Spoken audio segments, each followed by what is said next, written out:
Hey guys, welcome to part 11 of What If Naruto Was Adopted by Hyuga Clan. If you enjoy the video then like, share and subscribe and also comment your thoughts as it inspires me to make more such videos, and remember to check out my playlist section for other interesting stories. So let's get started. Chapter 57. Sasuke Retrieval Arc. Traitors. Suzume. She whispered, then barked, Whisker Two-Leg, stop. Please stop. Stop. Naruto exclaimed. What has gotten into you? She. I know her. She is the one who holds my summoning contract. Are you sure? Naruto frowned. He eyed the cat, and then looked at the defeated Kunoichi from Otogakure. With her collarbone broken, Tayuya felt nothing but pain from the neck down. Well, she did feel that her hair, by which Naruto held her up, began to hurt like hell. The bastard must have damaged some nerves, or perhaps my spine. What is that silly creature babbling about? Just kill me already, the red-haired girl thought to herself. Please, I will never ask for anything ever again, but please spare her life, she begged. Don't tell me you are really considering this. Shikamaru interjected. That girl is a loyal servant of Orochimaru, how could you think of setting her free? Whisker Two-Leg. Naruto, I told you how my life was before I found you. I was swept from my island, and taken in by a family of two legs. They were attacked, and their child was taken away. You made a contract with the father, but he ended up dying while the two of you were chasing the one who stole the child, leaving you trapped, an oath breaker you called yourself, Naruto remembered. If I'm not mistaken, you said that the contract was passed to the child, but you never managed to find her. Wouldn't killing her set you free from that contract? She's family. The hair on Chi's back stood up, enraged by the mere suggestion. But how could you know that she is? Blah blah blah. Just shut up and kill me already, Tayuya suddenly snapped. Who cares about this nonsense? My parents were kind enough to sell me to Orochimaru when I was just a little kid. I don't know who you think I am, but it ain't me. My life isn't a fucking fairy tale. What is the first thing you can remember, Suzume? The cat acts. I'm Tayuya, not Suzume, damn it. Answer her, Naruto threatened. What? She seemed rather scared when my uncle threatened her, Shikamaru suggested. Tayuya glared at the Nara. I don't know, okay.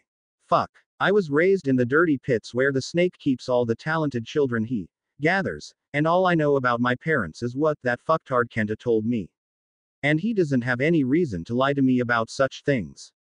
Hell, he wouldn't even care about such things in the first place. A tall black-haired two-leg. If you mean Kenta by that, yes. He lied, because he was the one who killed Shiori Two-Leg, she sighed. Your mother, she clarified when she saw Tayuya's blank stare. Naruto frowned, and looked at Hinata. She could see that he had already decided, and she happened to agree. So she nodded. Wait, you aren't considering sparing someone of the group who killed Shino, right? Shikamaru acts incredulously. She's an enemy of Konoha. I suppose she is. Naruto released the girl. Not having any strength in her body, Tayuya just fell unceremoniously to the ground. She is an enemy. Yet, she is a precious person to Chi. Even though I think it is easier to annul Chi's contract by killing this girl, it would be a path that would hurt Chi. Tell me, Shikamaru. What do you want me to do? Should I let myself be consumed by the desire for vengeance, or should I remain loyal to my friends? He thought about Neji, and about Sasuke. He thought about Jiraiya's words about the cycle of hatred. What would it mean if he just gave in to his own hatred? Who was he to decide over life and death? He had vowed that he wouldn't let anyone harm Hinata, and yet, was it right to harm Chi, because of his own desires? No. I guess, Shikamaru sighed. Why are you all being so damn troublesome all of a sudden? Tell me, girl, did you kill our friend? I've got a fucking name, okay. It's Tayuya, said girl snapped. If you're going to off me, at least don't talk about me as, girl, damn it. Does that even matter once you are dead? Naruto deadpanned. And why do you want me to kill you? If he had to be honest to himself, he would admit that that desire had been the thing that had stopped him from ignoring Chi's pleas, the only thing that had stalled him long enough for him to get his enraged mind working again. If I fail this mission, I get killed.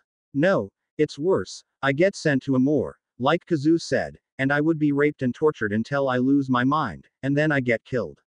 I've seen it happen before and everything but that. But if you take me to Konoha, they'll just torture every bit of information out of me over there. And if I willingly betray the snake. Hyuga shuddered. He loves treachery, but he does not treat traitors very kindly. At all. I suppose a quick and relatively painless death would be the easy way out. Naruto nodded, though sickened that the girl only had those options left to her. Naruto-kun, you aren't considering killing. I won't let you. Two-leg. She growled. Calm down, I won't do it. You three will take her back to the Uzumaki clan grounds. Don't let anyone else know who she is. While she's in the compound, no one who doesn't have my permission to enter the grounds can get to her. Lock her in Chi's room. Get Bachan to heal her, and Anko can test whether she is reliable or not. What the fuck are you planning? Didn't I just tell you? If Orochimaru. I will seal your chakra for now. And with the paralyzing poison Anko gave me on my birthday, I'll make sure you are rendered immobile until I get the chance to lock away the influence of that cursed seal of yours. Naruto ignored the redhead's pleas. I can feel the malice radiating from that thing, corrupting you. If it is for Chi, I will attempt to free you from that curse. You guys take Hyuga along, while I go and free Sasuke and... Naruto paused when Hyuga started to chuckle. You really think that we kidnapped the Uchiha princess? That we keep him as a prisoner? That maggot chose to go with us. She tried to goad Naruto into killing her by insulting the person he apparently cared for. What? But why would Sasuke-san do something like that? Power. Orochimaru offered him power, didn't he? Naruto guessed the answer to Hinata's question, and correctly, he realized when he saw Hyuga nod. That damn idiot. Naruto slammed a fist in the tree next to him, leaving a large dent in it. So Shino died because of his stupid desire for power. Shikamaru felt tired, and the sense of defeat was audible in his voice. We all went out and risked our lives for nothing. Pretty much. Hyuga nodded once more. If the princess had resisted, Kitamura would not have been able to shoot down the guy the first was fighting. Your buddy was caught off guard, probably trusting the Uchiha to take care of Kitamura, when, well, I'd say you're all gullible fools. I don't think the Uchiha wants to be saved right now. We are charged with escorting the princess back to Otogakure. Fuck that, Naruto spat. Chi, you guide Hinata and Shikamaru back to Konoha. I'll go out and drag Sasuke's traitorous ass back to Konoha. That's stupid, Shikamaru growled. He is a traitor, let the hunter nin track him down. I would rather do it myself, or at least back up Gaara. Shikamaru, don't be mistaken, these guys do exactly the same things as we do. They get orders, and follow them. While Orochimaru's stench is all over them, this girl at least doesn't seem to revel in it in the same way as those painted idiots I saw while running to this place. Sasuke let Shino die for his petty desires, he chose to do it. But the others, how is it different from the missions that we execute for Konoha? Are these fools for Oto? Huh, I guess not every treehugger is a complete idiot, Hyuga scoffed. It is all about power. A few ryo, some acres of land, trade rights, or other shit. That is what we all bleed and die for. You just as well as we. You're just conceited enough to claim that you treehuggers are the good guys. Hypocrites. Yeah, but you are beaten, so you're going to our conceited side now. Thank you, Naruto. She bowed her head to him. I'll make sure Suzume doesn't do something stupid in the meantime. Yeah, but you're forgetting about another aspect of your great, fucked up plan, Hyuga added sarcastically. What do you think those other tree-hugging retards will do once they'll see me? Naruto looked at her and ruffled a hand through her hair, much to Hyuga's annoyance. Not in the least because her unruly hair now got dirtied by all blood and sand that was sticking to his hand. She might be foul-mouthed, but she wasn't a pig, and she hated it if her hair was all sticky. With that hair of yours, I can claim that you are an Uzumaki. You what? Shikamaru fell from one surprise to the other, but this one was particularly shocking. Are you completely nuts? Clan laws, Shikamaru, clan laws. If I can get Hokage to agree, and Bachan can add some scientific proof that her blood is all messed up due to Orochimaru's experiments, then Hyuga would fall under Uzumaki authority, Naruto proposed. Though, That does mean that you two keep your mouths shut about this. And of course you suddenly know about that stuff as well. Shikamaru's sweat dropped. How could he have known that Naruto interested himself in that subject ever since he found out Karen was family? Naruto had hypothesized that if Karen had been out there, there could be a chance that there were other Uzumaki as well. And he had wanted to know how he could get them into Konoha in a legally sound way. Do you insist on continuing to surprise me, or is that it? While it was clearly meant as a joke, Naruto grimaced sadly. Oi, don't I get a fucking say in all this? Hyuga interrupted. I'm fucking dead once Orochimaru believes I betrayed him, and… Shut up. Naruto casually threw a senbon at her. Don't mistake my actions for kindness. If not for Chi, I would have killed you. You hurt Hinata-chan, so by all rights you should have died. You are a precious person to Chi, so that is why I will drag you back and do whatever I can to help her convince you to join our side. And I don't give a damn what you feel about it. Damn, you, flying, fuck, tard. That'll keep her snoring for a few hours, Naruto grunted when he saw Hyuga drift off in a deep sleep. Rummaging through his pockets, he finally found the small vial he was looking for. Taking the senbon out of her leg, Naruto dipped the tip of it in the vial before he made a shallow stab in her neck in order to inject the poison to her blood. And that should keep her immobilized for the rest of the day, he explained. Shikamaru, do you agree to the things I just said? Can you swear to me that you will help Chi and Hinata to take Hyuga back to the compound, and not give in to any feelings of anger towards her? Even though I think you are completely nuts, I'll trust you on it, the Nara shrugged, eyeing the Uzumaki suspiciously as he did not understand why everyone acted so on edge. Why would you even ask, after the invasion and all? Do I have your word on it? Naruto remained unusually serious, urging Shikamaru to make the promise he asked for. Yeah, of course. Naruto shut his eyes, and Hinata moved a bit closer. Shikamaru-san, it is hard to tell you this now, but you'll hear about this as soon as you get back to Konoha, Naruto finished for her. You deserve to know the truth. I shouldn't. I don't have the right to keep it from you any longer. You, of all people, deserve to know the truth. I didn't want to tell you while we were in a combat situation, as your reaction could have put you in danger. And I didn't. Naruto gulped, and Hinata's sorrowful expression filled Shikamaru with dread. Shikamaru. Choji was killed. Shikamaru blinked, and stared at Naruto. But neither Hinata nor Chi denied his statement, both having fallen in a saddened silence. It can't. Naruto grabbed him by the shoulder, surprisingly gentle. I'm sorry Shikamaru. I'm so sorry. I noticed someone approaching, someone evil, and I moved as fast as I could, but still, they were ambushed by some tall asshole with a blade. Your uncle wasn't the only reinforcement that Orochimaru sent. Choji, he never felt any of it, but I was too late. Tears fell from the Nara's wide-open brown eyes. Gone were his usual lazy and irritated expressions. He was shattered, devastated by the realization that it was true. Shikamaru cursed his own sharp mind, which told him that this admission fit with the tiny hints in the behavior of Hinata, Chi, Naruto, and even Gaara. Shikamaru squeezed his eyes shut, wanting to close out the entire world, wanting to shut down his mind.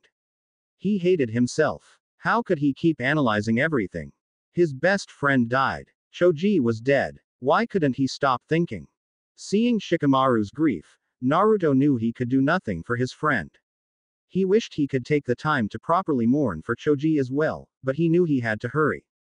Stay here for a bit, and take it slowly, he said to Hinata as gently as he could. I can't sense anyone nearby. Chi. Curled up on top of the knocked-out Hyuga, she gave him a sad nod. There isn't a single two-leg nearby. Dusty Two-Leg has gone north. You should hurry. I am sorry for causing such a delay. No, it is okay Chi, it really is. No matter what Orochimaru turned her into, this girl is your family. I understand that you wanted to save her.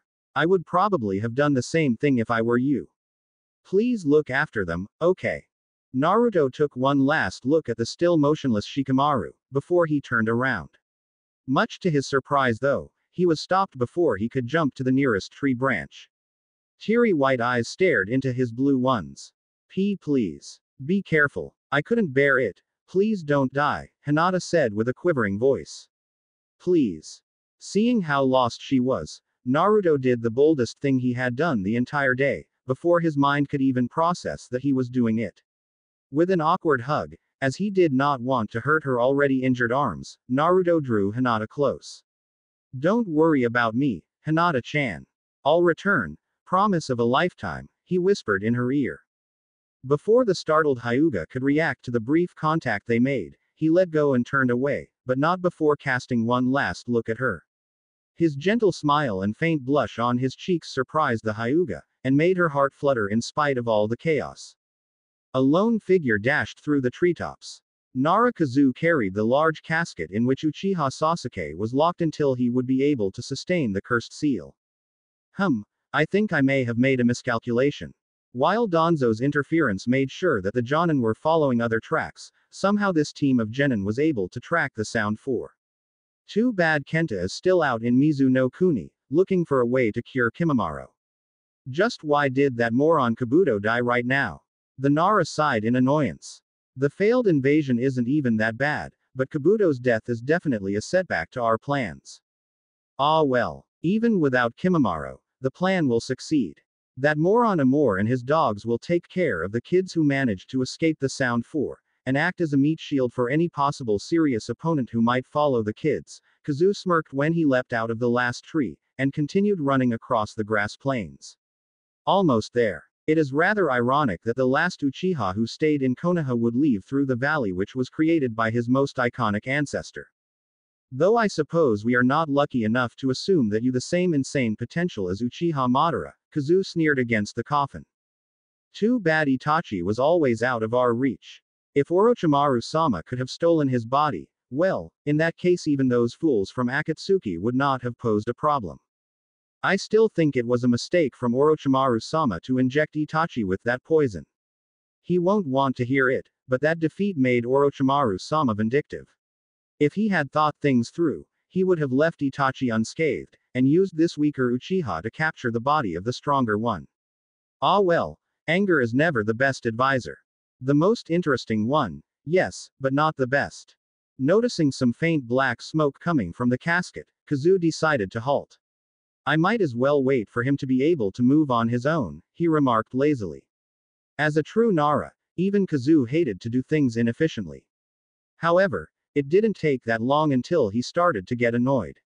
Not because Sasuke was taking so long, though that annoyed him as well, but rather because someone was approaching and that someone was not Hyuga.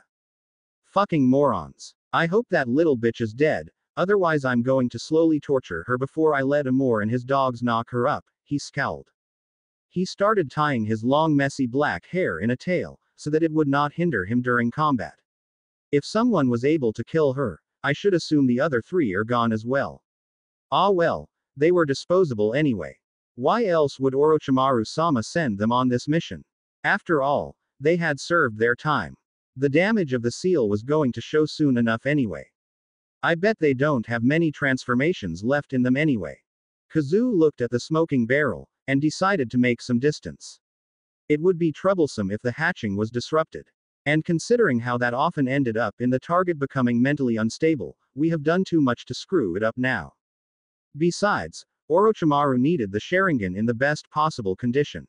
It would be the first step on the path towards immortality, and toward the overthrow of the current shinobi system. Kazu agreed with his master that the current world was far too stable. In fact, it was his reason for joining Orochimaru. Kazu desired a world of war and violence, a world where he could manipulate, torture, and murder. Such would be a world where he would belong, and be accepted. Perhaps, after he killed Shikaku and Yoshino, he would also consider a position within his clan again. Of course, they would have to change in his image. He got a mad grin from merely thinking about the pain he could inflict when he could subjugate his clan. No woman screams like a Nara woman, he recalled his blissful years of marriage. That foolish woman had tried to hide his growing insanity for so long, thinking she could cure him until the day he decided to kill her. That day he had faked his own death and joined Orochimaru. Pale blue-green eyes stared into the mad black eyes of Kazu, who immediately started to laugh. It is you. Haha. It makes sense that a creature like you would get past that little whore. Quote. Oh, I see you lost your insanity. What a bummer. And here I thought your behavior was so cute when I last saw you. How happy your father was that he could finally aim the little bomb he raised. Quote. I'm rambling again, am I not? Quite. Gaara remained stoically. It's just excitement. This was supposed to be another regular boring day, but instead you and the other brats managed to track down the Sound Force squad, and even dispose of them. Sure, only one of you made it through, but still, it is a lovely surprise. Hand over the Uchiha. Ah, sorry but that is a no-no, Kazu smirked, waggling his finger at the no-no. He's nearly hatched. Perhaps you want to relax for a moment, and see the result of my lord's seal. Deliberating whether or not to switch over to the offensive, Gaara noticed the smoking coffin-like construct up ahead. That must be where the Uchiha is. Odd. Why would he leave him all alone, when he just said that the Uchiha is about to break free from it? Gaara frowned. Not that many could see, considering his lack of eyebrows, but still. The Uchiha was not taken against his will, was he? And another surprise, Kazu's grin grew even wider. You are no longer a mindless killer anymore. Quote. Well no, there's no need to be so quiet. To answer your question, our little group contacted Sasuke-kun a while ago. After Orochimaru-sama granted him the cursed seal, we knew it was only a matter of time until the boy would seek us out. You didn't think my lord would hand out power without a safety measure. We learned enough from the earlier experiments to know the importance of integrating a mechanism in the seal that ensures that the targets always seek out Orochimaru-sama. Kazu laughed. I must even add that I am surprised the brat managed to linger here for that long. Then again, the stronger the target is, the longer he or she will be able to resist the seal's corruption. So he is not here out of his free will, Gaara concluded. I wonder why he is talking this much. This man is clearly not an idiot. He appears to be the typical Nara, too smart for their own good. But unlike the other Nara I have seen up till now, this man does not seem lethargic at all. Though, his energy seems to be derived from his deranged mind. He is dangerously unbalanced. Free will. Kazu stopped laughing and eyed the Jinchuriki curiously. I thought you were a smart kid. Ah well, I might as well spoil the brat's secret. You see, the seal cannot change a person's will. It can only affect certain elements of it. Lust, greed, wrath, envy, pride, etc. The true brilliance of the seal is that it does not have to introduce anything new. It can simply affect existing emotions. It does not matter whether a person is strong or weak, those darker emotions always exist. Yet you said Uchiha managed to resist for a longer period than usual. Ah yes, even if the desire is there, a strong person is able to pursue his desires with his own powers, don't you agree? The stronger a person would be, the longer it would take for him to bend his knee to Orochimaru-sama. This sounds quite different from the seal placed on Anko-san, Gaara decided to axe. If this lunatic was blurting out everything, he might as well ask about her seal as well. Perhaps it might lead to a way to properly seal it, or even remove it. Gaara had been there when Naruto attempted, and failed, to isolate Anko's seal. Anko. Yes, that bitch is still alive, isn't she? She was among the first generations of the cursed seal. The sole survivor of that batch even, if I'm not mistaken. There are elements in that seal which have proven to be inefficient or even unnecessary, while Orochimaru-sama introduced new elements to it every time. Considering how you met them, you must have noticed the differences between the Sound Four. That fat moron, for instance, has the oldest version of the cursed seal among the four. So naturally, he is the weakest as well. Though, that was also a matter of his yang chakra not properly responding to the seal's yin chakra. All his servants are experiments. Of course. Did you think that any of the marked ones really meant anything to my master? Ha! Only the potential bodies would be an exception, but apart from that they are all expendable. And yet you serve him. Did you see a seal on me? No kiddo. People like Kabuto, Kenta, and me, we are loyal servants to our lord. We are capable enough in our own right, and have proven our loyalties. So we do not require such a stupid seal, neither to bind us nor to improve us. So you do not have a hidden power like the others. Good. Gaara nodded. His gourd started to disintegrate, and sand flowed around him as if it were weightless. Yet, before Gaara could move to attack, the coffin which held Sasuke suddenly exploded. With gray skin and lighter hair, Uchiha Sasuke arose from the smoke. Gaara blinked in surprise, not expecting the boy to change as much as he apparently had. Yet along with the dark smoke, Sasuke's transformation also wore off. "Ah, Sasuke-kun, I see you finally hatched," Kazu chuckled. "Good, because my fun was just about to start, so why don't you?" In a flash of movement, Sasuke lurched towards Gaara. Not that his fist would have made it through the barrier of sand, but that barrier was not even necessary. Sasuke froze, mere inches before he would reach the sand. Playing with the opponent of another. My, such bad manners ask for re-education, Kazu hissed. It was barely audible, but if Kazu's shadows had not frozen Sasuke, the sound would have. Even Gaara felt the hairs in his neck rise. This man was dangerous, and the insanity was clearly heard. "Who are you?" the Uchiha demanded. Though his voice carried little of his usual conceit. "Does that matter? I am here to make sure you get to Orochimaru-sama. So I would suggest that you get to him as fast as you can, or I will make sure you understand the consequences of not following a direct order. After all, my lord only needs your eyes to be unscathed." For all the power he now felt flowing through his body, he still believed the promise the Nara just made. He could see it with his Sharingan. What chakra? This man is definitely a Jonin. Perhaps even near Kakashi's level. But unlike him, this lunatic is not going to hold back. Even the shadows that he used to stop me felt like they could have easily crushed my legs, Sasuke thought. And I doubt he is sane enough to control his jutsu well enough. Fine. That's a good boy. Kazu glared at the Uchiha. Now, scram. Gaara saw Sasuke turn and run, and attempted to halt him. Before he could grab him, though, tendrils of shadows surrounded the Jinchuriki. Kids these days, halfway developed chakra coils and muscles, and yet none of you kids ever have proper manners in front of your elders. Though, you at least have that monster inside you to boost your strength to a level where you can actually put up a fight, I'll give you that. But you were about to attack me, so don't go after the Uchiha. It's rude. I don't like people with bad manners. Someone like you talks about rudeness. Even the stoic Gaara could not help but show some surprise. Ah well, not that it really mattered to him. Sabaku Q, sand binding coffin. Gaara controlled the sand underneath Kazu's feet. With no way out, the sand enveloped Kazu and Gaara's expression did not change a bit. It would have been too easy if that had been enough to kill you.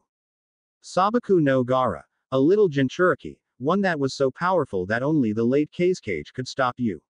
This is indeed a very interesting day. Kage Nui no Jutsu, shadow sewing technique. The shadow around Kazu's feet spread, and several threads with shard points attacked Gaara simultaneously. Impressive defense, Kazu smirked when he saw his shadows being blocked by Gaara's automatic defense. It seems that the words froze in his throat, and Kazu threw himself aside. Damn, this guy really is good. Naruto. Gaara. Another rat pops up. What have those four morons been doing? And where the fuck is Amor? The Nara was getting annoyed. For the second time, someone tried to interrupt his battle. Unacceptable. This is unacceptable. And thick spear of shadow pierced the blonde's chest. You really are good. The same brat's voice suddenly sounded up from behind Kazu. What? But damn it. It was a Kage Bunshin. Kazu evaded, just in time. Naruto could only touch his back for a moment. What idiot talks just before he attacks? I thought all Nara were smart. Naruto frowned. You do look like one, but your actions, wait, Shikamaru said you were nuts. You're his insane uncle. Or should I say, were. Crap, my back. His files indicated that he was adept at Fuinjutsu. Jigoku no Fuin. Naruto calmly activated the infernal seal which he had placed between Kazu's shoulders. That will not be enough, Gaara softly spoke from Naruto's side, indifferent about the explosion in front of him. I will handle him. But, Naruto, Sasuke is cooperating with Orochimaru. His seal. I know. He chose to join them. They offered him power. But I'm still going to drag him back. He went towards the northern border, through the valley of the end, Gaara continued. So, go. Are you sure you can handle this guy? He seems to be rather strong. Not to mention that he feels really evil. Gaara remained silent, and just looked at Naruto. Who just answered the silence with a sigh. Just don't overdo it, okay? Jonin are still a threat to us. Gaara nodded, and Naruto took off, chasing Sasuke once more. Smart move, a voice sounded from the smoke which the explosive seal had left. Gaara could see that Kazu's flak jacket and shirt had turned to ashes, but the seal had done less damage than he had anticipated. I could have attacked him just now, but fighting two Jinchuriki at the same time, it would not be healthy. He is slippery. If he managed to partially escape the blast of Naruto's seal, he would truly be a Jonin-level shinobi. I doubt that even Baki would have been able to escape it like that, Gaara pondered as he looked around. I suppose that it is a good moment to use some of the chakra which Shukaku bottled up behind the new seal.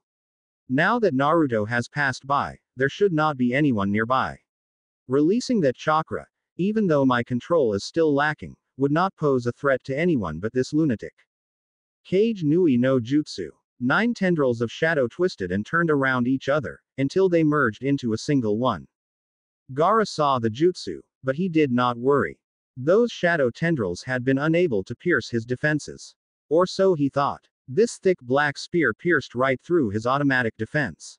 A secondary defense. I guess I should use 12 tendrils next, Kazu laughed.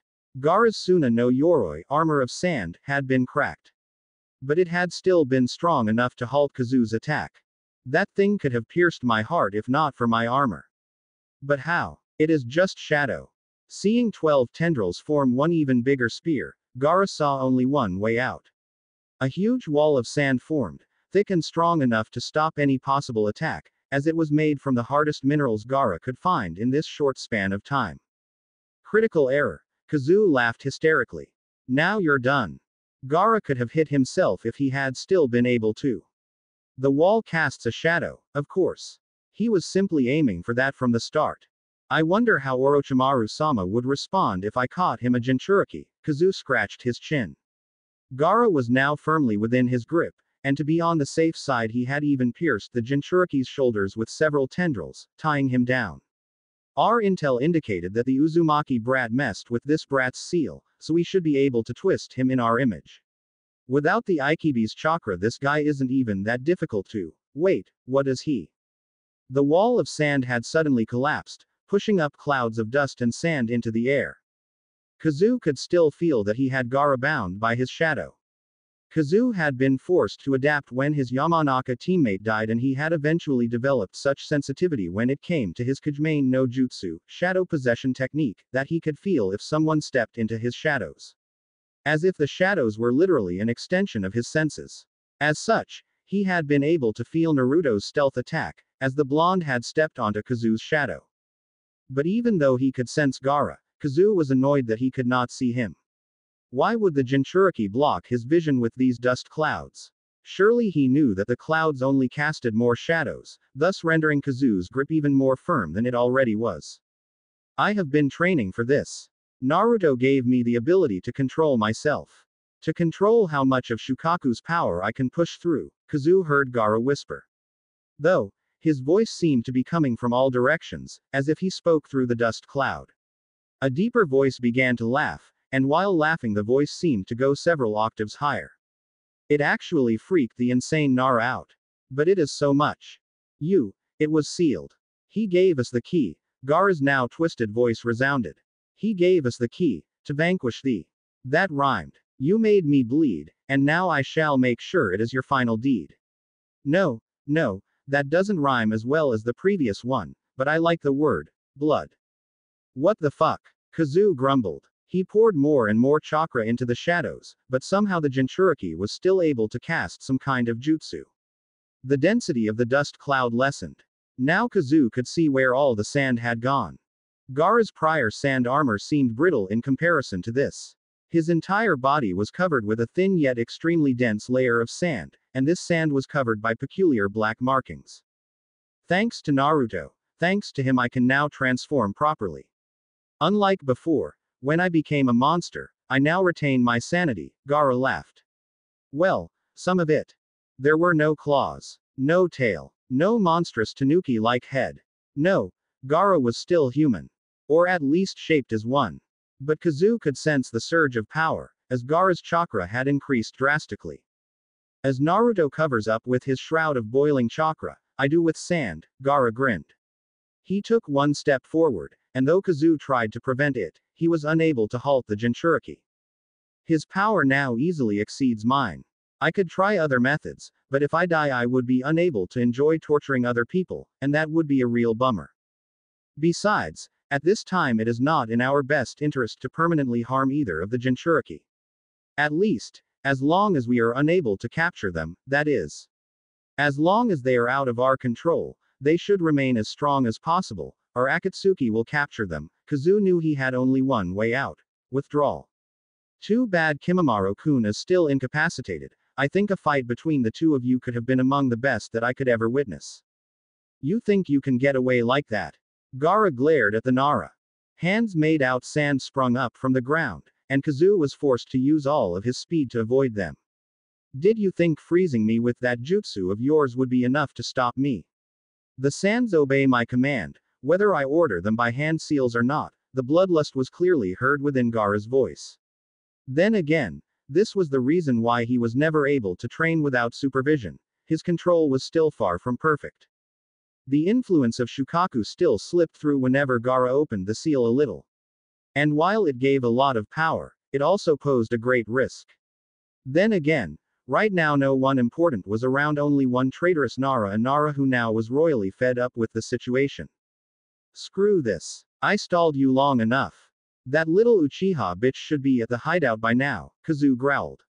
Shadows swirled around him, but he could disappear in the shadows. The hands grabbed him, dragging him into the ground. Into the darkness. That was the sole thing which prevented Gaara from grinding Kazoo's body to dust, this version of the Shunshin no Jutsu. Gaara may have had the raw power to defeat Kazoo, but he still lacked when comparing ability and experience. Still, Kazoo would feel his right leg for the time being, as his bones had been very close to snapping under the immense pressure. Gaara screamed out in frustration, but it did not bring his opponent any closer to him. Still, he had a lot of chakra at his disposal. Too much. So much that he needed it gone, before the Aikibi would try to take over his mind. Sabaku Taiso. Giant sand burial, slamming his hands in the ground. A massive wave of sand destroyed the entire vicinity. Every tree, bush, or animal caught in the onslaught was buried deep underneath, and crushed. My, such senseless and excessive violence, a voice from behind Gaara startled him. Sasuke. Even with the waterfall roaring, Sasuke could hear his voice. Uzumaki Naruto, his rival, his enemy. For all of those years in the academy, Naruto had possessed that rare ability to irritate Sasuke. It was a feat that even the horde of fangirls that chased him usually could not achieve. But Uzumaki Naruto had always been an enigma. Usually, he was just a lazy and distracted fool, a distant and uncaring figure, but on rare occasions he had been able to beat Sasuke. It was not because Naruto was stronger in one particular field. No, Naruto could lose 10 taijutsu spars on a row, and then suddenly overpower Sasuke. Not that the teachers really cared, considering that it was Naruto. Most others just saw it as a coincidence, or fluke. But Sasuke felt the annoying ease with which Naruto could beat him. And if it would happen once, Sasuke could indeed call it a fluke, just like the others did, but it happened too often for that. It was not just at taijutsu, either. The only classes where Naruto had never shown him a glimpse of his true abilities were those of Bukijutsu and Genjutsu. Perhaps the areas of weaponry and illusions had simply never been Naruto's strong points. Sasuke did not know. The fact remained that this boy had been the only one of their class able to pummel him. Sure, Shikamaru had a sharp mind, but he was too lazy to even try to win. Sure, Kiba had always been strong when it came to taijutsu, but he was too unfocused to come close to victory. The same went for Choji, who simply was too gentle. And Shino, well, Shino was never too noticeable during their years at the academy. Meanwhile, Sasuke noticed that the kunoichi of his class were far too busy with their looks and diets to take their training seriously.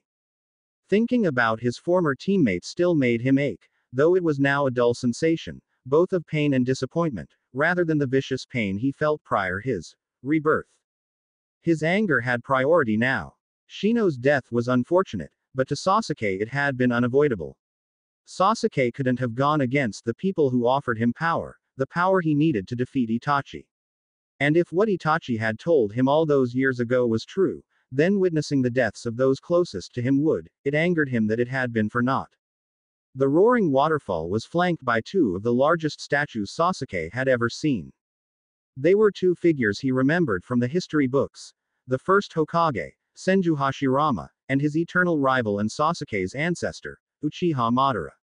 Madara was the first and worst traitor in the history of Konoha. Sasuke could remember the talks amongst his clan members about whether or not Madara had been right. Apparently the man had warned the clan of their inevitable demise. Ironically, Sasuke could clearly remember how annoyed Itachi had been whenever they heard those talks. Madara should have warned us against our own clan members, not that Konoha would act against us, Sasuke mused. The pain of his loss, the despair of seeing all those he loved dead, the torment of knowing that it had been his beloved brother who had done it all, and why? Why had Itachi killed everyone? Their parents, their kin, even Itachi's girlfriend was found with a slit throat. Why did he kill everyone, and leave me behind? Why? For a long time, he had regretted that Itachi had let him live. Only his rage prevented him from choosing suicide. But how many times had Sasuke considered killing himself? He had lost count. He knew he would never have endured if not for that deeply rooted hatred of his older brother. It kept him alive, made him stronger, even those petty rivalries, his pursuit of becoming the strongest. As amusing as it seemed right now, those things had brought some light to his life as well. They had been entertaining distractions from the hatred which constantly gnawed at his heart. But the power he now felt flowing through him rendered that rivalry pointless. Sasuke looked back, and from his position on top of Madara, he saw Naruto on top of Hashirama's head. With his Sharingan, Sasuke could see it clearly. Right now, he was stronger. With the Kyuubi now more restricted by the strengthened seal, Naruto had less chakra at his disposal than before, while Sasuke knew that his newfound power granted him a strength that was greater than the current Naruto. He had felt it when he completely submerged himself in the cursed seal. And the Uchiha even suspected that he still didn't know the true amount of chakra which the cursed seal could grant him. That short burst when he stepped out of that coffin had only been an appetizer. This fight serves no purpose anymore, I should head back, Sasuke thought. He turned and started to walk away from his former rival. Sasuke had proven his superiority to himself, so fighting Naruto now would only be a pointless delay. What? Are you gonna run away now? Sasuke halted. When he turned around, he could see Naruto's shock. Sasuke knew that the seal's chakra was still affecting him. The left side of his face burned and itched as it was covered with the seal's markings, and his left eye, Sasuke smirked when he saw Naruto shudder. He was the one to feel fear, for a change. Hey, dumbass, why are you trying to stop me? Don't bother me anymore, Sasuke laughed maliciously. Even to his own ears, it was eerily similar to Orochimaru's way of laughing. But with the influence from the seal, he found that he could not care. Naruto's grim expression was far more entertaining. Why, Sasuke? Naruto demanded. Why did you do it? Why did you choose this? What does any of this have to do with you? Sasuke replied coldly. I had to make a decision. I made my own path. I won't let anyone lead me the other way. My childish games with you, Leafs, are over. Childish games. Naruto gritted his teeth. Is that what you think this is? Everyone risked their lives for you. Shino is dead, Sasuke. Choji was killed. They are dead because of you. That was their decision, not mine. Hearing Sasuke's cold reply made something snap inside Naruto. He remembered Shino's concerns. He recalled all the times that Sakura, Ino, and all those others had fawned on Sasuke, how half the village practically revered Sasuke, simply because of his Uchiha blood. He still heard Chi's words, telling him that Shino had been murdered. He still saw Choji's lifeless body. To see Sasuke dismiss all of that with such indifference. In a flash of movement that took Sasuke by surprise, even though he had activated his Sharingan, Naruto leapt forward. Sasuke flinched when he felt Naruto's fist connect to his face, and yet, am I that more powerful? I would have expected it to hurt much more, but this is nothing. Naruto felt the Kyuubi calling out for him, demanding that he kill the Uchiha. Seeing the Uchiha underneath him, spitting out blood after he had hit him, Naruto was frustrated that Sasuke remained so indifferent. Had the demon been right? Did Sasuke really deserve no consideration at all? Neji changed. Could Sasuke change too? Said demon disagreed. You have never hesitated with finishing off your opponent, why do you treat this Uchiha scum differently? Stop overthinking everything. Ever since that seal was improved, you've certainly become more pitiful, human. There is something different about Sasuke. I don't know why. I never knew. But from the day I first met him, we had this stupid rivalry. On one end, we were so similar, and at the same time, we were complete opposites. I just couldn't stand his behavior. When I was a kid, all I wanted was to be acknowledged. But outside the Hyuga clan, only Iruka-sensei, Jisen and the Ichirakus did not refuse me. But everyone noticed him. Admired him. He had everything I desired. But instead of appreciating it, he ignored them all. Where I needed to work my ass off in order to get stronger, he just seemed to do things so casually. I had to spend countless hours with my Kage Bushin, and he seemed to learn skills instantly. Even before he awakened those eyes of his. You humans and your pride, the fox scoffed. Look who is talking. Naruto felt slightly amused by the annoyance the Biju now radiated. Besides, why are we suddenly talking again? I thought you were too busy sulking around. You're not paying attention, focus on killing the Uchiha. Ah, of course. Your hatred against the Uchiha supersedes your hatred towards me, Naruto smiled. Seeing Naruto pause for a moment, Sasuke looked up at Naruto's face. One eye bright blue, the other red and slit. Hatred, why does he have that stupid fixation on power, when it is the love for his lost ones that drives him? Are you getting stronger with those comrades? Quote, comma, exclamation mark, question mark, quote. I'm going to Orochimaru. I warned you, Sasuke. That guy cannot be trusted. Do you really think he is just going to give you power for free? Did you sink so low? I don't care, Sasuke snapped. I don't care if he wants my body as a container or not. If that will lead to Itachi's death, I will gladly pay that price. Even when it means killing Shino. All I care about is that I accomplish my objective. As long as my clan is avenged, I will pay any price. And I can't help it if anyone else is stupid enough to get in my way. Naruto stared at his former teammate with disbelief. Are you insane? Itachi made me experience everything. Sasuke hissed. I saw him murder my family, as if I were the one who did it. You were born with nothing, so you don't know what it is to lose all you have. You don't know what it is to see your entire family getting slaughtered right in front of you. So you decide to betray the very village they lived in. Do you think that would make your family proud? The two last sons of the Uchiha clan, Konoha's police force, both being the worst criminals the village produced since Orochimaru himself. Do you think that will satisfy them? You spit on their legacy. Damn it, even the idiots who serve Orochimaru knew some sort of twisted loyalty. What do you know about it? Sasuke shouted. You think I never lost people whom I cared for? Naruto growled. The memories of Haruki still hurt, and the way Sarutobi Hiruzen died would be something he could never forget.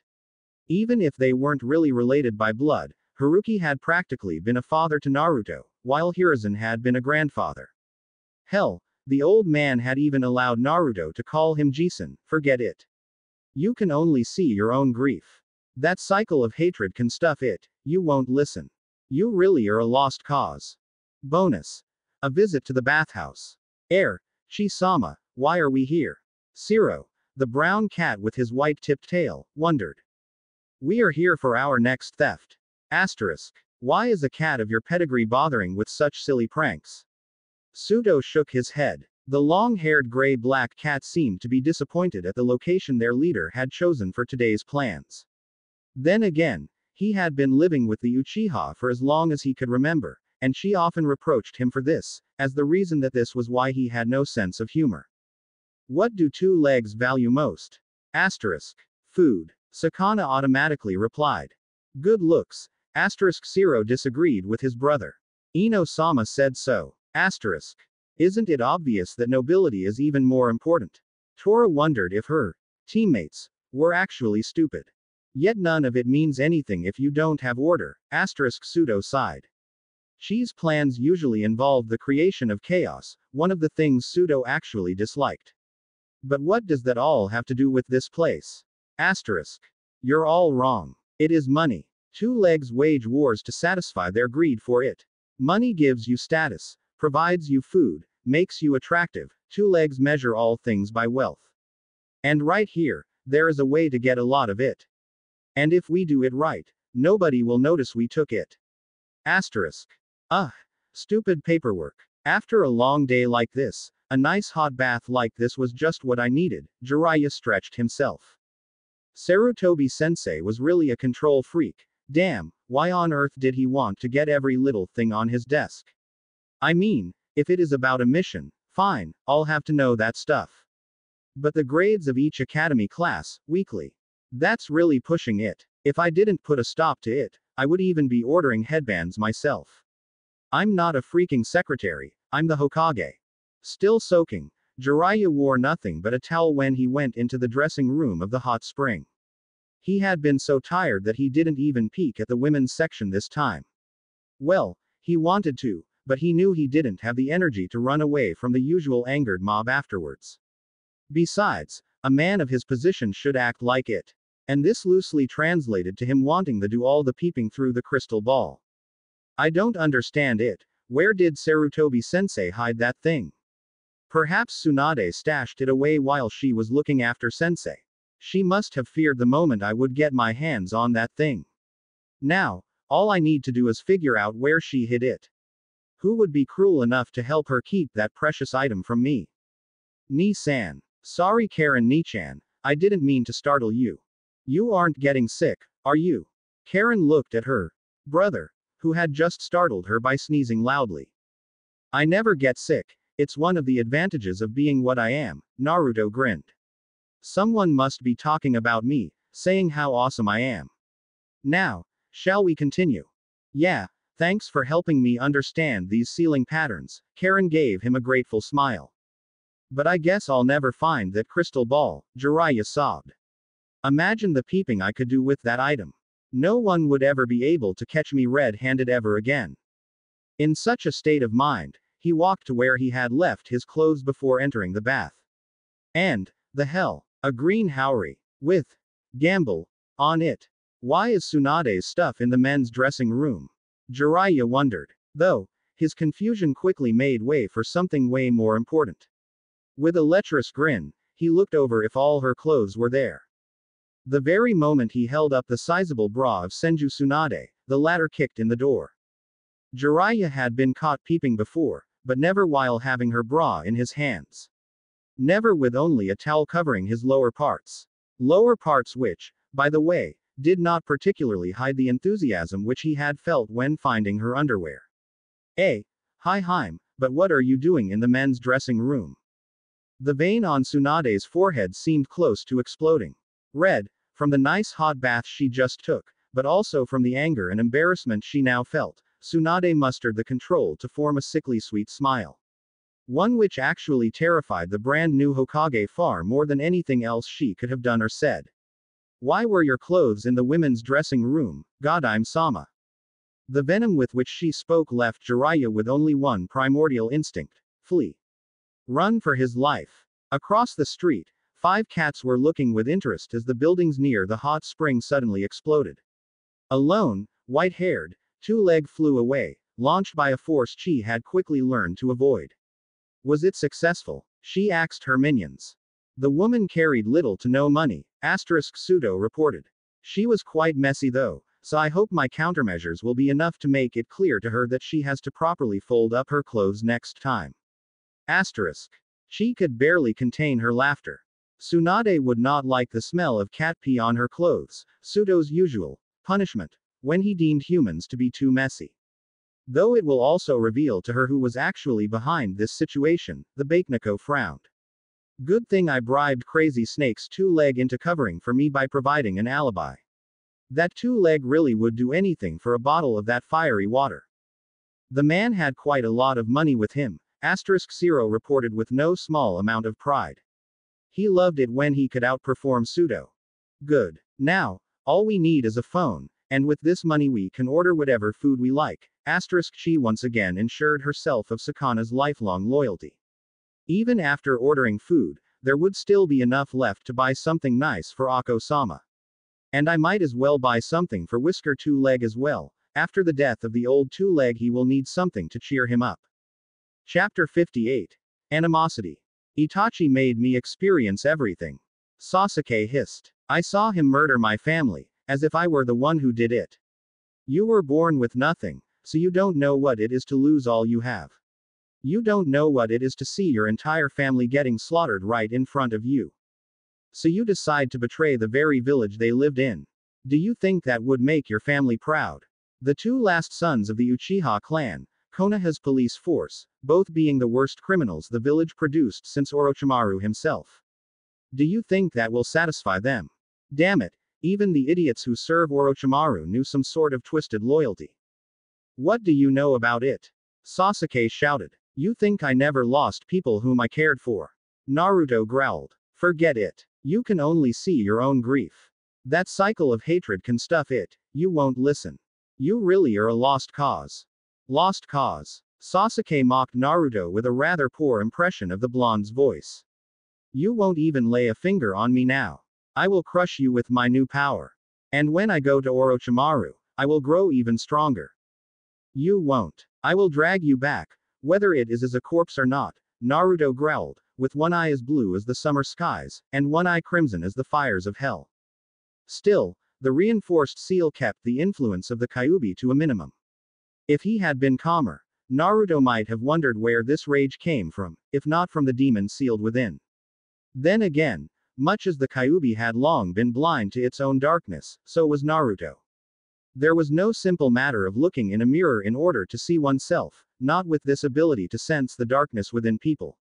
In contrast, he could clearly sense the negative emotions in Sasuke's heart.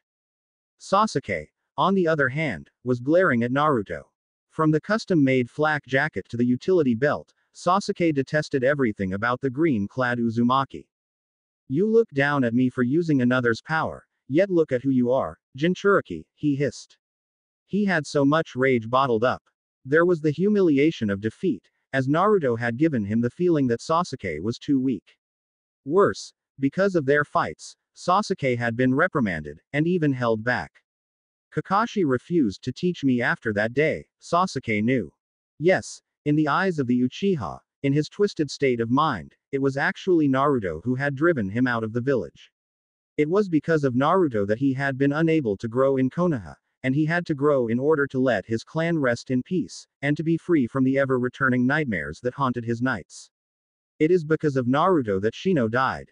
Naruto did not fully realize how deluded his opponent was. All he saw was the Uchiha rushing towards him, covered with those black markings which Orochimaru's seal spread, and radiating a malice that was worse than Sasuke ever had. Naruto didn't realize that he unknowingly pushed Sasuke even further down his dark path by beating him in their previous encounters. No, Naruto had just wanted to protect those dear to him. And while the young Uzumaki understood that Sasuke lost those who had been dear to him, Naruto could not say a good word about his aimless desire for vengeance. Regardless of what happened to him, Sasuke was the one who chose to do this. If he had targeted those responsible for the massacre, Naruto could have understood, but Sasuke was only making people suffer who had nothing to do with it. On vengeance, whenever Sasuke had spoken about Uchiha Itachi, or the fate of his clan, Naruto had felt the darkness within Sasuke spike. While Naruto had long thought that punishing someone for their deeds was the right course of action, Hinata had shown him another path. If not for her, Naruto would have killed Neji. If not for her, Naruto would have kept believing that a person's evil nature was unchangeable. But now that he had spared Neji's life, after she requested him not to kill Neji, Naruto had seen Neji change. He had felt it. Sure, the Hyuga had still had a lot of anger within him, but it was different. Neji wasn't governed by that anger anymore. Unfortunately, gaining the knowledge that a person could change their way also made Naruto second guess his past decisions. How many people had he killed needlessly, people who could have gone through changes like Neji did? Could Sasuke change like Neji? Could those guys I killed today have bettered their lives? I just killed them without thinking, because of Choji, and because I was worried about Hinata after I saw what happened to Choji. But what right did I have to kill them? Why do I have the arrogance to judge them when I am just as bad myself? I let myself be led by my rage. I couldn't even see if someone was able to change or not. It is sad that I do not have her eyes, or her mind. I am merely a fool tumbling around, compared to her. I am tainted. But, what Sasuke has done is too much for forgiveness. The Kyuubi is right. This time, Sasuke must face the consequences of his actions. With Naruto hesitating, it was Sasuke who took the initiative. The Uchiha felt the power of the cursed seal synchronizing with his body. It hurt him a lot, but the increase of power more than made up for it. The best part was that this wasn't even the end to his growth. No, the power he had felt after he had emerged from that coffin had been far greater. Sasuke felt thrilled. His enemy was able to evade now, but what would happen if he fully released the seal? How strong would he become? For Shino, for Sakura, for the life he had been forced to throw away, for his vengeance.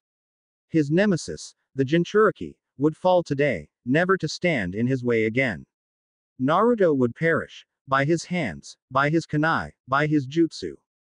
Today, Sasuke would prove once and for all that he was the strongest. Oh, this is just great, a certain giant, nine-tailed fox slumped down behind his prison bars. That puny fool has once again started to doubt himself and what he does, could, or should do. I liked him better when he mindlessly gave in to the hatred. He was a lot easier to control back then.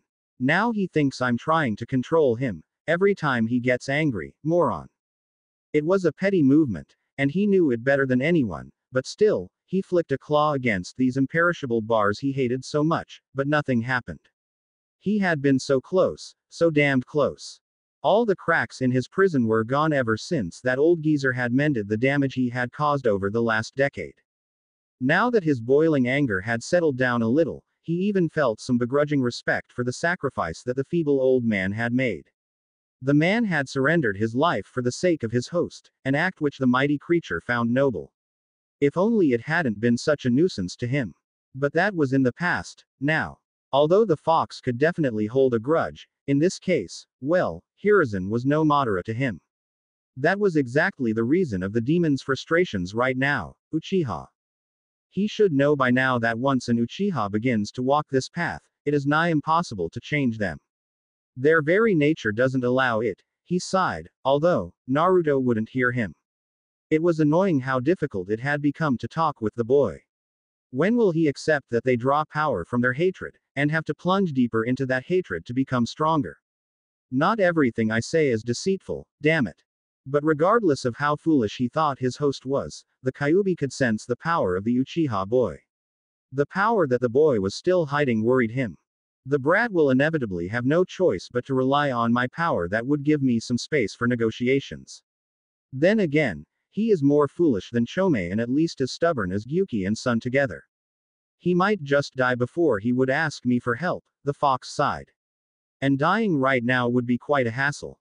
With the seal in this condition, I can't gamble that I would escape the seal before the brat draws his last breath. Restlessly, the Biju tried to find a more comfortable position. At the very least, this kid was quite the improvement over Kushina and Mito, who had just chained him down. On the other hand, those two had more brains in their heads than this impetuous young fool. Damn humans. Grumpy as he may have been, the monster's growl went unnoticed by Naruto. With the chakra granted by the cursed seal, Sasuke was now able to enhance his speed to a level where he could react properly against Naruto. With the annoying ability of the Sharingan to predict his movements, Naruto became the one who was pushed into defense, even though he still had the edge in terms of raw speed. Still, he doubted that Sasuke had much control over this borrowed power. So instead of going for an all-out offense, Naruto chose to remain patient. It was a lesson which Haruki and Hizashi had beaten into him when he had just begun training at taijutsu after moving into the Hyuga compound. Rushing into battle without thinking is equal to granting your opponent victory. It might work when you are stronger and have chakra to waste, but when fighting an opponent who is either equal to you or stronger, is more prudent to remain cautious, was what Haruki had told him. Hizashi had always beaten him thoroughly, often without even breaking a sweat. Naruto had quickly been forced to watch his step, as having several tenketsu closed was not a fun feeling.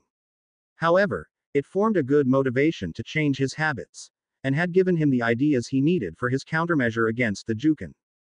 So, he waited and paid attention, no matter how it went against his instincts. After all, this was not training. This was not a mere spar. No, Sasuke was definitely not kidding around. He'd kill Naruto when he got the chance. That seal really had driven the Uchiha over the proverbial edge. For a demon, you show quite some restraint, Sasuke taunted after jumping back and creating some distance. Why don't you show me that power of yours? Why? For Konoha it would be better if I dragged you back alive.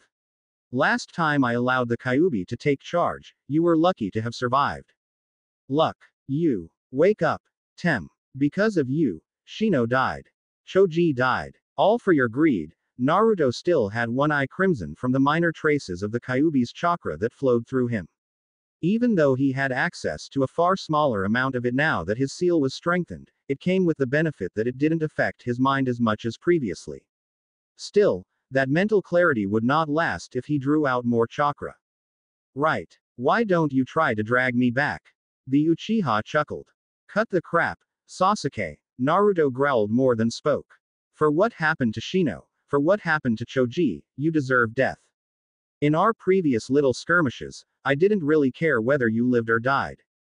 But now, things have changed. So stop this idiocy, and wake up. For the sake of Konoha, this is the last chance I'm willing to give. Wake up.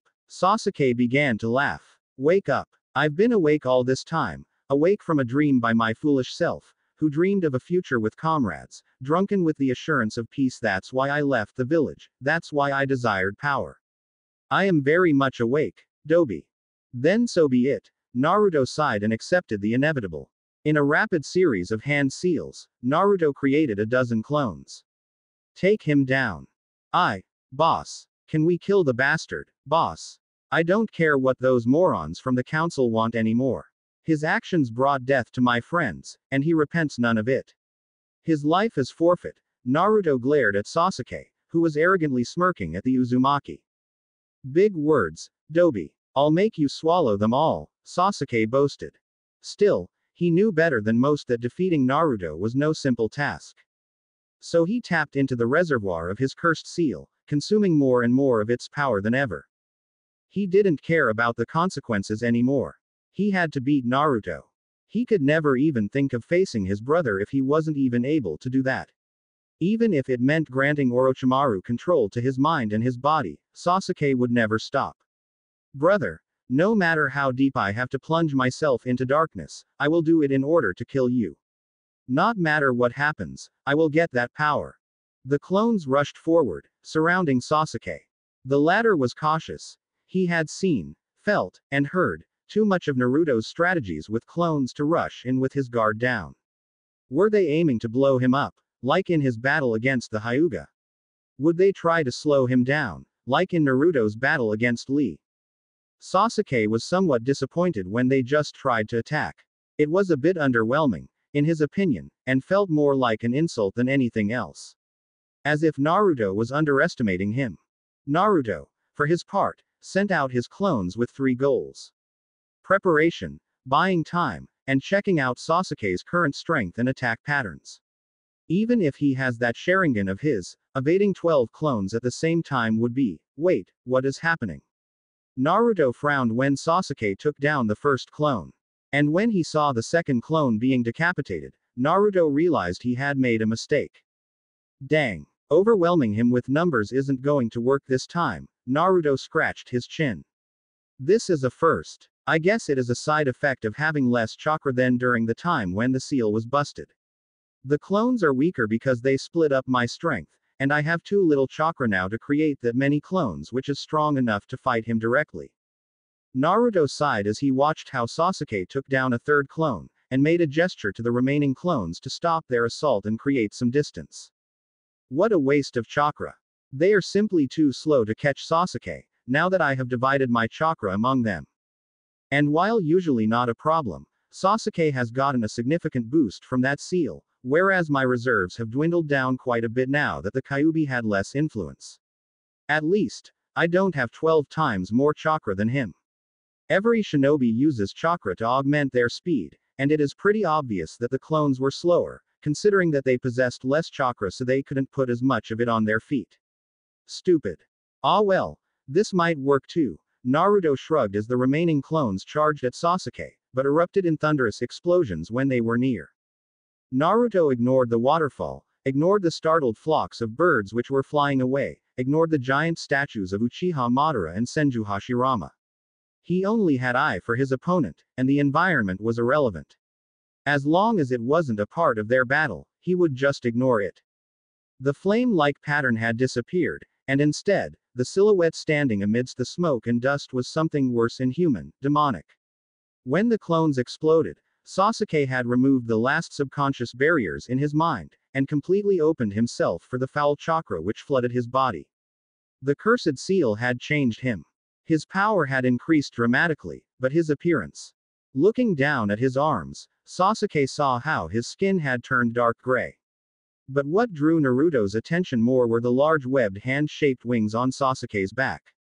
The change in hair color was something he had seen with Hyuga already, but she had grown horns. Sasuke had some kind of black four-point star mark between his eyes and across the bridge of his nose, and his eyes had changed color, white turning black. But those wings. I'm not even hurt, Sasuke laughed. Naruto, you were special, but I am more special than you. You were looking rather worn out, Kazu-kun, the menacing voice of Orochimaru chuckled, making fun of the panting Nara. That damned kid was more of a pain than I had anticipated. Seriously, fighting that sand brat while having to be careful that I wasn't causing any permanent damage was unfair, Kazu spat. He was not amused that his master made fun of him, not one bit. The sweet people from Akatsuki want that boy too. If that child could take one or two of them down, which doesn't seem unlikely if he fights amidst the desert, it would only benefit us, Orochimaru smirked. But you know that already. Why did you leave them, Orochimaru-sama? It never made sense to me. It couldn't just have been that little feud with the Uchiha. Sharp as always. Well, as I told you long ago, I joined them because they had information I needed. When I got what I needed, and realized that I would be unable to get more, I left them. You see, I have no intention of letting their plans succeed. Combining the Biju as a means to stop all wars, as a weapon against all the chaos of our world, that would be boring, Kazu-kun, Orochimaru mused aloud. Stagnant waters will rot. The gene pool would be diluted, and warriors would not improve and hone their skills to their absolute limits, as a world without wars would just mean endless boredom. Too much war would be a hindrance, as it would eradicate all the interesting test subjects, but a world without wars would be even more annoying. Tisk, why didn't you stop them already? You never met their leader, Kazu-kun. If you did, you would know. Orochimaru looked a bit solemn. That was one test subject he would never be able to get his hands on, sadly. That man was far too powerful. But with the youngest Uchiha nearby, he knew he would have a fair shot at replicating those eyes unless the hypothesis that he and Kabuto had formed was false, that is. So many possibilities. So much fun. Show me, Sasuke-kun, show me your potential. Show me that you can gain the same beautiful eyes as him. Those Rinnegan, I want them too. Naruto spat out blood. Though numbed, he tried to climb out of the rubble as fast he could. Fast. Damn it, how much of a difference did that transformation make? Then again, that fat kid was out of chakra, so I could easily dispose of him. The girl was a mid to long range fighter, so I could easily overpower her. But Sasuke, he is a lot stronger than Hyuga. Is his seal different? Even when the battle had seemed to be somewhat equal to the untrained eye, Naruto had not been able to land a single hit ever since Sasuke had transformed. Instead, He had been the one on the receiving end of the punches and kicks.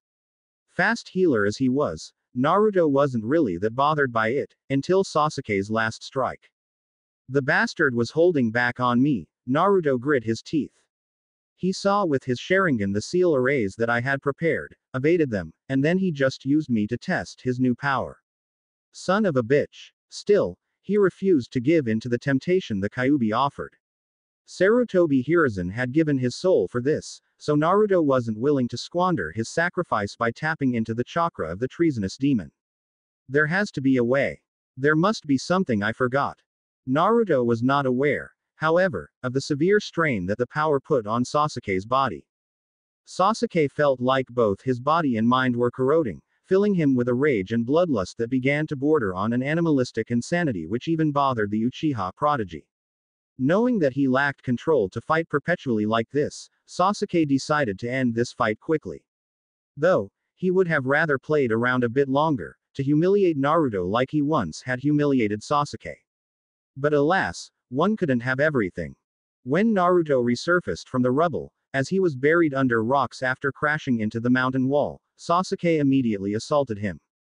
Naruto could barely blink before a heavy fist underneath his chin made him fly. His mouth filled with the coppery taste of blood, Naruto tried to ignore the pain and take control over his body. But he could hardly stop mid-flight, and Sasuke was already behind him. Something hard hit Naruto's back. The next thing he felt was water. He crashed into it, harshly. He must have been kicked into the river down the waterfall. At least, that explained the brief feeling of weightlessness as he fell down. He struggled to get to the surface, his lungs already beginning to urge him for oxygen, but the fast-flowing water was too rough and his body too weak. When his head harshly made contact with the rocky bottom of the shallow riverside, Naruto felt himself drawn into darkness. Had he lost? Had Sasuke killed him? But why now? Why now? After he had been ready to die, before Sarutobi Hiruzen had granted him a new life. Why now? After he had made that promise to Hinata. He wanted to live. He saw the face of Hinata, Kiba, and Kurenai his team. He saw Karen, his sister. He couldn't die, not now. He finally had friends, he had family. He had promised Hinata. He couldn't die, not now. Even if it meant, not now. No. Floating. He found himself floating in stale waters. It wasn't rough and unrelenting like the river he remembered. As this, afterlife. When are you going to wake up, brat? You should know that we don't have that much time right now. A mighty voice sounded nearly bored, as it scolded him. Get up. I'm tired. Lemme sleep, Naruto mumbled. Get up, you little imbecile.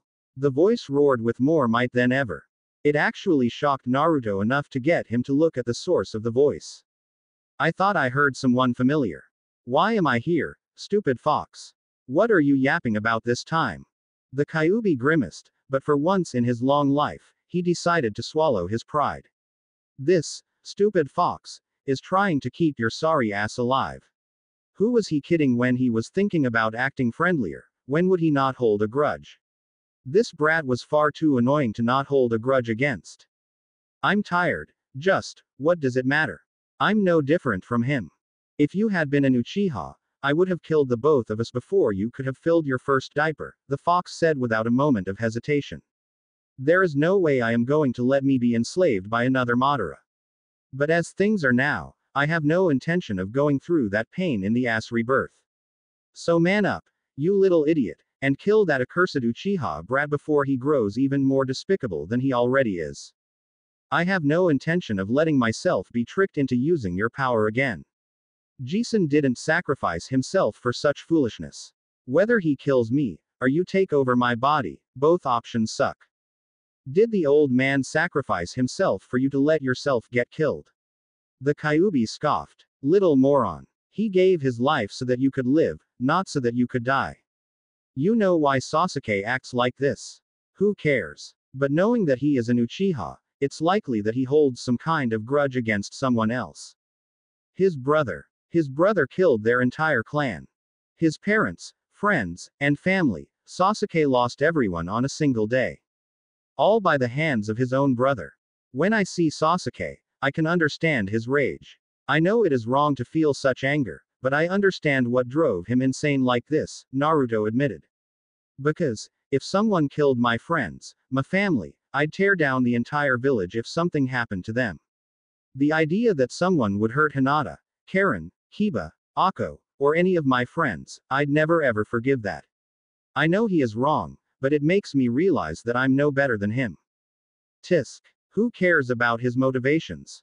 It doesn't make his actions any less despicable, the humongous fox sneered. Even when his brother did all that, it didn't mean the kid had the right to inflict pain to other people.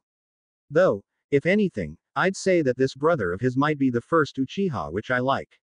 Regardless of his past, regardless of his motivations, it is his actions that set him apart from you. Still, his actions aren't that different from the way how I killed all those people from the Hyuga clan who tried to hurt Hinata. Hinata. Why did you ever consider yourself to be good, moron? The fox shook its head in disbelief. You are truly a runt. You and all of your kind, you're all filth. But none of that self-righteous nonsense matters right now. The flow of time in here might be different from the outside, but still time is of the essence. Decide. Life or death. If you stall any longer, you will never return to those precious friends of yours. I made a promise to Hinata, Naruto mumbled. I promised I would return.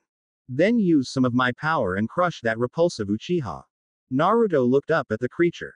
The difference in size was simply ridiculous, as the creature was just that huge compared to him, but for some reason, Naruto didn't feel threatened. It always hated him. It always wanted to hurt him. But now the Kyuubi seemed serious. Even when fighting the Ikibi, the Kyuubi had not been like this. You're really trapped right now, aren't you? He realized. So your brain finally starts functioning. Yes, I am trapped. Before, I knew that there was a chance that I could escape from this shithole, just before you would die. After all, the seal would be weak when you would be on the border of death. But because that old geezer fixed this damnable seal, I know that there is no way out for me.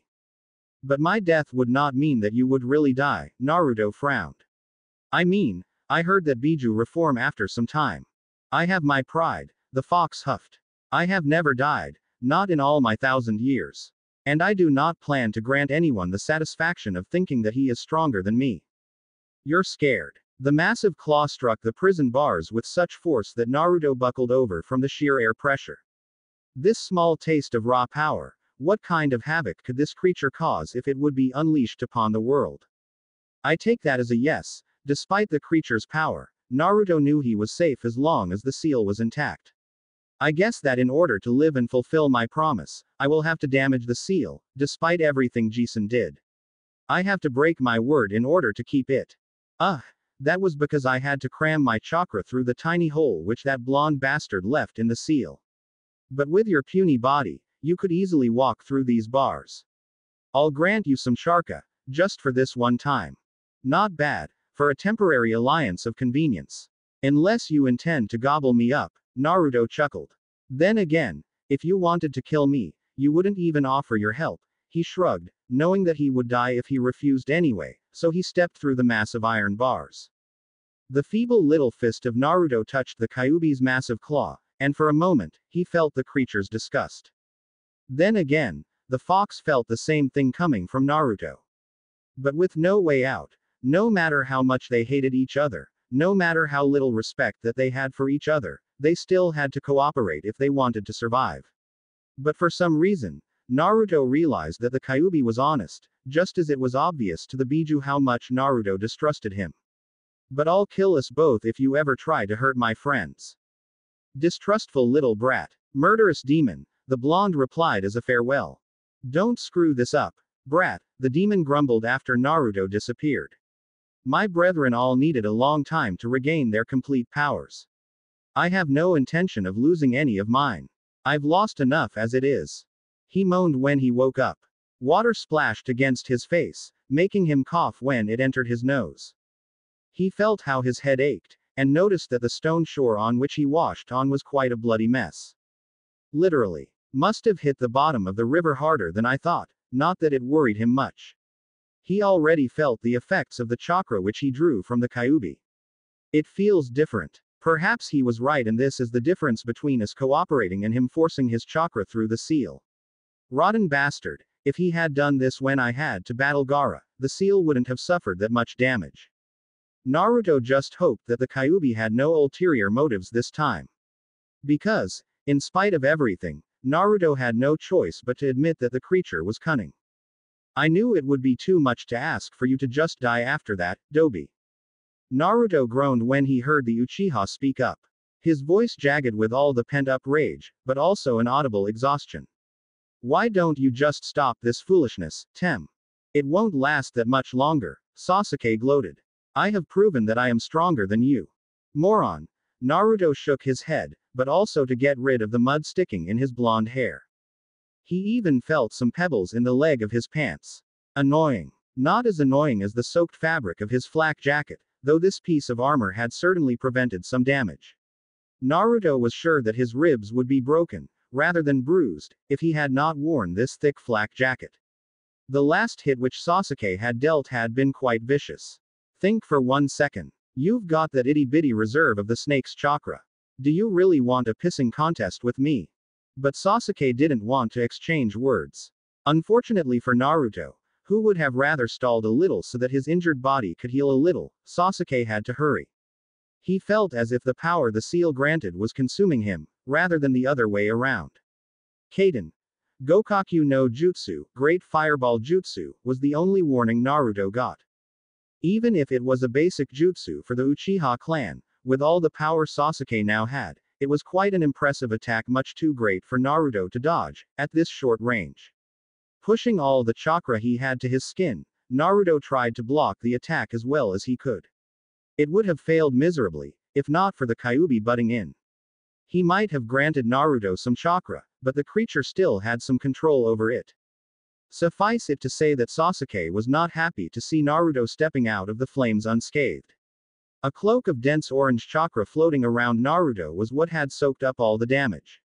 As I was saying, Naruto continued. Do you really think the power of your seal compares to the might of the Kyuubi? Sasuke was a bit unnerved by the sudden calmness that Naruto now showcased. Before, there had been irritation, shock, and every other kind of emotion on his face, but now, it was as if the Uzumaki had resigned himself to his fate. He didn't want to use it, Sasuke realized. It seems I forced you into using that thing's power again. Surprising. I thought the old fool had permanently closed it off. Calm. Did Naruto really look that calm? Well, Sasuke was no Hyuga, so how could he have seen that Naruto was straining to contain his anger? This fight had forced him to risk the peace which Sarutobi Hiruzen had bought by selling his very soul. He had been close to dying just a moment ago, and his head hurt like someone swung a hammer against it. But to insult the man who gave him a second life. Unacceptable. The Kyuubi was happy that Naruto finally got over his foolish doubts. To him, subjects like good and evil didn't really matter. Strength was what mattered. Everything else was merely a matter of perspective. Right or wrong, it just depended on which side someone stood. The strong acted like they pleased, and the weak suffered what they must. There were hunters and prey. This was how the world worked. However, mankind had added a plethora of ways of changing the harsh yet fair natural balance into a cruel abomination. Under the pretense of fairness and other hypocritical nonsense, the worst crimes were committed, evil that no animal would even think of committing. It had been centuries since he had met a human he tolerated, but that drifter had told him that mankind had made itself a path to its own doom, all paved with good intentions, and he had agreed with her. She had told him a truth which his creator, his father, had never found. The Kyuubi had found a new path. Sensing the vile nature of others had always been a curse, but now it was a gift he'd used to cleanse the worst places of the earth. Perhaps I was too early when I judged the brat. Perhaps he can still open his eyes, the Kyuubi mused. Show me, Uzumaki Naruto. Are you human, or can you elevate yourself to something better, and let your animalistic instincts speak? Will you join me in eradicating vile pests like this Uchiha, or will you remain a lowly human? Now that the Kyuubi had grown over his frustration, his boredom made him wonder if the brat couldn't be converted. He couldn't escape, so why not find other ways to pester the brat? How was this happening? He was winning. He had proven to be stronger, and still Naruto came back. Sasuke spit out a mouthful of blood. He could have sworn one of his molars had knocked loose with that last hit. On instinct, he rolled over.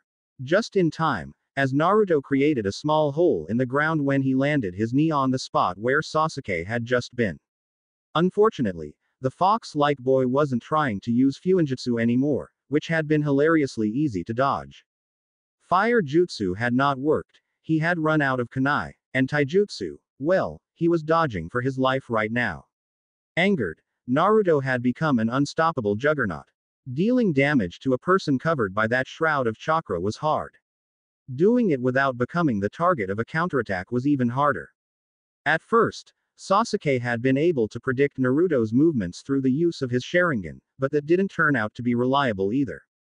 It was not just Naruto's chakra, it was the Kyubis that caused the majority of the problems. The chakra shroud moved and reshaped itself by its will, making it impossible to anticipate.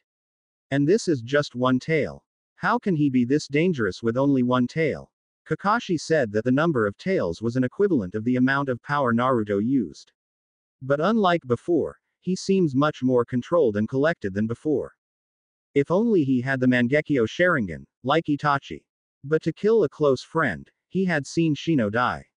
Sakura was left for dead, but nothing had happened. His power had not grown, his eyes had not evolved.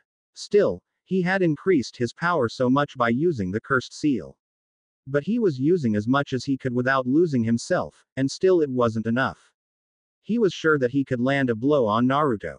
But to pierce that shroud, there was only one jutsu strong enough.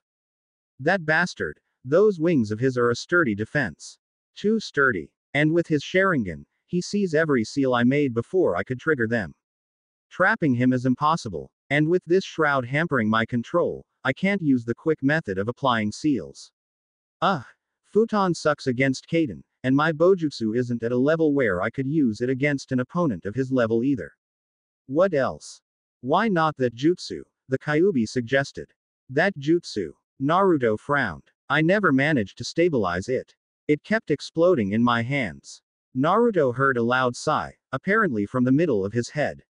Talking to himself, it gave him the feeling that he was crazy. Well, you are crazy, I'll give you that. The fox dealt him a blow under the girdle. Don't worry about those things. I know you are a doofus, and lack any sort of basic skill. Hey, but I will make sure the orb remains stable. You just do the rest. He observed lightning sparking around Sasuke. It was not normal lightning. No, it darkened. Black lightning. It was fitting that the orb of fast-spinning chakra in his hand darkened too, when the Kyubi influenced it. Rasengan. It was the jutsu invented by Namikaze Minato, passed on by Jiraiya. But up till now, Naruto never had been able to stabilize it. He knew it was a strong jutsu, better than most, as it always erupted. Chidori. Rasengan. The orb of chakra was surrounded by the Kyubi's orange chakra, and clashed into Sasuke's black Chidori. Their ultimate weapons clashed. Naruto just prayed that his Rasengan would hold. Even with his shroud, Sasuke's jutsu seemed powerful enough to tear off his arm. Chakra met chakra. Will met will. Anger met anger. The two chakras merged into a black sphere, swallowing them, and expanding until it reached out to the waterfall. The water clashed on top of it, flowing over it as it couldn't pass. Crackling, a white light began to shine from the center of the sphere, expanding until it turned the entire black sphere white. Amidst the white, the two boys could see each other, their true selves, the odd nature of their bond. It was a relationship beyond blood, even if neither fully realized it. It was an animosity that would last to the end of time, yet it brought a deep sense of understanding at the same time. It was only a moment, and then the sphere dissolved. A loud crash resounded. Naruto fell to the ground, only able to regain his balance and land on his feet at the last second.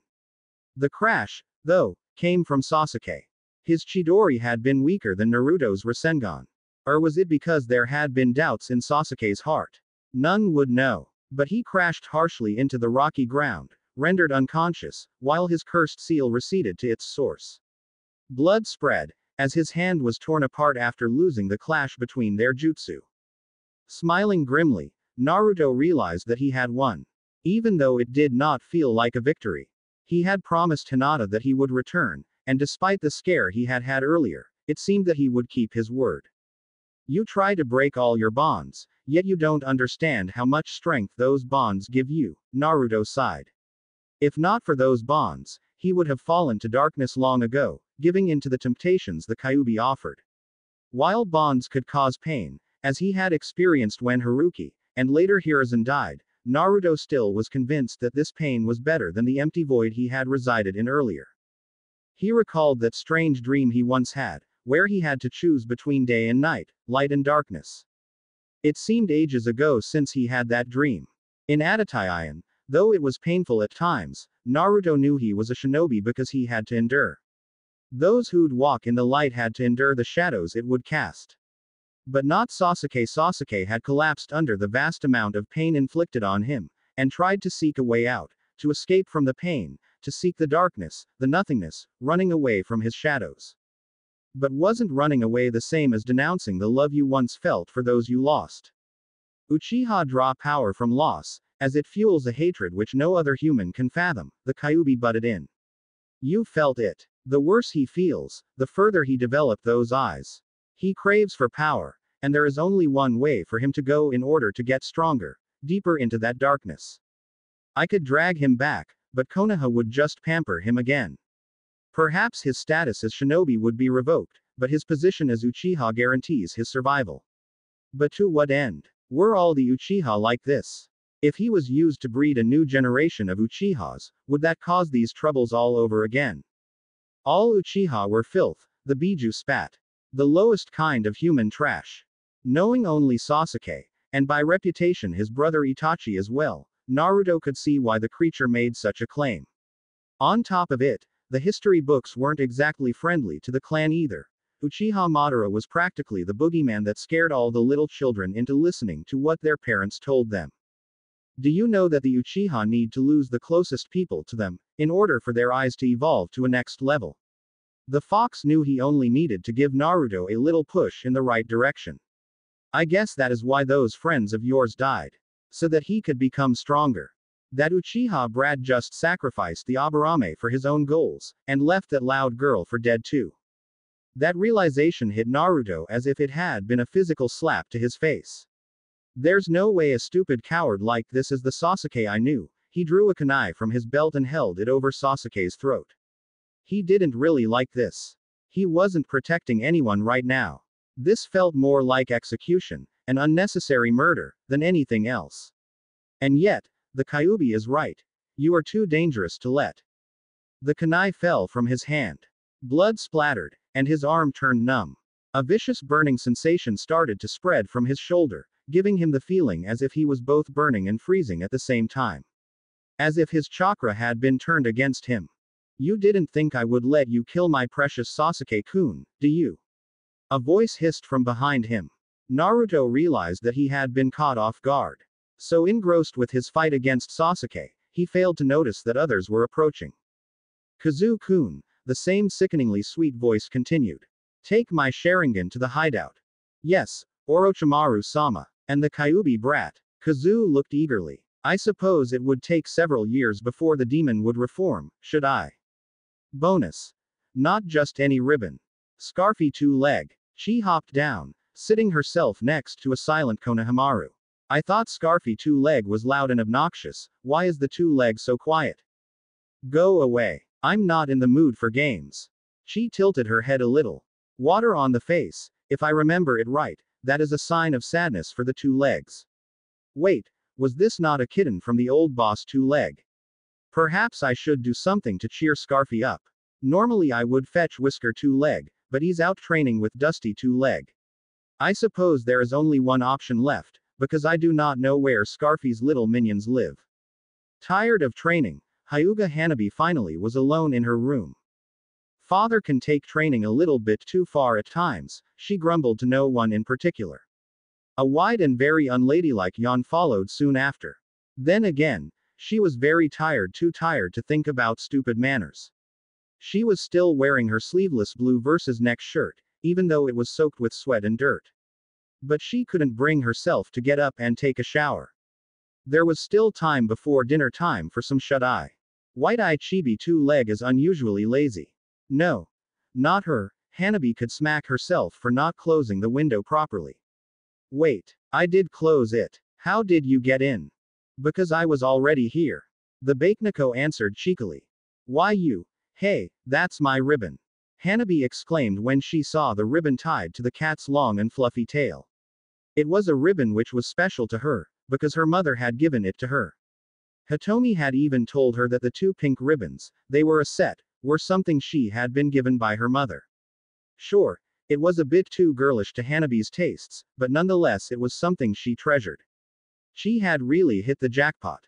Well, if you want it, she jumped out of the window. Tired of chasing that far too nimble cat, and not to mention tired from the entire day of training, it was needless to say that Hanabi was cranky, very cranky.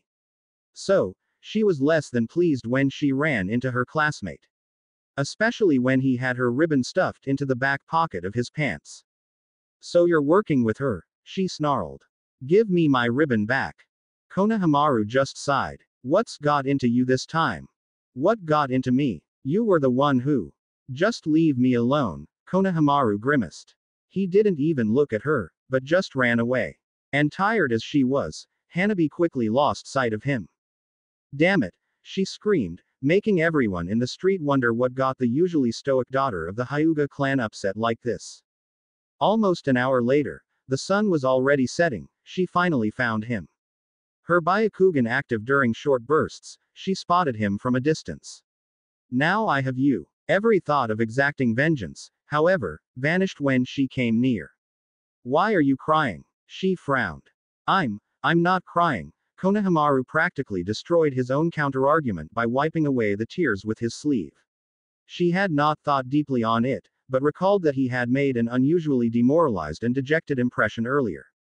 It was nothing like the usual Konohamaru at all. In Hanabi's view, he was just another knucklehead who constantly acted out because he was the grandson of. Oh, she realized why he acted like that. That is why you were. I wasn't crying, okay. Hey, don't snap at me, you were the one who started this all by working together with that cat. Cat? You mean the boss's cat? She gave me this silk ribbon, saying that it was meant to cheer me up. Oh, but I guess she stole it from you, Konohamaru shrugged. Here, he handed her the ribbon. Thanks. Great, can I have some peace now? No.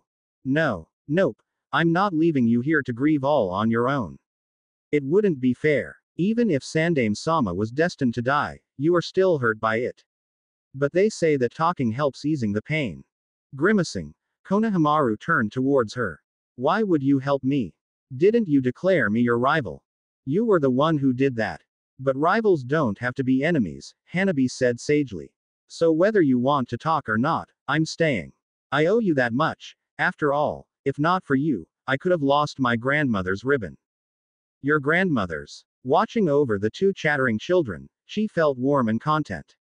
She could make Scarfy two-legs smile, I knew it.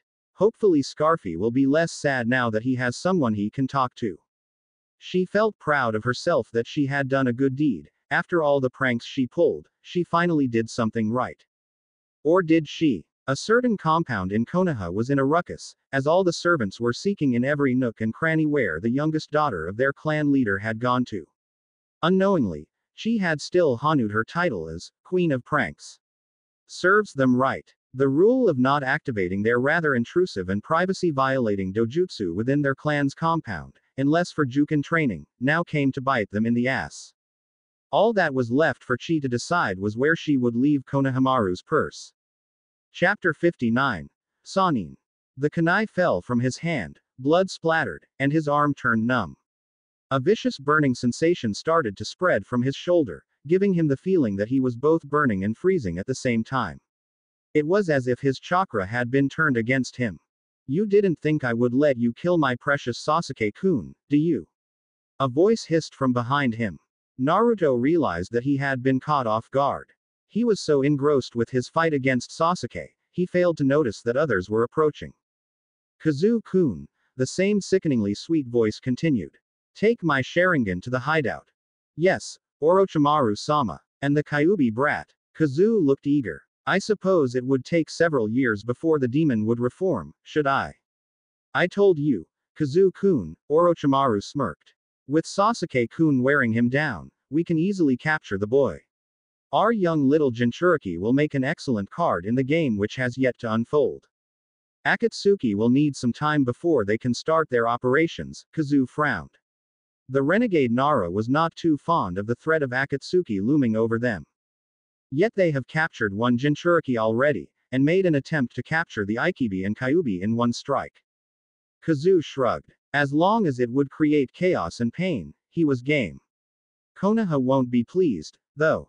It doesn't matter. The other nations will gladly exploit Konoha's weakness, once they learn that their Jinchuriki is missing. We both know that Iwagakure is merely waiting for a chance to wage another war against Konoha. Bastards, Naruto spat, literally, as his mouth was filled with blood after a coughing fit.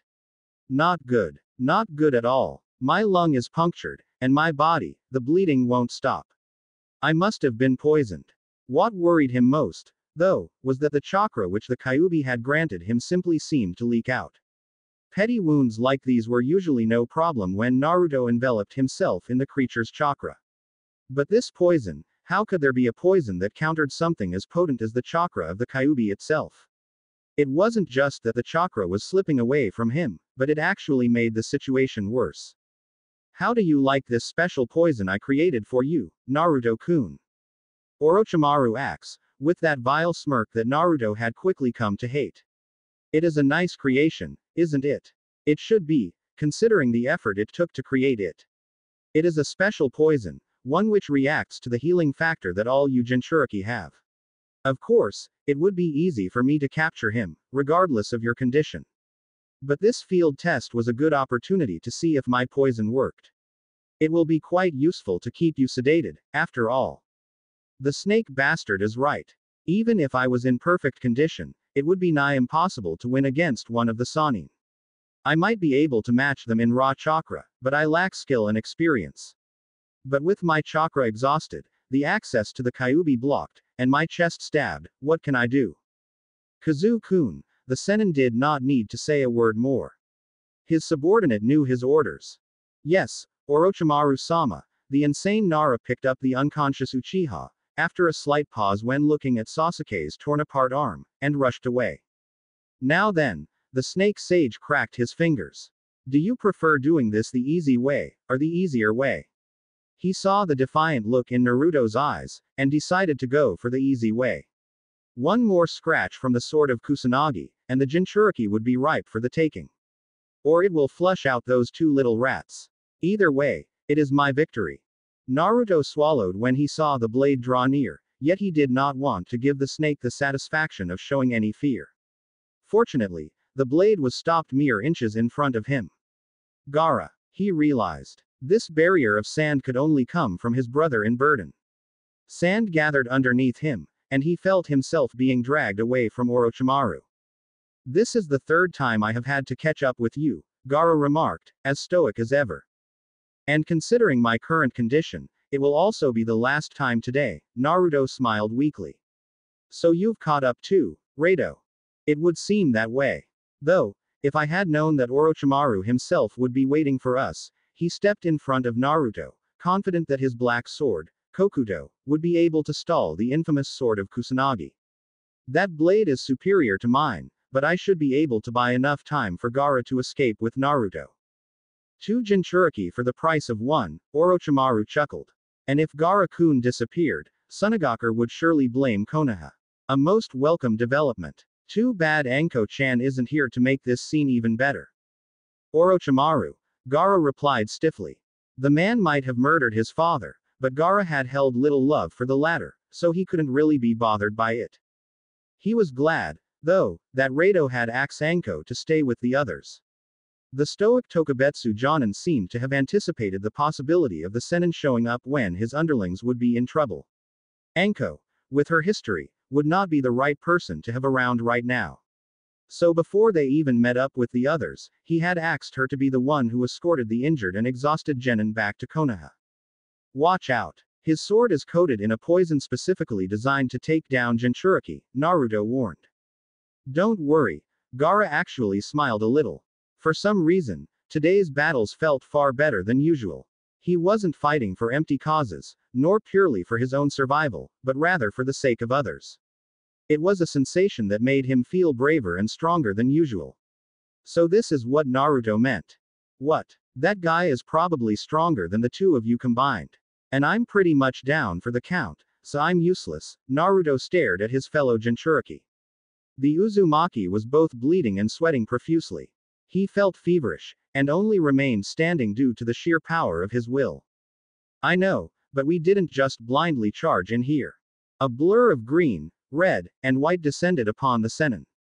He had cloaked himself, so Orochimaru had only been able to sense him at the last moment, resulting in shattered bones in the arm he used to block the man's strike. Jiraiya, one Sannin hissed at the other. Rado, Gaara, do as ordered, the Godime Hokage said brusquely. Take Naruto back to Konoha. By the looks of it, he will need Tsunade's aid right away. Take him straight to her, do not stop for any reason, got it? I'll deal with my old friend. Yes, Godime-sama, Rado bowed. Jiraiya, you just cost me 2 Jinchuriki. Orochimaru had narrowed his eyes, one of the few signs which he gave away to showcase his anger. I knew a chance like this would draw you out to the surface, Jiraiya smiled, unusually relaxed. Ma, this is the guy whom I told you about. Fukasaku scratched his goatee, but Shima, the toad with the purple head, snapped. So this is the youngster who caused all that grief. Such interesting summons. Orochimaru felt a little relieved when the 2 tiny toads began to argue. Of course, with them stuck onto Jiraiya's shoulders, they were practically shouting in the man's ears. You didn't get any better looking, Jiraiya. Meh, it is the downside of this jutsu. I suppose that is why I left my hat back home, because it just wouldn't look right if I wore it with this appearance. I'm glad Tsunade-hime isn't around to see me like this. The large nose, the goatee, the wild spiky hair, Orochimaru had to agree that the mantle and hat of a Hokage wouldn't really look good with that. Though, with a pretzel on his back, one could argue that Orochimaru wasn't really gifted with a good sense for fashion. I still find it amusing that you, of all people, would take Sensei's position. The red lines on Jiraiya's face rippled as his expression changed into an angry grimace. It would not have been necessary if you hadn't killed Sarutobi-sensei. We both knew it was inevitable, Orochimaru shrugged. His arm might be shattered, but he cared little about such trivial things. While Jiraiya's version of Senjutsu gave him an unstoppable amount of raw power, Orochimaru was granted by an ever-changing and evolving body at the cost of a fair amount of chakra, of course. Injuries which would kill any other were nothing more than temporary nuisances to him. You were his favorite. A fact you never liked. It is of no consequence, Jiraiya sighed. But even before your betrayal, he realized that he had been wrong about you. Still, he couldn't kill you. And when he faced you again, he lacked the strength to finish you. Yes, you two share the same weakness. Not anymore, Orochimaru. Last time, I faced you as a friend, but this time I face you as the Hokage of Konohagakure, Jiraiya stated firmly. I will tear the information out of you. The Uchiha will return, and I will get evidence as to who manipulated my informants. You and that bastard of a Shimura are collaborating, aren't you? A friend. Orochimaru chuckled, both at the statement that his last battle against Jiraiya had been a matter of friendship, and as an answer for the question regarding Danzo. Unusually serious, Jiraiya-chan, Shima remarked. Perhaps leadership actually did some good for ya. Don't ya realize that Jiraiya-chan's this serious because of that fellow, ya old woman? Who are ya calling old, ya senile old fart? Please, could you two please not shout in my ears every time I summon you? Jiraiya sighed, a large sweat drop forming on his forehead. There's the clown I know, Orochimaru taunted. I can feel the power he radiates. Since when has Jiraiya been this strong? Taunting him, making him lose his temper, seems the best course of actions right now. It was never too hard to do. Strong as he may be, he has always been an idiot. Responsibilities, Orochimaru. You do not know what that means, but I do. I tried to run from them for a very long time, thinking that I wasn't worthy, but that darn kid was right. The world is a screwed up place, where one act of hatred inevitably causes the next. But trying to remove myself from the cycle doesn't relieve me from responsibilities I have. I'm inevitably part of this world. And as a Hokage, my actions have more meaning than ever before in my life. You want to be Hokage to bring peace. Orochimaru chuckled. Oh my, that is truly a good joke. Did you ever think of how much war the cages created? How many deaths each of the four have on their accounts? I am not blind. But in this imperfect world, Sensei tried to bring an end to all the wars. Still waters only bring decay, Orochimaru countered. But he could see this argument was not enough to force Jiraiya into making hasty decisions. Seems like becoming Hokage really did change his heart. He is different from the last time we fought. Not to mention that he didn't change his looks like this back then. Orochimaru knew he was at a disadvantage. The battle with Sarutobi Hiruzen had taken its toll on the body he had used, so Orochimaru had been forced to replace it. He would rather have used Sasuke's body, but considering how the Sound Four took so long before delivering the Uchiha, well, they were all dead now, so he wouldn't have to punish them anymore. Kuchio's no jutsu. Jiraiya had never liked snakes. Slithering, cold-blooded little worms, he would rather not get near any of them. But when the huge cloud of smoke dissolved, he saw the snake he hated above all others. Manda was the strongest summon Orochimaru had, the largest of all snakes in the world. Towering over buildings and trees, this serpent could by all rights be called gigantic. So this is Ta Kid whom Bunta-chan hates so much, eh? Fukasaku mused, although his gaze remained rather disinterested from Jiraiya's shoulder. Must say that I was expecting a bit, well, more, after all Ta fuss Bunta was making. Orochimaru looked down at the small figure of his former teammate down below, laughing. I think this is an appropriate offering for you, Manda. Gobbling up the champion of the toads and those two senile old bugs should be a rather satisfying meal. Jiraiya heard something snap. Bugs. Shima hissed. Bugs. That toddler dares to call us bugs. The giant snake stared down. You blundering fool, what are you smoking when you summoned me in front of both the great toad sages? The creature buckled, nearly throwing the surprised Sennin from its head. I know you are a fool when it comes to sensing nature chakra, but do you really want me to bite your sorry ass? Ma, calm down a bit, Fukasaku tried but failed to reason with his wife. Ta Kid called us bugs, you deaf old fart. Shima fumed. That's it. That's all I can take today. First, you insult my cooking, and now I'm called a bug. Jiraiya-chan, provide oil dang it. Jiraiya shrugged. Usually, getting the two elderly toads focused on the actual enemy instead of fighting each other was a taxing task. Orochimaru just saved him a lot of talking by comparing them to their food. Senpo. Gomon. Jiraiya clapped his hands together, and spit out a wave of oil. Fukasaku had just sighed and followed his short-tempered wife's lead. If not, he'd never get her to shut up about it. So he supplied a massive gust of wind. Adding fire, Shima herself ignited the jutsu. Within an instant, the entire area was filled with boiling oil. In this sea hotter than thousands of degrees, Manda didn't even have time to curse his summoner. He was hit and dispelled, and it would take a lot of time before the substantive damage to his scales would heal. But if Orochimaru would summon him again, Manda knew very well who he was going to eat. The summoning contract should not belong to idiots like this. Without the support of the giant reptile, the Sennin himself was also swallowed by the wave of boiling oil. For a moment, Jiraiya had hopes that this would be the end of things, but alas, slippery as always, the Sennin jumped out of the oil. His mouth widened to inhuman levels, and a new Orochimaru climbed out, shedding his burnt skin. Unharmed as he might appear, Jiraiya saw that his opponent was far from happy. The deep angry scowl was as much a pleasure to Jiraiya as sensing how much chakra Orochimaru just lost due to that stunt. I guess that is the difference. The version you taught me grants me a massive increase in strength and speed, yet is only temporary. But the snake's version of senjutsu must be more about permanently altering their bodies, Jiraiya said to both elder toads. They're all variations of Ta same thing, Jiraiya-chan, Fukasaku sighed. And yet there is always dispute over which version is Ta best. Fools, they should know that us toads are right, Shima huffed. That kid would have had Ta upper hand against Jiraiya-chan, if Jiraiya-chan was fighting without us, but right now. Right ma, the male toad agreed. And that kid lost so much chakra by respawning himself after all that damage. It is due time that he faces his end, Jiraiya said with iron determination.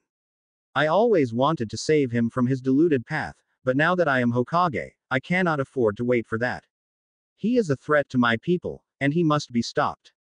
Especially because of what happened to Sarutobi Hiruzen, he would have liked to add, but he wanted to not make this sound too personal. Now that he had his responsibilities, he couldn't afford to do that anymore. Orochimaru chuckled in a measly attempt to sound confident, but even to his own ears it sounded hollow. I never expected Jiraiya to be this strong.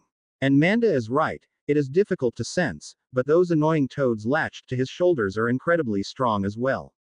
This sort of strength is far beyond, yes, that is it. Jiraiya might have a fair shot against him. It would seem that you have me backed into a corner, Orochimaru admitted. Such a shame. And I was so close to capturing the Kyuubi. Were you really after the Uchiha, or were you targeting Naruto from the very start?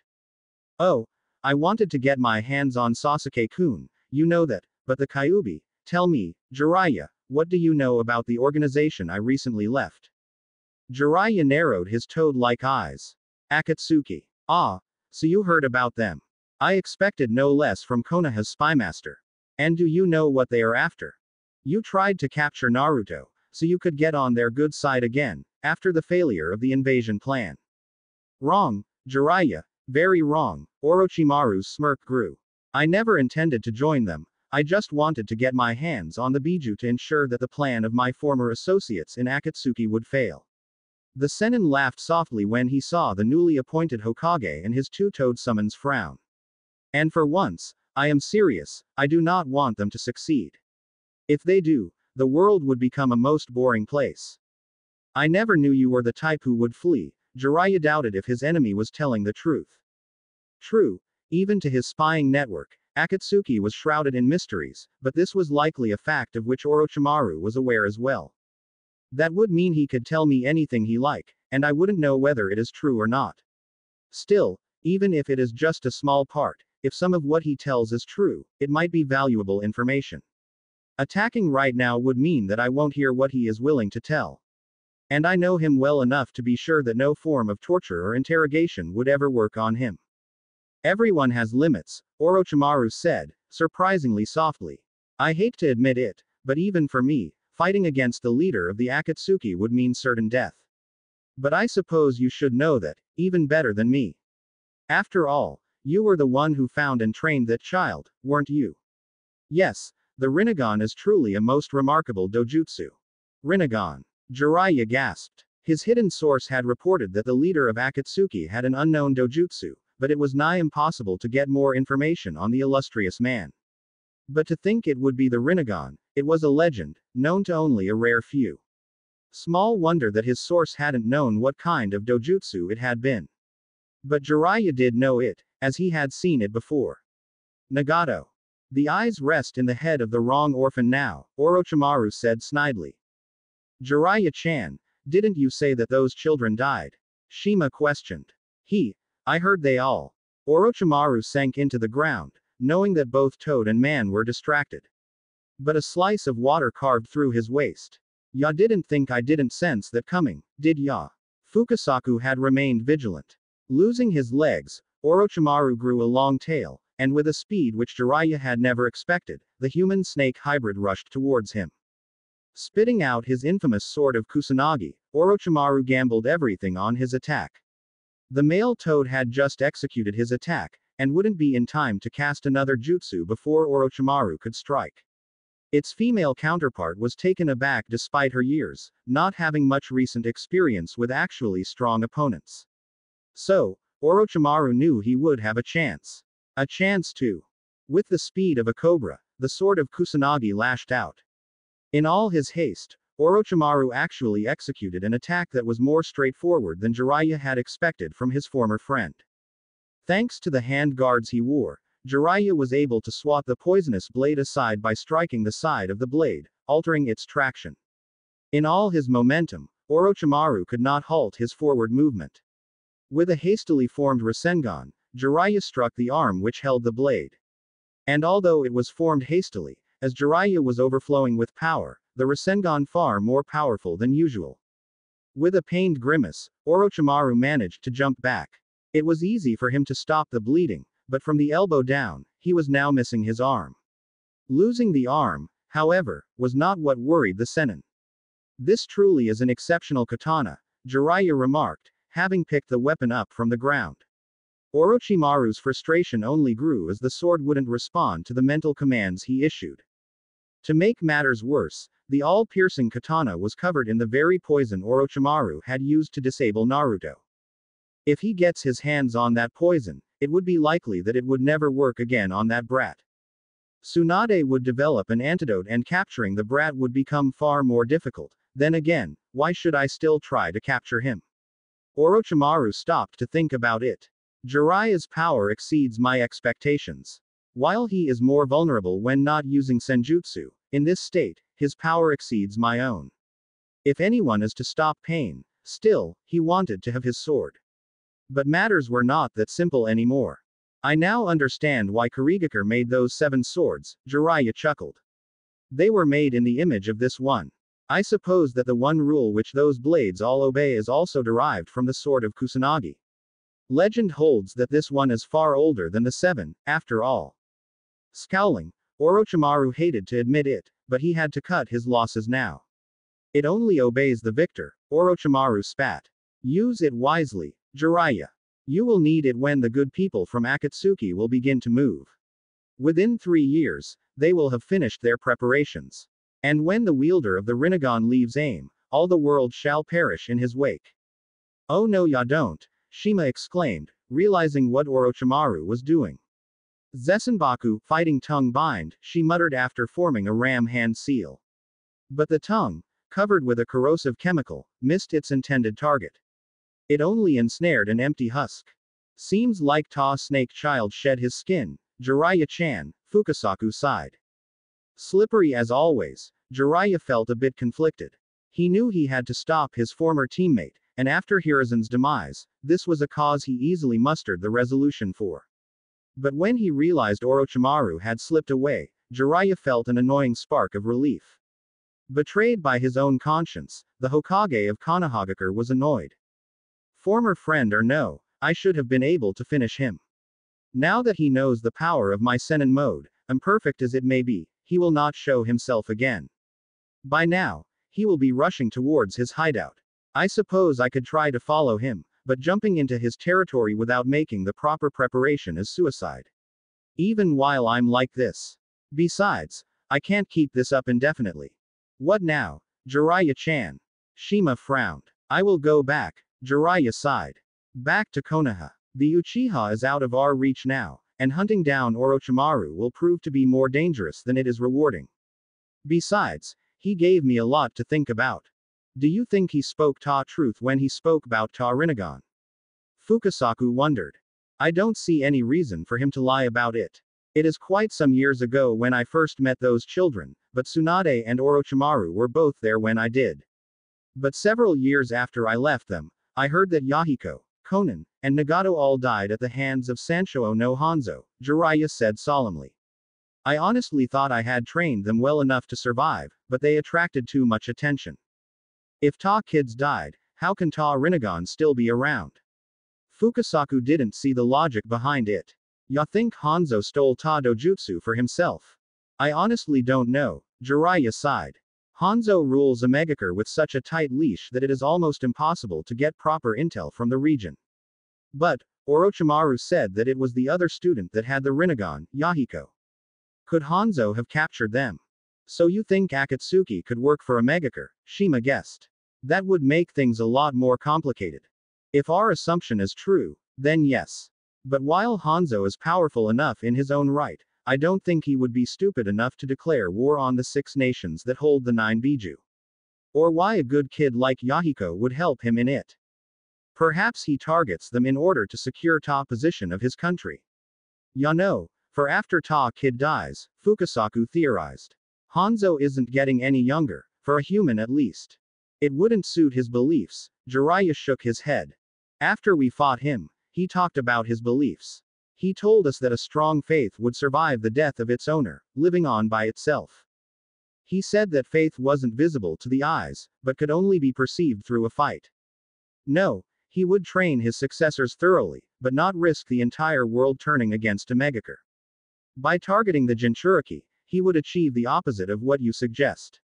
Instead of securing his legacy, he would only endanger it. Besides, with the current balance of things, his nation is practically safe from any invaders. I mean, it borders Iwagakure, Sunakure, and Konoha, so if any of the three would wage war on AIM, other two would step up and stop a war that endangered their buffer zone. Fukasaku nodded in agreement. A status quo. Exactly. I don't think Hanzo would recklessly cause a new shinobi world war. I need more time to figure out what is going on. Thank you both for your help, senseis.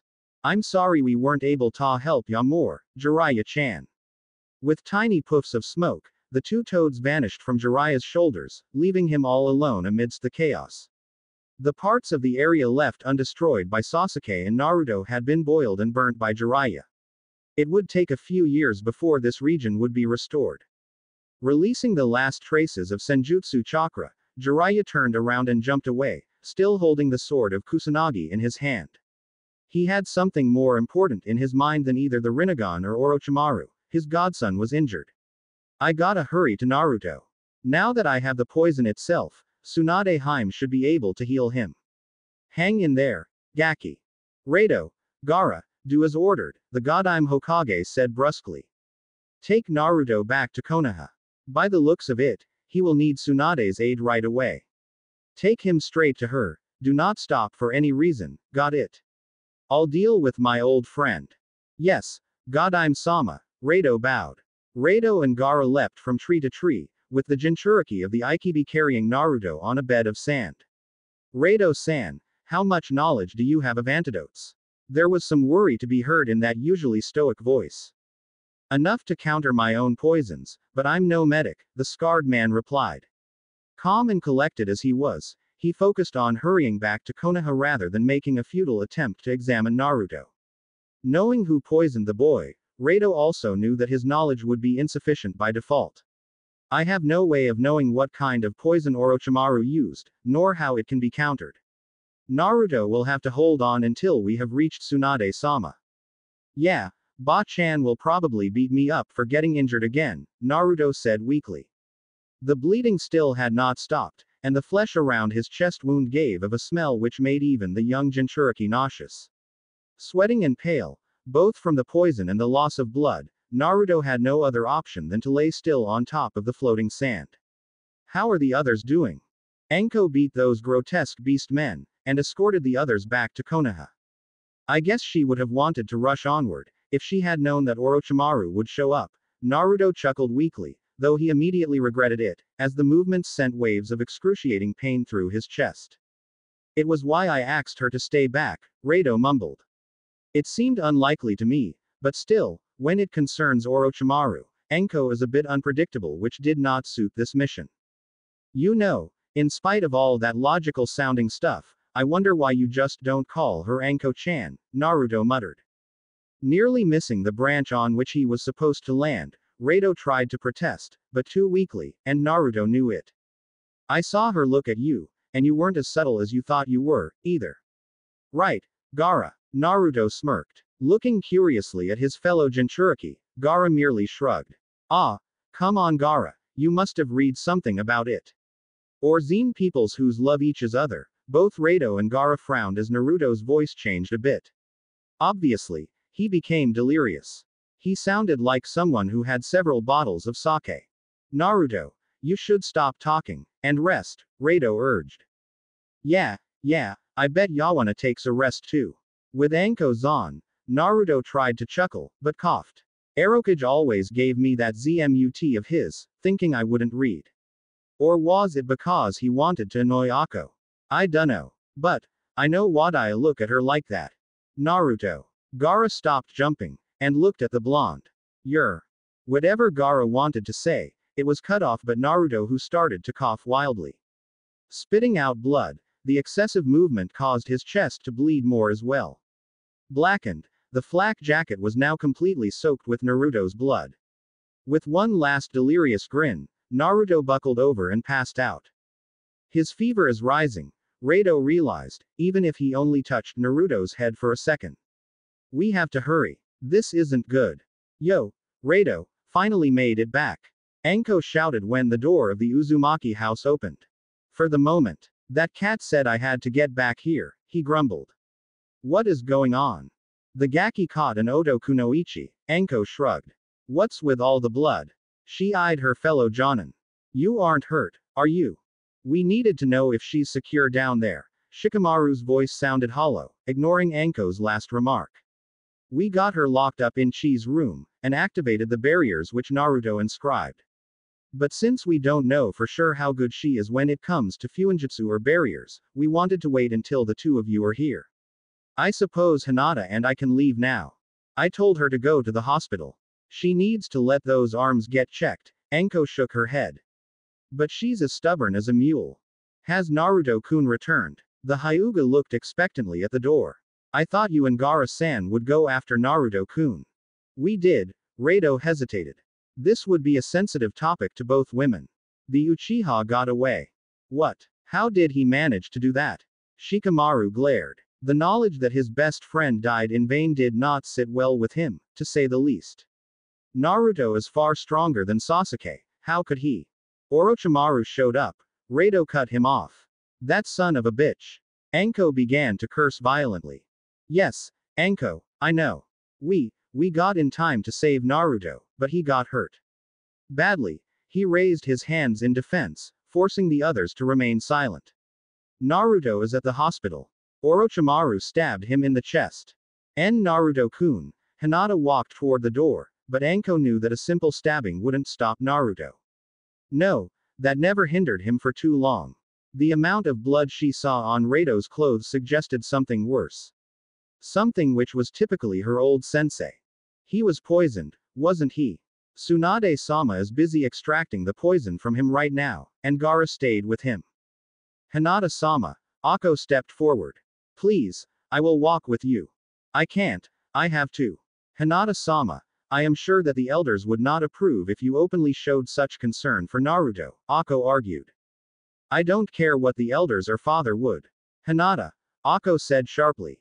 You, Shikamaru-san, and the others, you all disobeyed direct orders from the Hokage and your sensei. It would be a perfect moment for those who do not want you to remain heir, to use this situation to urge Hiashi-sama to name Hanabi-sama as his heir and to brand you with the caged bird seal. With wide eyes, Hinata looked at the member of the branch.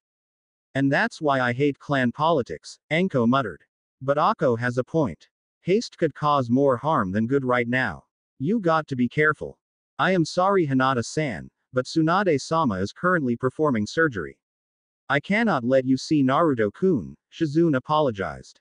But, and look at those bloody rags, Shizune exclaimed, ignoring Hinata's protests. Why didn't you come to the hospital sooner? But I. None of that, Shizune huffed. She grabbed Hinata by the shoulders and pushed her into another room. First of all, I am going to heal those arms of yours. Akko stood there, looking apologetic, but otherwise she couldn't do a thing for the Hyuga heiress. While Tsunade was trying her hardest to get Naruto back on his feet, no one else could interfere. In fact, Shizune had more or less admitted that even she didn't understand the things Tsunade had to do. The poison which Orochimaru had designed was more complex than Shizune had ever seen. Even Tsunade barely understood what he had done to Naruto. If not for Jiraiya returning with the sword of Kusanagi, even Tsunade would have faced an impossible task. Although Akko was still wondering what this sword of Kusanagi was, and how the Hokage had been involved in today's disaster. Akko-san. The Hyuga turned around, only to find a dirtied Uzumaki. Karen. Akko smiled. I'm glad you haven't gotten hurt. I suppose. Karen's smile faltered. But Ni-san, he is hurt. Hiba-kun too, though Shizune-san managed to heal him in no time. He is just exhausted right now. Ino-san is also still being treated by her dad, because of the mental damage she suffered. Lee-san is heavily injured too, but he seems to be recovering quickly enough. And the surgery on Neji-san was also a success. I just. See Choji-san, he didn't make it. Godime-sama had to tell his parents that their son. Akko pulled the fragile-looking Uzumaki into a hug, surprised that the girl started to shake like a leaf, and sob. It must be hard on you. Why didn't you come home?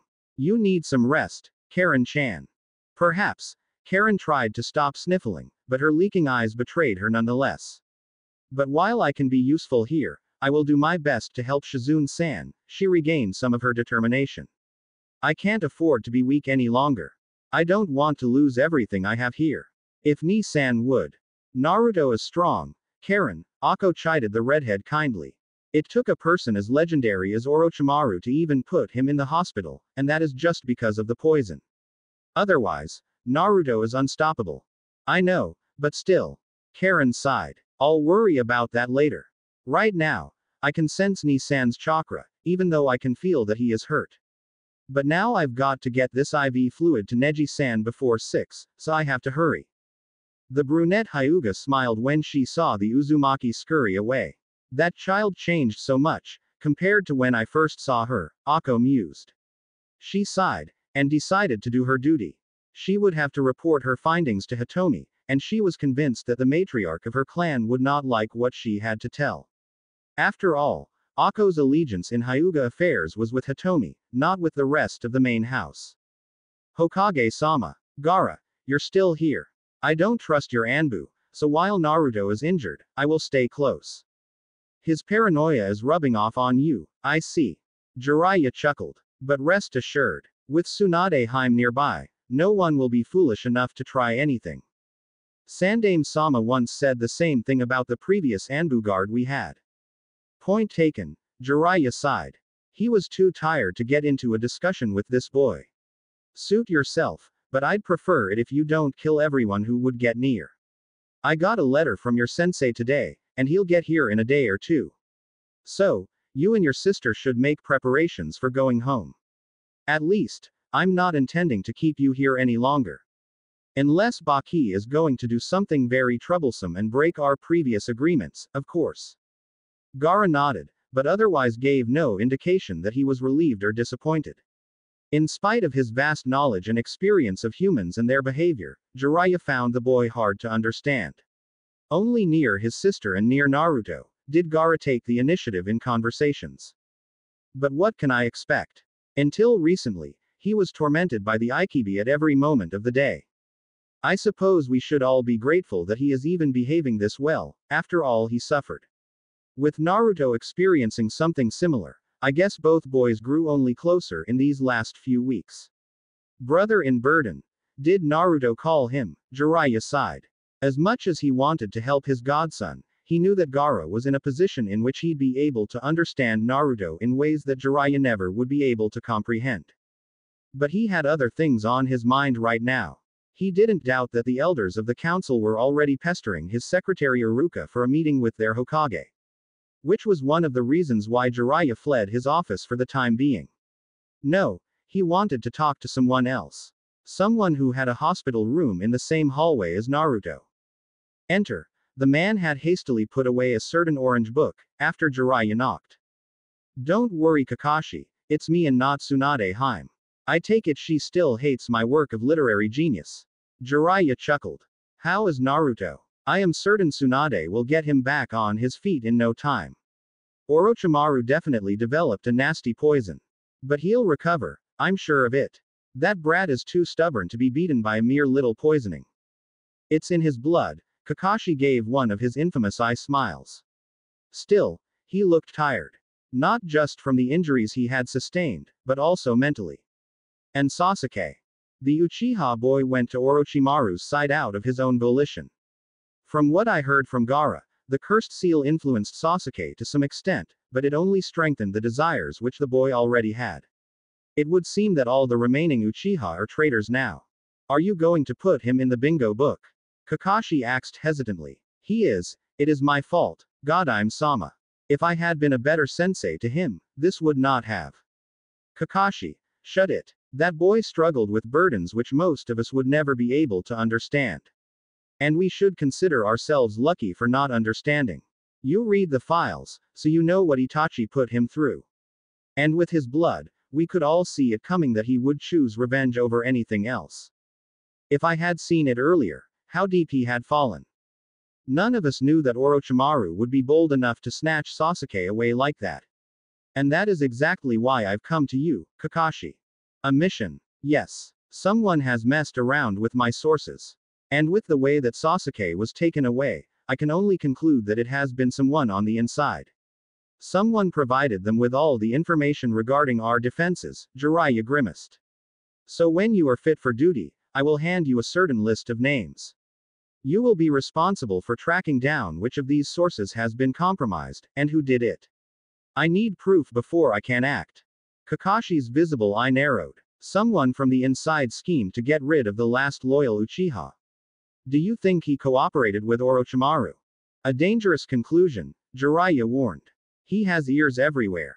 I am sure you are aware of that division which was closed down years ago.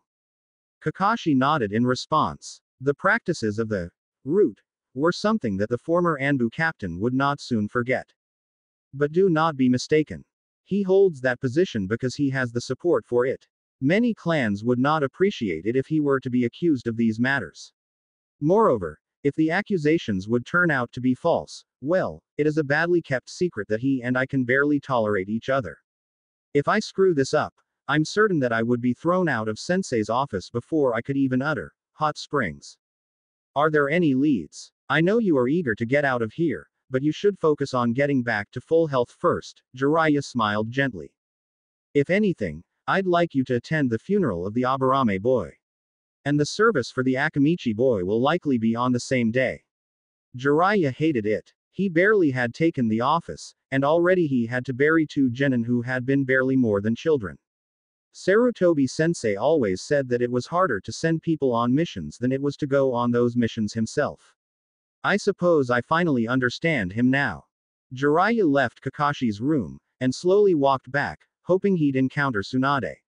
I suppose it is worth the try, even though I know she'd never accept it. I could always try to get her so drunk that she'd agree to take over the hat.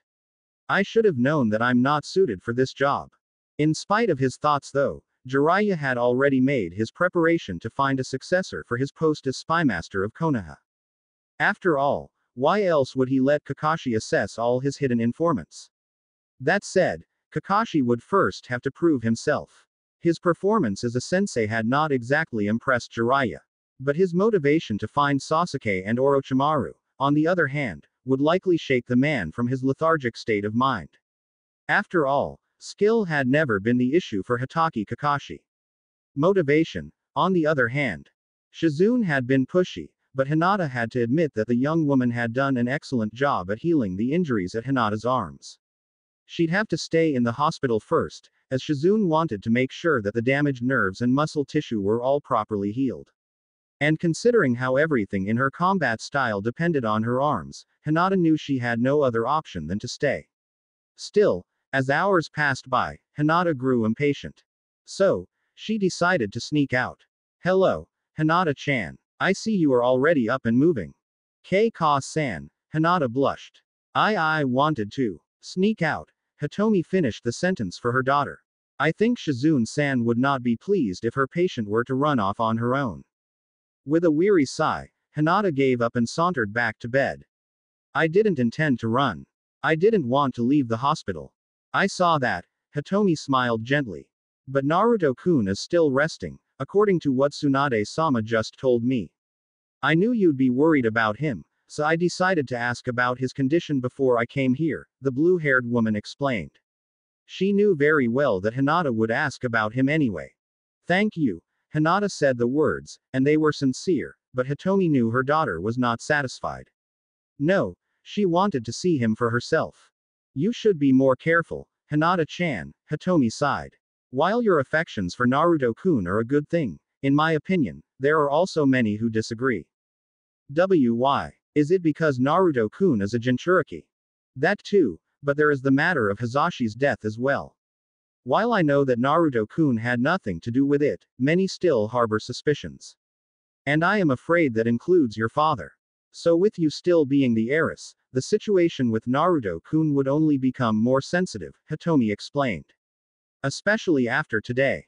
I disobeyed orders. I know, Hinata sighed. There were several who cited your disobedience as a reason to banish you to the branch family, Hitomi said bluntly, making Hinata pale. I managed to talk your father out of it, but only barely. He was almost ready to officially name Hanabi-chan as the new heiress.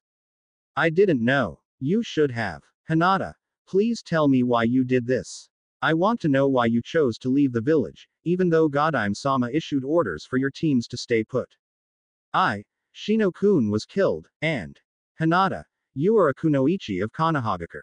For all shinobi, it should be obvious that the risk of dying is a part of the job, Hitomi interrupted. If you want to lead the Hyuga clan to a better future, you cannot let yourself be governed by feelings of revenge and hatred. I didn't, Hinata protested weakly, not used to her mother being this strict. She knew Hitomi made a valid point, and she knew that there were a lot of expectations coming with her position as heiress, but Hitomi had never really made a point of it. Hitomi had never really pushed her like this. Then again, Hinata had never believed she would remain the heiress for this long. She had been the failure of the clan, a laughingstock and not an heiress. But in these last few months, Hinata had realized how her mother had prepared her for something much greater than Hinata could ever have expected. Hitomi was preparing her to be not merely an heiress who would continue the path the clan was walking, but rather preparing her to become the heiress who would lead the clan back to its original path. I see that you have yet to understand how serious your position is, and how your every decision and action reflect on this. Hitomi paid close attention to Hinata's expression, in the way Suzaku had taught her. One of my friends was abducted. Sasuke-san was not the nicest person, but he was a person whose lineage was important to Konoha. And while everyone searched in the wrong directions, we knew where they took Sasuke-san. Why didn't you send word to the office of the Hokage, rather than tracking the group by yourselves? They did something to Sasuke-san. A strange ceiling, Hinata struggled to explain. We thought that he would die, unless we saved him. And while we were with 9, they were only with 4, of whom 2 were already injured. We thought that we had the perfect chance, and we all decided to take it. And we did send word. Before we left, Chi went to seek out Naruto-kun. Enko-san and Rado-san were with him, so we expected one of them to send word to Hokage-sama. So your decision to go to combat forced others to go against the orders which Hokage-sama issued. Hitomi shook her head. Hinata, you are a smart girl. But you should never forget the very nature of our village. We live in a militaristic society. Genin like you cannot just independently decide such matters. In fact, you should count yourself lucky that Hokage-sama did not choose to imprison all of you. Hinata paled. You endangered the Jinchuriki of Konoha, and from what I gathered from Tsunade-sama, Naruto-kun could have died if those wounds had been left untreated. The loss of a Jinchuriki could have triggered war. But I didn't want to. And to make things worse, the Jinchuriki of Tsunagakure also joined the battle. What would have happened if Gaara-san had died, Hinata? Or Tamari-san, for that matter? Any chance of a lasting peace between Suna and Konoha would have disappeared, Hitomi continued. Her expression softened when she saw her daughter's panic, but at the same time, she knew that Hinata had to learn this lesson now. I know you were not the only one to have decided on this matter, but for an heiress that should not be an excuse. You will need to make decisions for yourself. And when you take your father's position, your decisions will extend to the entire clan. What happened to the heir of the Akamichi clan could have also happened to you, or to any other member of your group. I apologize, Hinata nearly whispered, downcast that her mother lectured her like this. Don't, Hitomi smiled. Take this as a lesson, and remember it. I know my words were harsh, but underestimation of opponents is a mistake which each shinobi will make at some point in their careers. I am relieved that you did not take this decision out of feelings for revenge. Someone who would choose revenge would not be fit to restore our clan and unite the main and branch families. Surprised, Hinata looked up at her mother. But, you are young, Hinata, Hitomi corrected a deviant strand of blue hair of her daughter. But never forget that there are many people who have their eyes on you. Some have expectations, and others are merely looking for a chance to remove you from your rightful position. Now, you need to take some rest and let Shizune-san check your arms. After that, I will make sure the difficulty of your training regime is increased. After all, I cannot let your actions go by un. The door creaked, and after some hushed cursing at the door for making such sounds, it opened wider. Hey, Hinata, are you still awake? Karen peeked into the room, and froze. Hi, Hyuga-sama, she said sheepishly.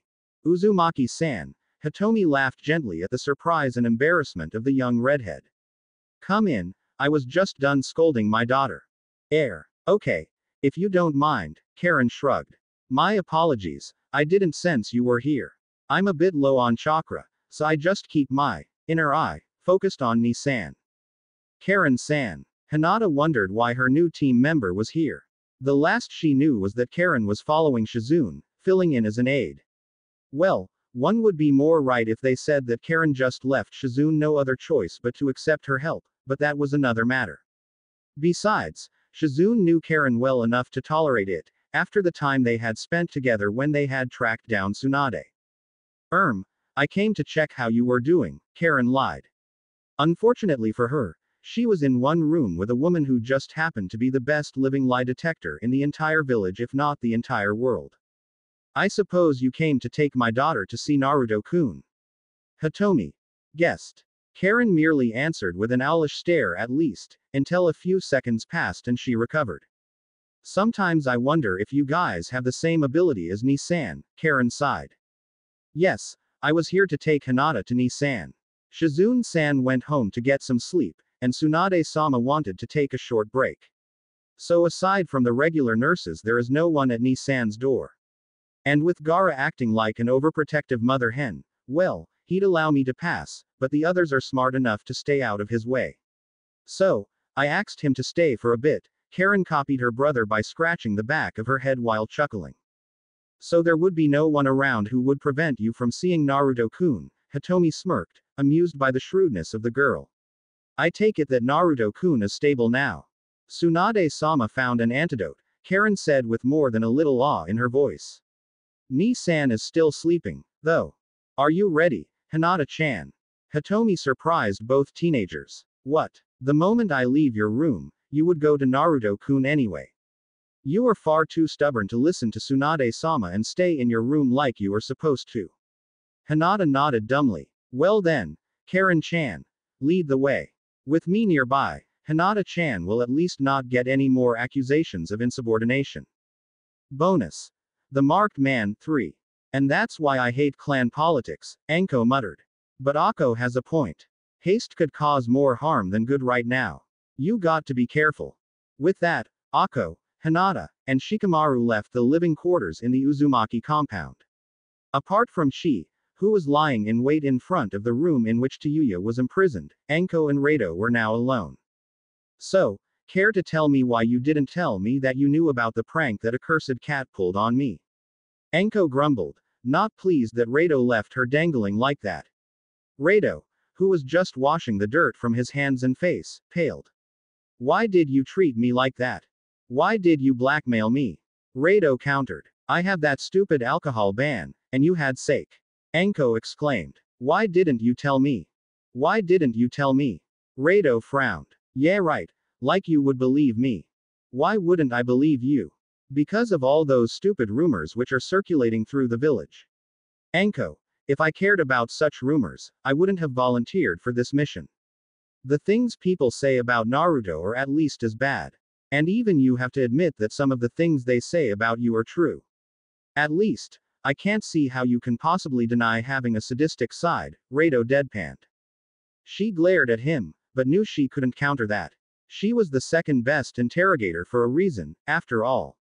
And unlike Ibiki who had the patience to interrogate the slow way, Anko preferred more active methods of dragging the truth out of someone, once she had reason to believe that someone withheld information from her.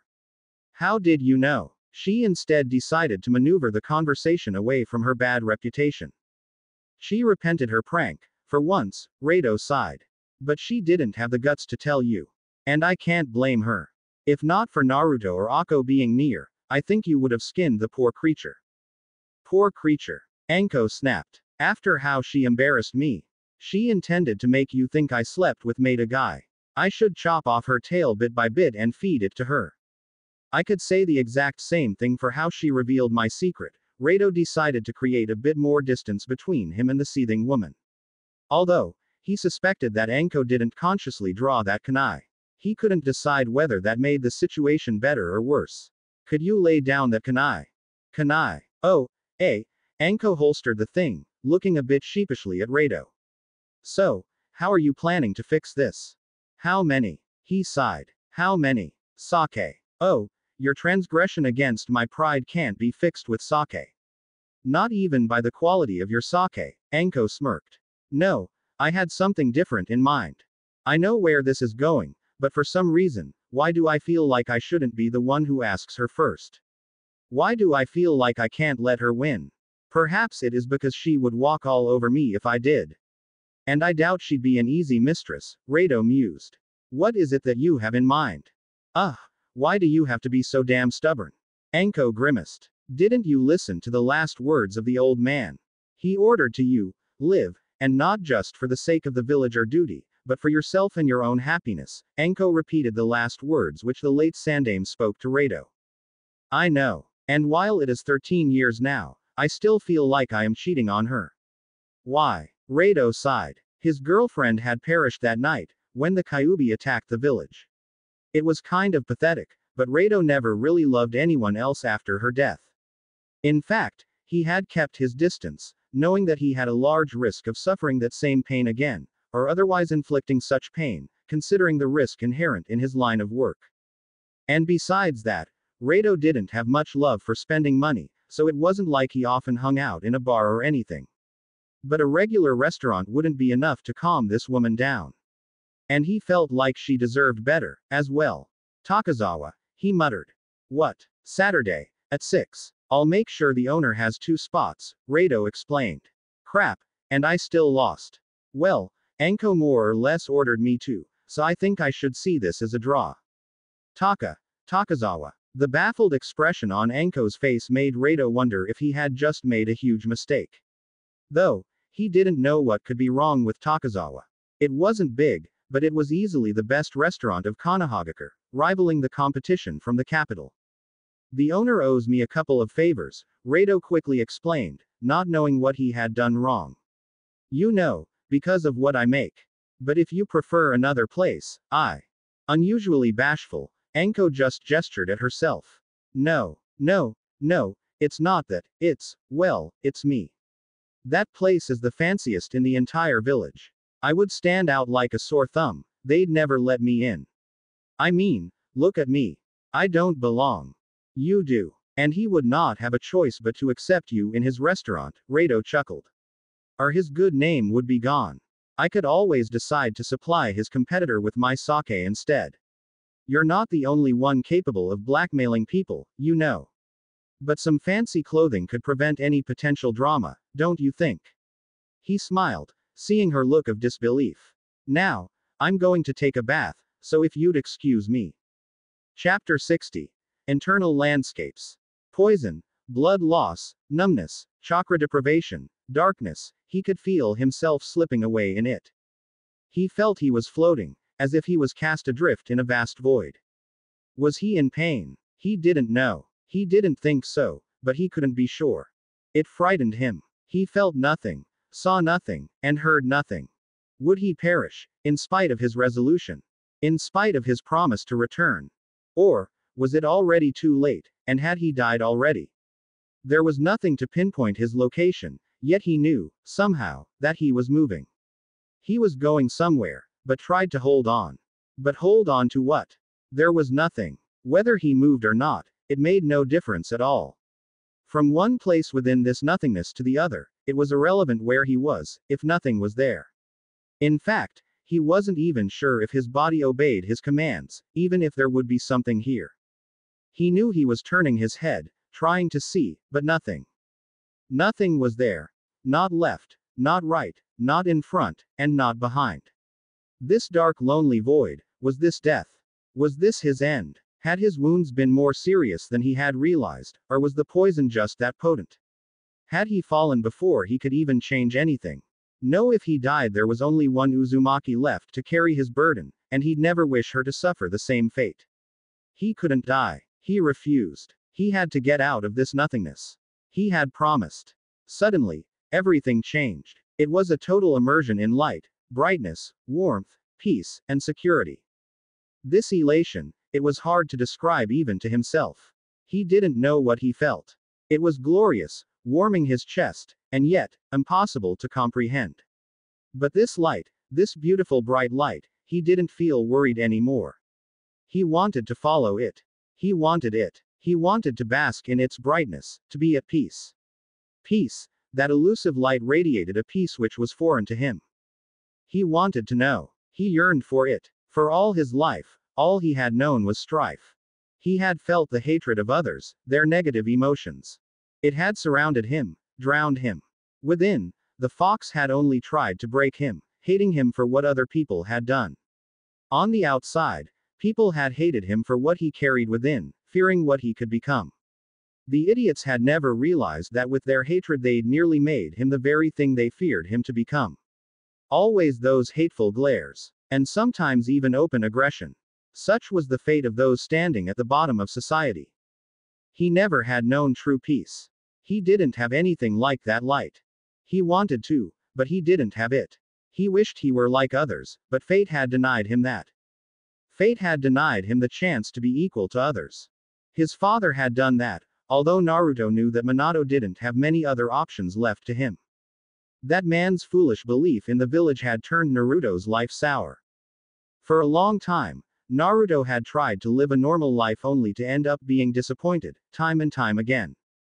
Countless times he had tried, let people back in, attempted to trust, but he could not. He always had wanted to run, away from all the darkness around him, the vile atmosphere by which even the best people could be surrounded. Their desires, their longings, their fears, their hatred, their greed, he had been naked to it all, alone in the world.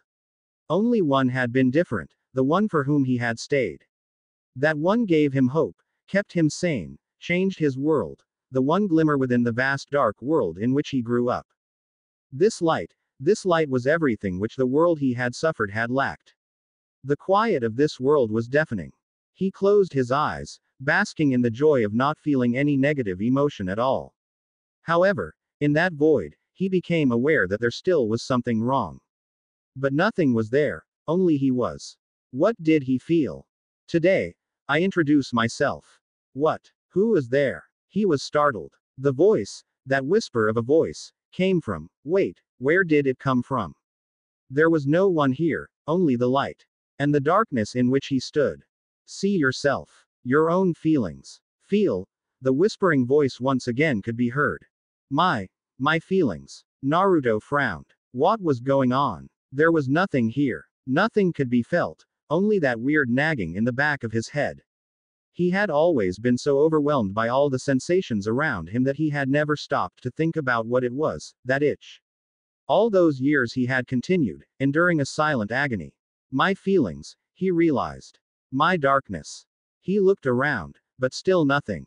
He was still moving, but the light was too. It made it impossible to gauge any distance, size, or speed. He could be puny, he could be enormous, both were a matter of perspective.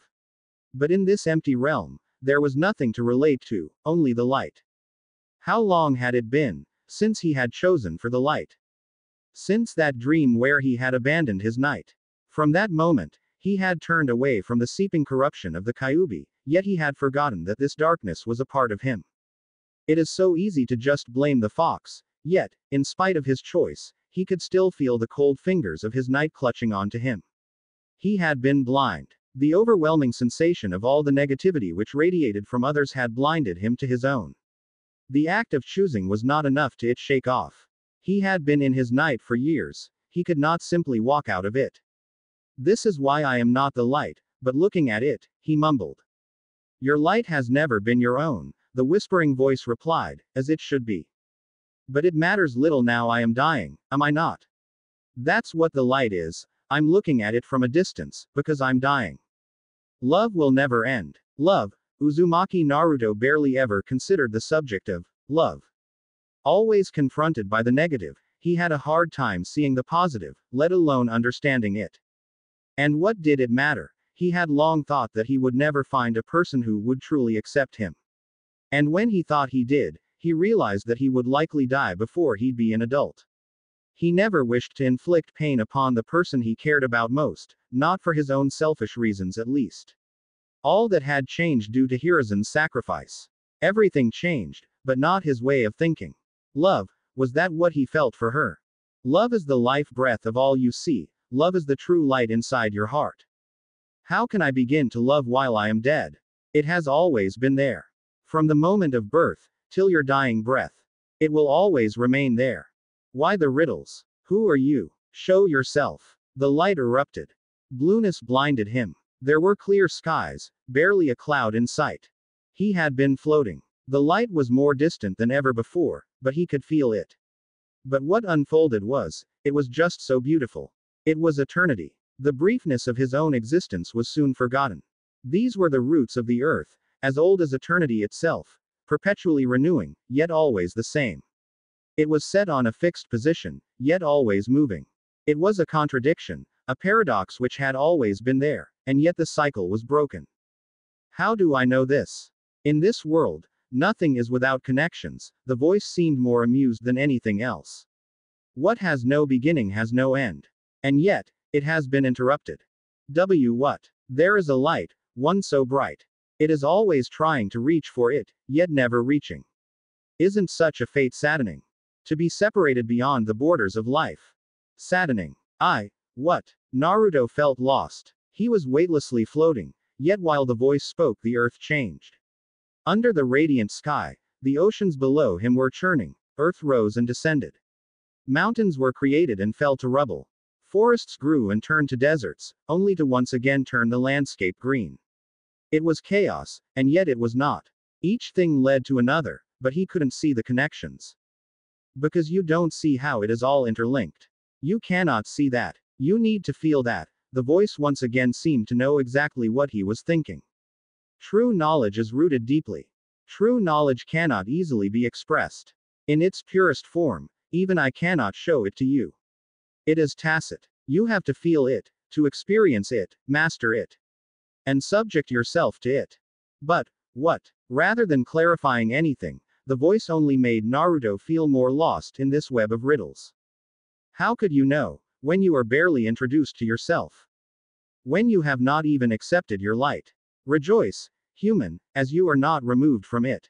Not yet. For now, you can still reach out for your light.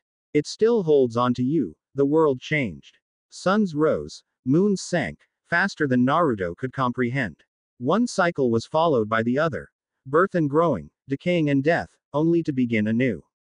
The plethora of differences only made everything seem similar. His wish for equality seemed laughable in the realization of all those innate differences. Human. What are you? Naruto became cautious. Is that you, Kyuubi? What kind of trick? Laughter filled Naruto's world, laughter as bright as the nightly stars. The laughter was contagious enough for Naruto to, somewhat sheepishly, join in. The laughter was warm as the gentle rays of sunlight in spring. The largest of the parts, yet of the 9 he is most aware of its own incompleteness. He knows so much, and yet at the same time knows so very little. The voice remained spouting riddles at Naruto, whose laughter quickly turned into a grimace of frustration. Patience, young one, as you still have time, albeit not as much as I would have liked you to have.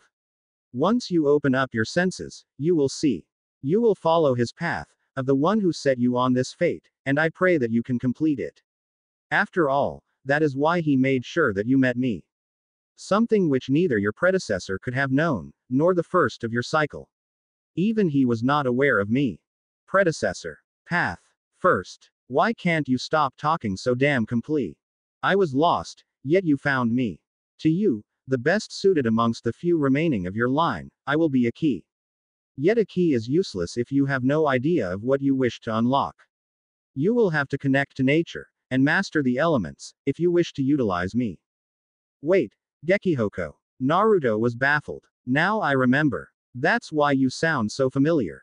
You are. That voice, it was the same as Uzumaki Ryota. It was the last voice through which I spoke, the voice agreed.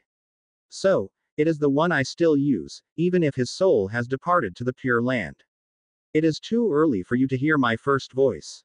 First voice. But how can you? The how is of no consequence.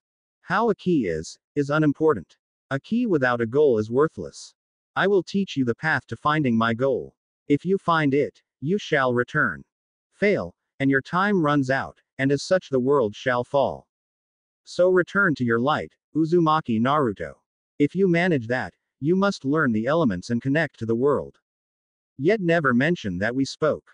Never share to anyone that I can, not even to those whom you trust most.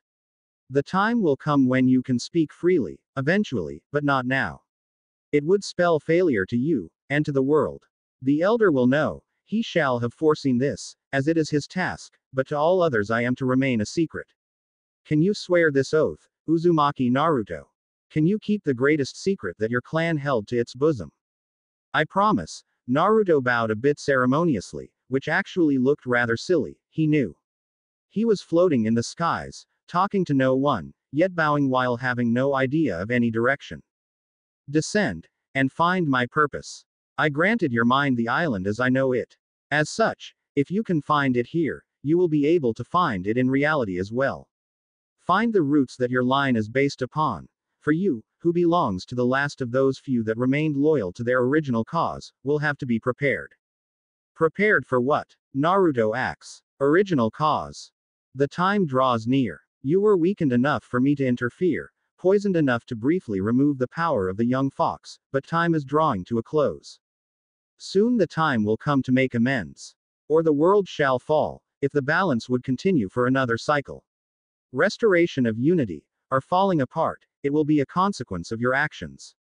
Your role in the grand scheme of things will be an important one, child. Without you, the cycle would not begin anew. And if it ends, so will everything else. Find the source, and you shall return to your light once again. Wait, what are you talking about? My role. Hey. The voice remained silent, and Naruto felt a pull he was very familiar with. Gravitation. For fuck's sake, he muttered, as he saw how he fell with dazzling speeds to the surface of an island covered by forests, mountains, rivers, and ruins. With her arms wrapped in bandages, Hyuga Hinata sat next to bed, holding the right hand of one who slept uneasily, troubled by his dreams. What the hell are you doing here? Didn't Shizune order you to stay in your room and take some rest? Tsunade scolded the young Hyuga. Get back to your room. Your arms need. I will be fine, Tsunade-sama. Hinata cut her off, her worry for Naruto being stronger than her respect for the Senju. I apologize, but I cannot rest. You're just as stubborn as the Gaki himself, aren't you? The Senju sighed. It doesn't seem like I would be able to change your mind, if even Hitomi failed at that. Yes, she told me before she went back home. Hinata blushed a little at the memory of how she had defied her mother for once. However, Hitomi had understood her wish, although she had warned Hinata that Hiashi would not take this very well. It was unlikely that he would visit his weaker daughter in the hospital, considering the shame of being in the hospital in the first place, but still, Hitomi had warned her daughter to be careful with showing her feelings this openly. How is Karen-san doing? I told her what Naruto-kun decided. Have you checked up on her? Tsunade raised one eyebrow, and shrugged. Akko dragged Karen back home, and made sure she would take some rest. I won't say that I understand why Naruto spared her, but Tayuya is doing fine. Naruto's poison will not last for much longer on her, but the seals which he left on her will last for another few days. With Rado and Anko nearby, she won't have a ghost of a chance of escaping. Naruto certainly made those rooms sturdy enough to ensure that she can't escape. She could testify to that. After all, she and Anko had been trapped in there once before, too. Chi's room was littered with seals and barriers, including one which would be nigh impossible for Orochimaru's guard to be break free from, especially while she would be incapable of gathering chakra, due to the precautions which Naruto had taken. Regardless, Akko's threat against his ramen had motivated him to make Chi's room inescapable. I would like to know why he spared Tayuya, though. It was Chi's wish, was all that Hinata could say. Tsunade skied, but realized that she wouldn't get an answer from Hinata. She was just as tight-lipped as Jiraiya about that peculiar seal she had found on Naruto's right hand. If there was one thing she disliked about being a shinobi, it was the secrets. She had never had patience for them. Jiraiya and Orochimaru had always been the ones in her team to unravel those. While the former specialized in the perverted secrets, the latter took care of the perverse ones. She walked out of the bedroom, as she had to check up on the other patients as well. They were all recovering according to her expectations. Only the Haruno girl seemed to have a hard time when it came to dealing with her trauma. Then again, mental issues were much harder to heal with than the physical injuries. Tsunade didn't mind talking with the girl. In a way, she reminded her of her old self. Sure, it brought back more than one unwanted memory about Naoki or Dan, but still, the girl needed help. Perhaps Jiraiya was right, and this would be good for her too. Even though these children made her feel old, a fact which she would never admit to the brat that called her Granny. Tsunade was a bit cynical about it, but she would give it a try. Even Shizune was pestering her about cheering the girl up. Perhaps she should offer to teach the girl some medical ninjutsu. The girl showed interest, had a remarkable talent at chakra control, so why not? Why wouldn't Tsunade accept this new chance in life? Hinata wasn't aware of any of this. She just wanted to see the boy wake up. Naruto was restlessly sleeping, burning with a high fever. Even Tsunade was unsure as to what kind of poison Orochimaru had used. Hinata didn't care. She just wanted to see Naruto wake up. She had been so scared when she first saw him in his current condition. Hinata could only blame herself for that. It had all been her fault. She should have been able to beat Hyuga. She had seen the haunted look in his eyes when he told her that Choji had died. She wanted to be there for him. Equally powerful was her desire to grow stronger, so that she could stand next to him, and help him beat the obstacles he had to face. She had felt helpless, and vowed to never again be this powerless.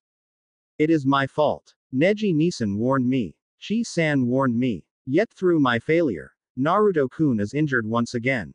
If only I could have beaten Hyuga quicker. If only, Hinata sighed. I could have sworn his chakra stirred a little while ago, trying to reach out to me, but he remains unconscious. I hate this. I couldn't do a thing. I can't even help Naruto-kun. I hate my weakness. Please be all right, Naruto-kun. She knew that without him, her life would become dark. When Tsunade eventually finished her inspections, she returned to Naruto's room. Still holding his feverish hand in her bandaged hand, Hinata had fallen asleep, with her head resting on the side of Naruto's bed, her blue hair spread over his shoulder. Gently, careful not to wake her up, Tsunade put a blanket around Hinata. You made me worry sick, brat, but knowing that you've got a girl like her waiting for you, even if you stumble, she will be there to keep you going. You are lucky, kid, more than you realize. I hope for you that your luck never runs out, she mumbled to herself, like it did for me. Chapter 61. Assassination Arc. Unshackled. There were memories of wounds, of poisons, of blood coursing through his veins as if it had turned to liquid fire. There was pain, so much pain. He had felt the Kyuubi scorching his body, attempting to tear his flesh apart, and yet this poison had done worse. How close had he been to death? Naruto could not say. The poison had increased the corrosive nature of the Kyuubi's chakra, while negating the healing properties. It was the perfect poison to take down a careless and worn-down Jinchuriki. Half dazed from exhaustion, Naruto attempted to open his eyes. Unsurprisingly, this came with great difficulty. It was as if some fog obscured his mind, slowing his brains, inhibiting his ability to control his own body. But he was still alive at least, he figured that he was. Uzumaki Naruto remembered what had happened. He had defeated the Uchiha, but it had been an empty victory. He had not been able to kill the traitor, as the Kyuubi wished him to do. Nor had he been able to drag his immobilized body back to Konoha, as the council undoubtedly wanted him to. He still did not know what he himself had wanted to do about Sasuke. Part of him felt pity, another felt disgust, while a last part, understanding. Yes, Naruto acknowledged that he'd do wicked things if another had killed those dear to him. Although, he recognized, Sasuke's methods led to hurting those who were unrelated to his pain. That was why Naruto could not regret that he had tried to kill Sasuke. He had become a threat to the village, his treason had led to the deaths of Shino and Choji, and he had to be stopped. And yet, Naruto had failed. Orochimaru had taken his prized Sharingan wielder. Through the Kyuubi I may have possessed enough chakra to rival that asshole, but the gap in skill was just too great. Even if I had not been worn out, even if he hadn't taken me by surprise, I would still have lost, Naruto realized bitterly. Possessing great quantities of chakra did not translate into skill.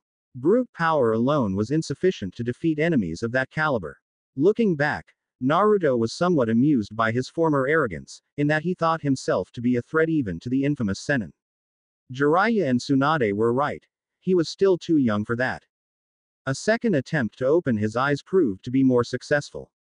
Still, his sight was blurry, unfocused. Indistinct blobs of color twirled around in front of him. It almost reminded him of the strange dream he had had, of the feeling which that bright light had given him. But had it just been a dream? It had been surreal enough, that was for sure, but at the same time, no dream was ever that clear. And why could he remember every little detail of it? How could he know that island? His vision impaired, Naruto instead tried to move his right hand. He wanted to see the seal again, the divine seal in which the Gekihoko resided. But for some reason, moving his arm was completely impossible. I can feel my hand. I can move my fingers. Wait, something is on my arm. He noticed a blur of blue resting there. What was that? It was warm, soothingly warm, making Naruto wonder what. You should get some more sleep, Gaki, a whispering voice surprised him. A blonde and green blur stood on his other side, and Naruto felt something on his left shoulder. A needle entering his flesh. Rest. With that level of injury, you shouldn't try to move just yet. Ba-chan. Wait, what is she injecting me with? Am I really still injured? His breathing calmed down as Naruto drifted away in a dreamless sleep, and Tsunade gently smiled as she corrected the pillow under the boy's head. He really needed more rest. In fact, she had not anticipated him waking up this soon at all. Silently, she moved out of the room, not wanting to disturb the sleep of the young Hyuga heiress, using the boy's right arm as a pillow. And he was impatient. This entire operation had been planned out in detail, it was expected to go smoothly.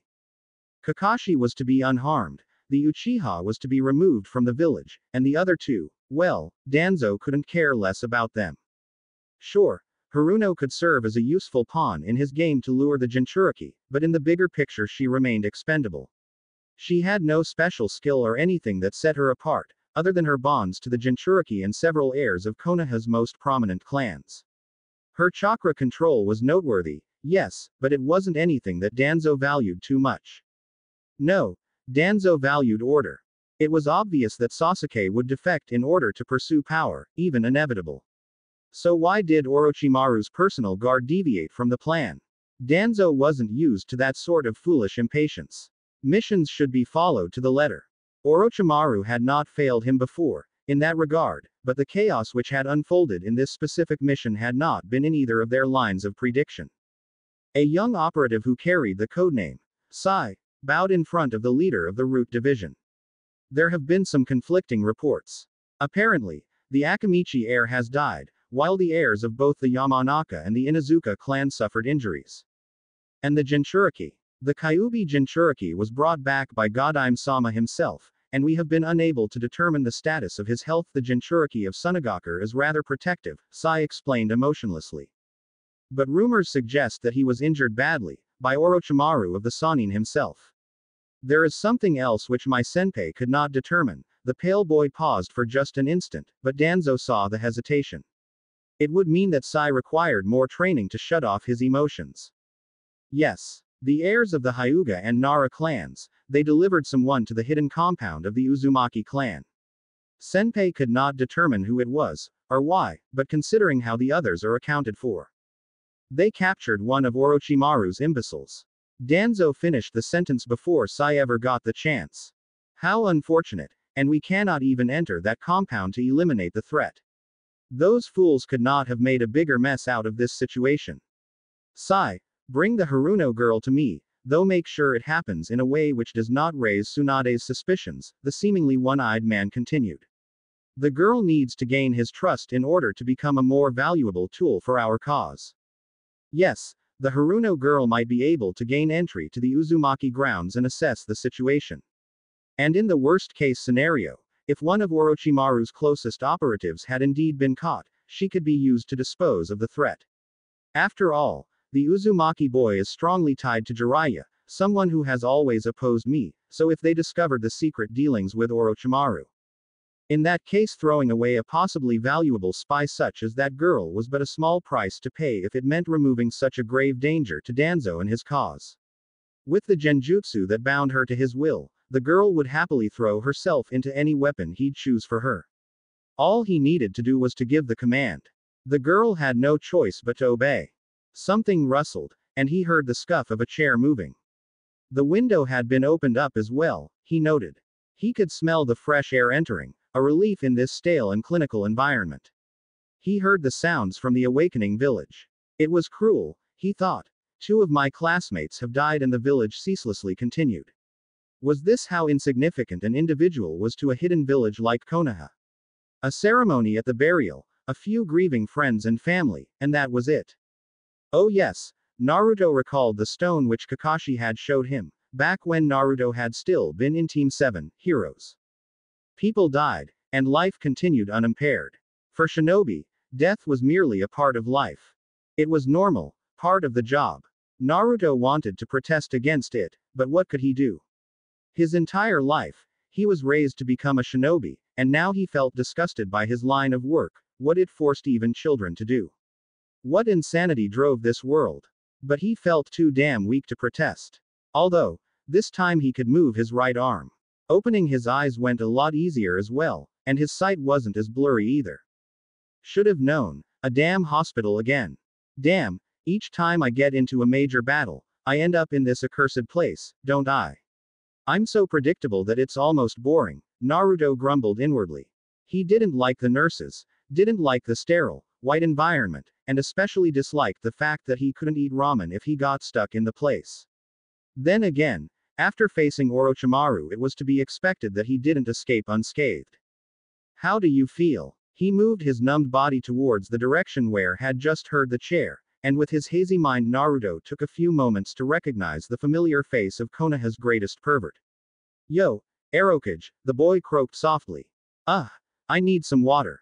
The Godime Hokage had thought a few steps ahead of the boy, and handed him a plastic cup filled with water.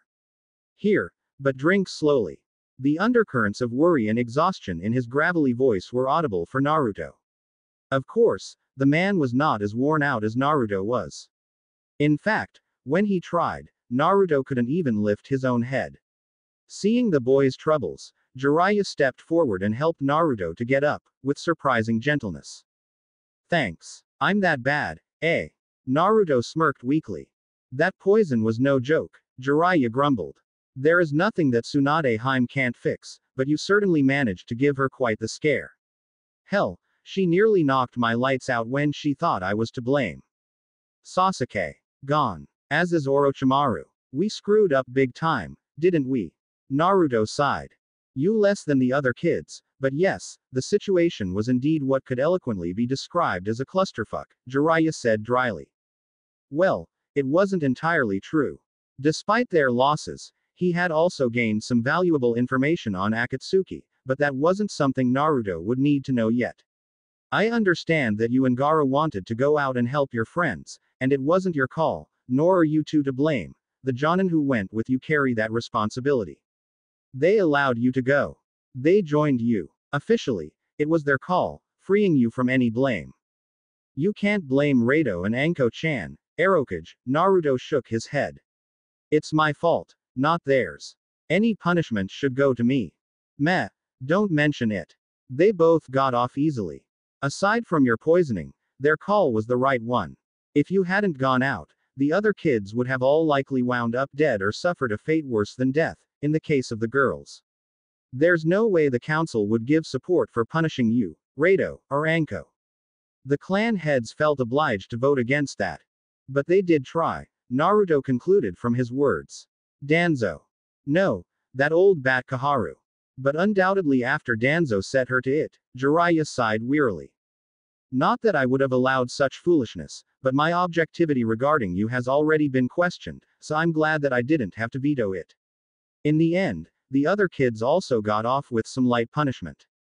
Shikamaru, being the highest ranking of the group, took most of the blame, and likely loses his promotion for now. Similarly, all of them are forbidden to enter the next Shunin exams, and have to execute 50D rank or 15C rank missions for only half pay. Easy. Naruto frowned rather skeptically at that statement. They could have been charged with insubordination, and thrown in jail for a decade, Jiraiya shrugged. In a village comprised of shinobi, insubordination is a very serious crime. So yes, this was a lot softer. Naturally, this would not have happened if there hadn't been clan heirs involved. It is the same favoritism as always. If it had been a bunch of civilian kids, they'd be rotting in jail before you could utter the word ramen. You're the Hokage now. Change it. Yeah, if only it was that easy. But I can't just change the fundaments on which Konoha was built, Jiraiya scowled. I wouldn't be able to keep my position for long if I tried to do such a thing in a straightforward way. No, that is not how the world works, kiddo. We are not the authors of our own lives. If I write a book, I can completely control the circumstance a character is in, but in real life, things are very different. We cannot completely, solely create our own destiny, no matter how hard we work. But that doesn't mean that we are merely victims of fate, like many of the Hyuga seem to believe. No, there are choices we can make which force us into situations, and there are situations which force us into making certain choices. Bounded rationality, if you wish to give it a name. Which ends up in a cycle. Naruto guessed. It is indeed a cycle. Cause and effect, actions and reactions. We are a part of this world, Naruto. That means that we are as much affected by it, as that we have the ability to affect it. Not sure whether to call that optimism or defeatism, Naruto chuckled. And here I thought you would have all kinds of big plans for the village. I had some big ideas for my new novels, but unfortunately the crystal ball is missing. So you found what Ji-san did? Naruto smirked weakly. Sorry about that, but he made me promise to hide it thoroughly. But as the letter said, he will not need it, as his ability to gather information is good enough to function perfectly without this artifact. Not to mention that Ba-chan swore that she would kill us both if she finds out you got the thing. She even took the scroll in which the old man noted how to use the darn thing, muttering something about how no hot spring would be safe because you'd abuse the thing to no end for the sake of your smut. Hey, I'm not that bad. Why do I have trouble believing that? Naruto retorted with a deadpan expression. I remember seeming to have heard something about you trying to legalize spying on the hot spring, the first day you were in office. The older man coughed. That is no way to address your goddamn Hokage, Naruto. Naruto took a long and very blank look at the Hokage, although a little muscle near his left eye kept twitching. So it did not take long before both burst out in laughter, as they were no longer able to control themselves. Damn, my chest still hurts like hell, Naruto groaned. Laughter wasn't the best movement for him, but he had not been able to stop himself. How long was I out? Why hasn't it healed yet? A few days, Jiraiya said seriously. It was pretty bad. And Heim drugged you so that you'd stay asleep for another day, because the poison somehow managed to block off the Kyuubi's chakra. That's why you're healing so slowly, by your standards at least. To be honest, you've woken up sooner than we anticipated. She'll be pissed that she wasn't here when you woke up. You've really had us worried, brat. Sorry. Don't be. It was just a matter of extremely bad luck, and no one could have foreseen this chain of events. Seriously, you were fighting against Orochimaru. You would never stand much of a chance, once he decided to fight seriously. There's a massive gap in experience and skill, one which you can't just counterbalance with your massive chakra reserves. I know, I must train. I must master the elements, Naruto muttered. And go back home. Connect to the world. What? Jiraiya blinked, not understanding what the boy was mumbling about. Mastering the elements. Well, with Kaden and Futon, and a good start at Raiden, I'd say you're doing pretty damn well for someone your age already. I need to get stronger, Hokage. Much stronger. I need to be able to fend off the Kyuubi. I need to be strong enough to beat Sasuke without relying on the Kyuubi. And if I can't even face people like Orochimaru, how would I ever be? You'll be able to do it, Jiraiya smiled confidently. I gathered that you managed to execute the Rasengan. The Kyuubi helped me stabilize it, Naruto nodded. But how did you? I'm a spy master, kid. And that jutsu leaves quite a recognizable type of destruction. From the looks of it, you overloaded the thing big time. I suppose. Control is the first thing I'd have to teach you. Jiraiya ruffled through Naruto's blonde hair. I'll warn Tsunade Hime, so you'll be getting more company soon. And considering how she told your teammates how she expected that you'd wake up in about an hour, they will also be here soon. I would like to hear how things are going between you and that pretty little Hyuga girl, though, he added with his usual perverted grin. She was almost as persistent as Gaara. Neither of them left your side. Gaara. Naruto blinked, opting to ignore what Jiraiya said about Hinata. Now that he thought about it, he could recall seeing that blue blur on top of his arm. It must have been Hinata. For some reason it really made him happy, although he had trouble believing it. What was it that he said? Love is the life breath of all you see. Damn riddles, why couldn't he just, wait, was it even a he? Naruto inwardly groaned, but he couldn't ask anyone about it. He had sworn absolute secrecy regarding the Gekihoko. Yeah, Gaara barely let anyone get in here.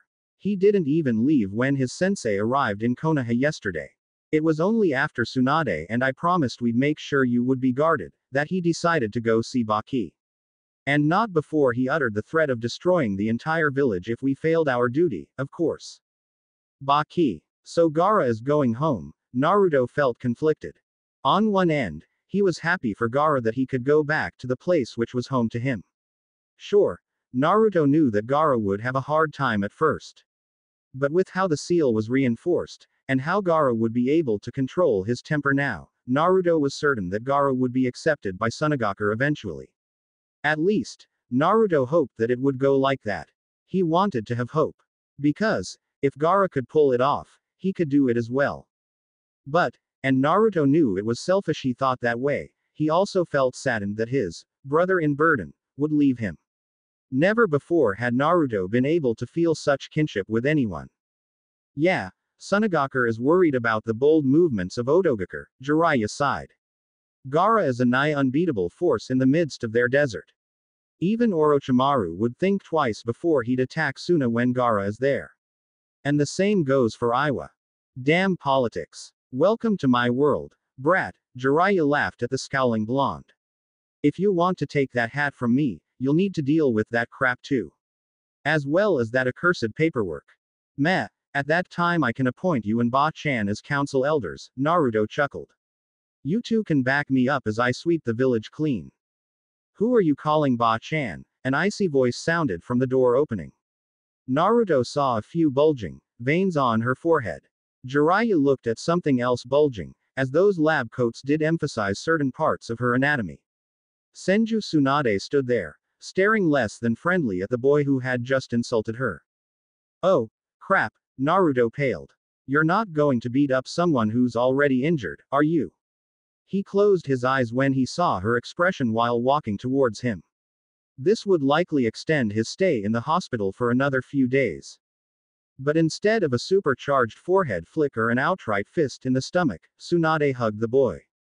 Baffled, Naruto didn't even notice the envy on Jiraiya's face. Not that he would be able to see, with her huge bust blocking his view. Ba-chan. Don't get me worried like that ever again, you hear me? Tsunade whispered. You really think 8 servings will be enough? Don't be such a doubter, Karen. If he wants more ramen, he'll have to get out of bed and stop lazing about, Kiba grunted. All the way from Ichiraku's to the hospital, Karen had been worrying about ramen. And Hinata was not much of a help either, considering how silent she was. It was rather unnerving how everyone had changed. But with Naruto nearly dying, several people getting wounded, and Choji and Shino, every time Kiba thought about how Sasuke's treason had caused all this, he began seething again. You're doing it again, Karen remarked. If you keep looking that angry, the nurses won't let you enter, you should know that by now. Arg, this whole situation is so fucked up, how can I not be mad? Kiba growled. It was not that he was mad at them, and they knew it, but he just felt so, this is just too frustrating.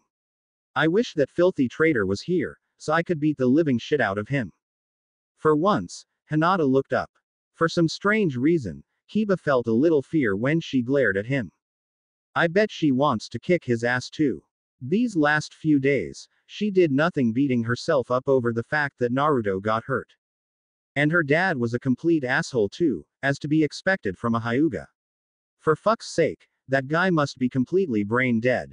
Was it really so difficult to imagine that we wanted to get our classmate back? That we wanted to avenge Shino? But no, he just goes to Kurenai-sensei and tells her to keep Hinata on a tighter leash. In front of her team. I wish I could just kick that damn bastard in the nuts. But mum would neuter me if I caused such an incident with the Hyuga clan. Oi, you've just scared away that kid. Karen brought his attention back to the real world. And indeed, he saw a rather terrified-looking little girl running towards her mother. I'm so sick of this. I want to get strong. So strong that those idiotic adults can't tell me what I have to do. Especially those who were gossiping about Naruto. While part of the village was changing their views of the young Uzumaki, some remained adamant that he was evil.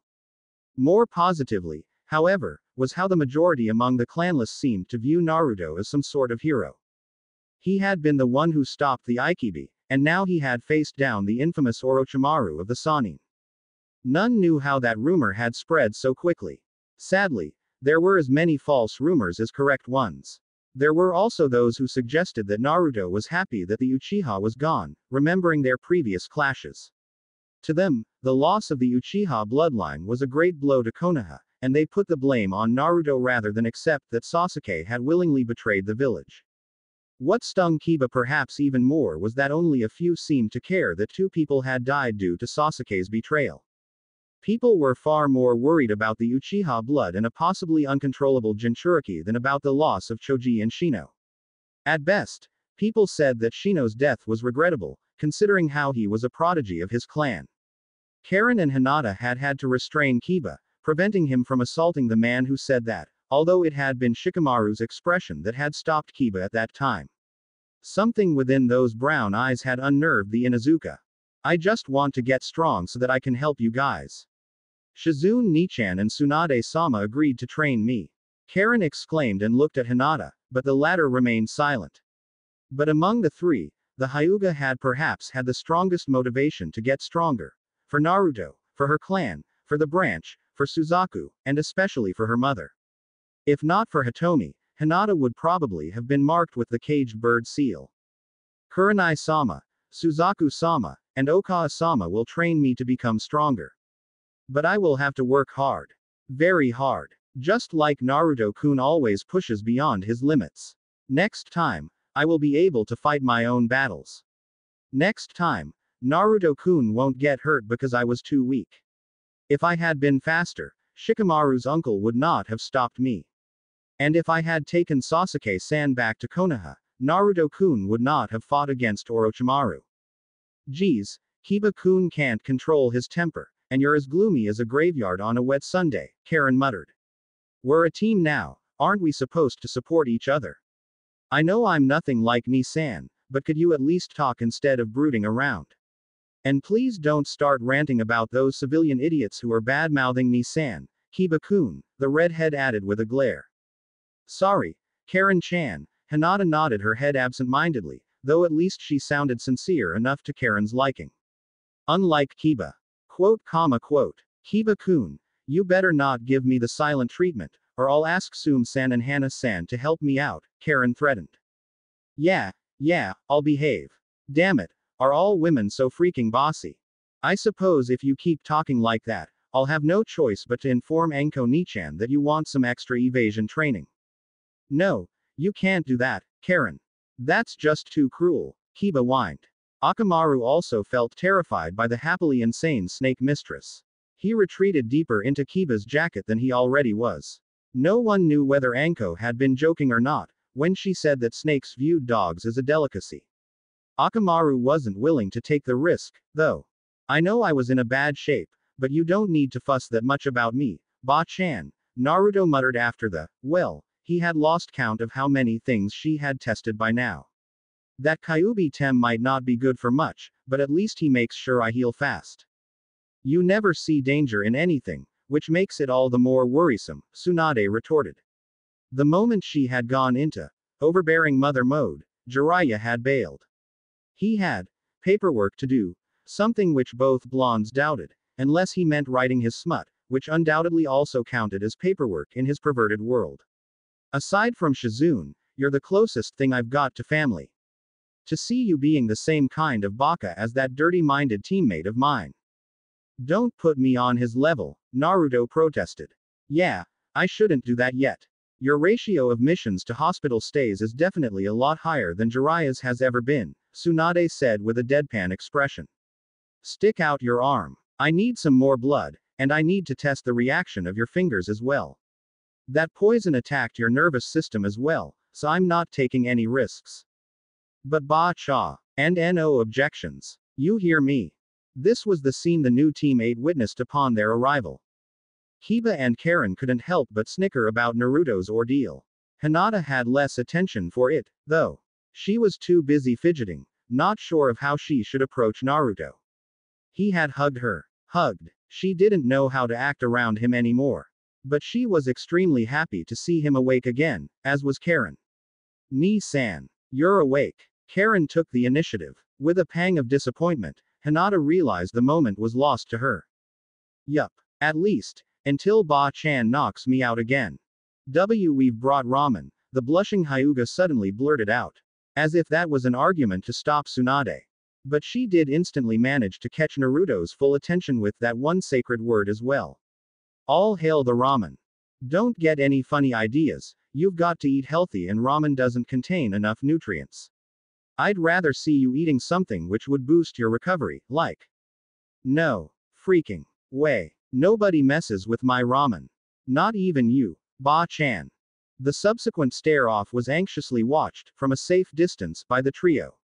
They were unaware, however, that their sensei had popped up as well.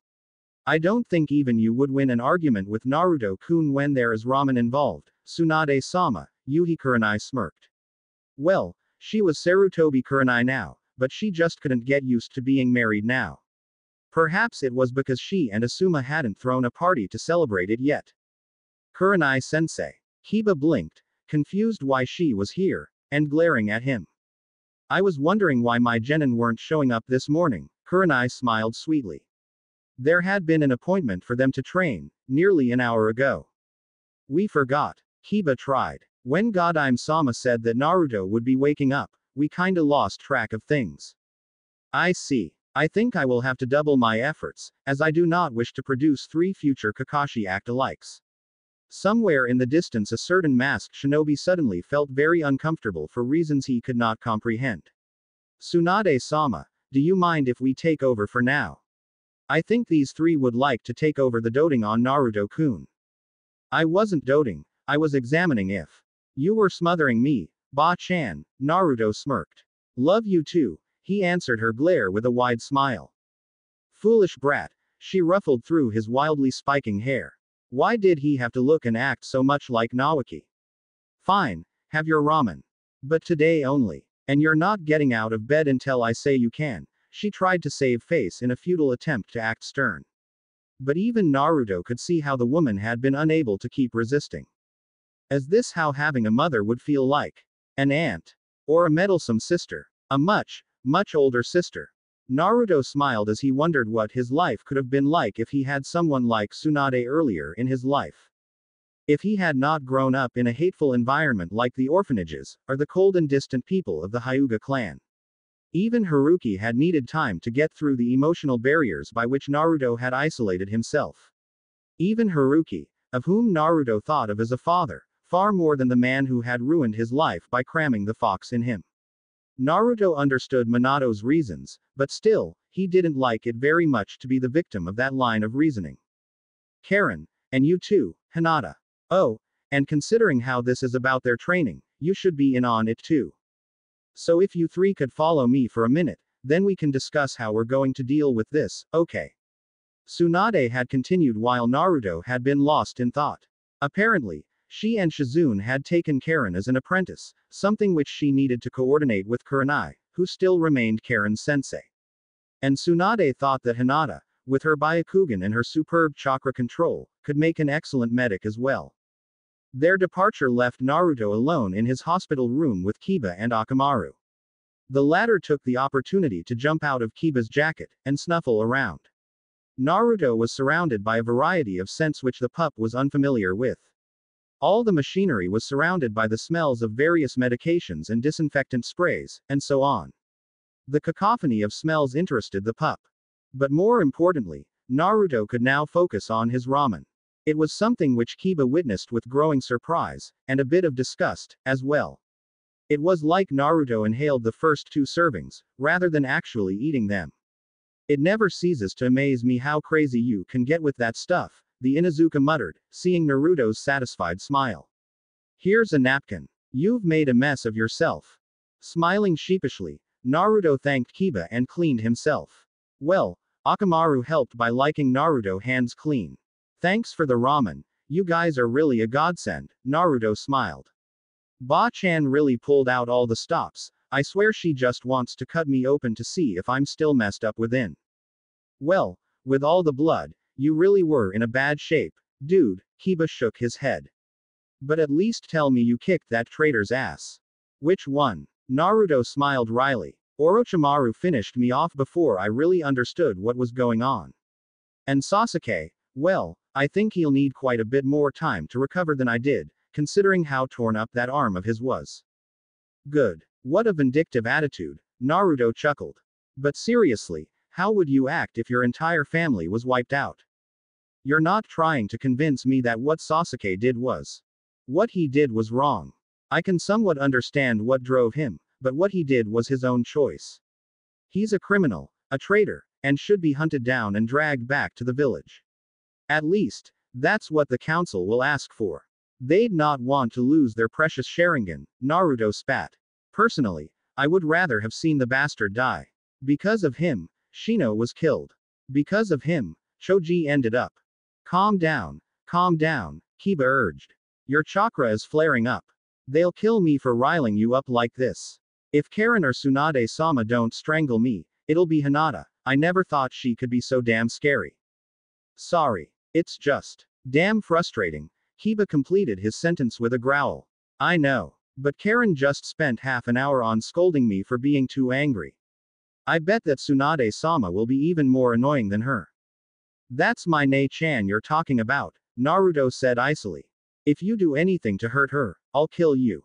Okay. Kiba gulped, sweating and scared by the unexpected twist the conversation had taken. And not that I intend to. She's rather clingy, but I don't intend to hurt. I know. Naruto burst out in laughter. But it was fun teasing you. Idiot. Dog breath. Naruto smirked back. He never paid that much attention how his interaction with Kiba had changed ever since he first joined Team 8. At first, Kiba had been angered that their friend Shino had been transferred to Team 7, and that they had gotten Naruto in return. And even though Kiba had eventually accepted the Uzumaki, and they even became friends, Naruto had never really noticed the changes. The fox was messing with my mind. I was too busy acting like a paranoid idiot, too busy trying to keep my growing anger in check, to notice how much my role in the team has changed, Naruto mused. I wonder, how much will change when I figure out what that dream meant? What was that stuff about my role, about that cycle which needs to be broken? Ah well, I can at least enjoy myself while this happiness lasts. Yes, after Shino and Choji, Naruto realized full well how brutally short life could be. Fox turd, Kiba countered, followed by a yip from Akamaru. Ass sniffer. What the hell are you two doing? Karen barged in. And why are you? Wait, you've already finished your ramen, Ni-san. All of it. I was kinda hungry. Naruto defended himself, weakly. And Karen, Hinata, and Kurenai all looked with the same deadpan expression. Ramen addict. 2 days. 2 freaking days. I'm grateful that Shizune Nichan had a shift now. She's easier on me than Ba-chan, Naruto whined. Tsunade-sama just worried a lot about you, Naruto-kun, Hinata smiled. Naruto had finally been allowed to leave the hospital. His stamina had returned, and this last day had been hell for him. The scar on his shoulder would likely stay. It was the first scar Naruto had on his body, considering how he always healed perfectly due to the chakra of the Kyuubi which was flowing through his system. However, with the poisoning, that chakra had been blocked, which significantly slowed down his healing, even after Tsunade had created an antidote. The effect would soon wear off, though. Jinchuriki or no, Naruto was an Uzumaki, and the Uzumaki clan was well known for their incredibly strong life forces. So even if Naruto had not been a Jinchuriki, he still would have healed faster than what was considered to be normal. I know, and I appreciate how much she cares. A lot, actually. But I don't like hospitals. And her putting me on a ramen-free diet was just plain cruelty. They passed the corner, with Naruto half afraid that they'd meet Tsunade before he was outside the doors of the hospital. But much to his surprise, someone else was waiting there. Sakura-san. Hinata was apparently equally surprised, not entirely pleasantly surprised either, considering the history between the Haruno and Naruto. Sakura had always chosen Sasuke's side, even when the latter had been so obviously wrong. Ah, Hinata-san, Naruto-san, Sakura nearly stumbled, so quickly did she turn around. Shizune-senpai told me that you were leaving today, and I wanted to talk, the pinkette hesitated. In fact, she barely looked Naruto in the eyes. Still, part of her behavior seemed off, at least to Hinata's eyes. It was as if Sakura was not totally honest, as if she said the words but did not believe in what she said, which was odd, considering how spirited Sakura usually was. Yes. Naruto frowned when a silence fell. Well, what I wanted to say was, I'm sorry, she suddenly bowed. I treated you horribly, even though you were right. You were right about Sasuke-san. I knew he had issues, but I never expected him to betray Konoha, to willingly side with Orochimaru. I just don't understand it. I'm not even sure if I want to understand it, either. Not after Shino. This had been more honest, more personal, as far as Hinata could judge. Still, she couldn't escape the thought that Sakura had changed somehow, that something within her had been broken. Then again, Hinata couldn't tell how she would feel if Naruto had done such a thing. A betrayal like this was almost even worse than him dying. In a sense, Hinata felt pity for Sakura, although Hinata never understood how Sakura had managed to maintain her blind faith in Sasuke in spite of everything he had done. She could not forget how Sakura had first blamed Naruto for Sasuke's descent into darkness. But this betrayal had changed her. Similarly confused, but lacking the insight of the Byakugan, Naruto stared at the pink-haired girl. He couldn't feel any particularly negative emotions from her, but something did feel strange. It was as if her core was quenched from all emotions. Yet, like Hinata, he too thought that it was due to the impact of Sasuke's defection and Shino's death. However, in a faraway part of his mind, Naruto did note the vague similarities between how Sakura felt and those strange Anbu he occasionally spotted when they were spying on him. For some odd reason, Naruto had been unable to detect their emotions, as if they were empty inside. Perhaps this was what happened to Sakura too, that what Sasuke did had broken her heart. Why the sudden change? He asks, regardless of the conclusion he had reached. You always believed in him no matter what, why this change? Because Shino-kun, Sakura began to cry. Which was somewhat odd, considering the lack of strong underlying emotions behind the display. I was numbed by those Senbon, but I could see. That bitch took pity on me, but I saw how he just stood there. He did nothing to stop that archer from shooting down Shino. Because of Sasuke, Shino was caught by surprise, and killed. He wanted his revenge, no matter who stood in his way, Naruto said with blunt honesty.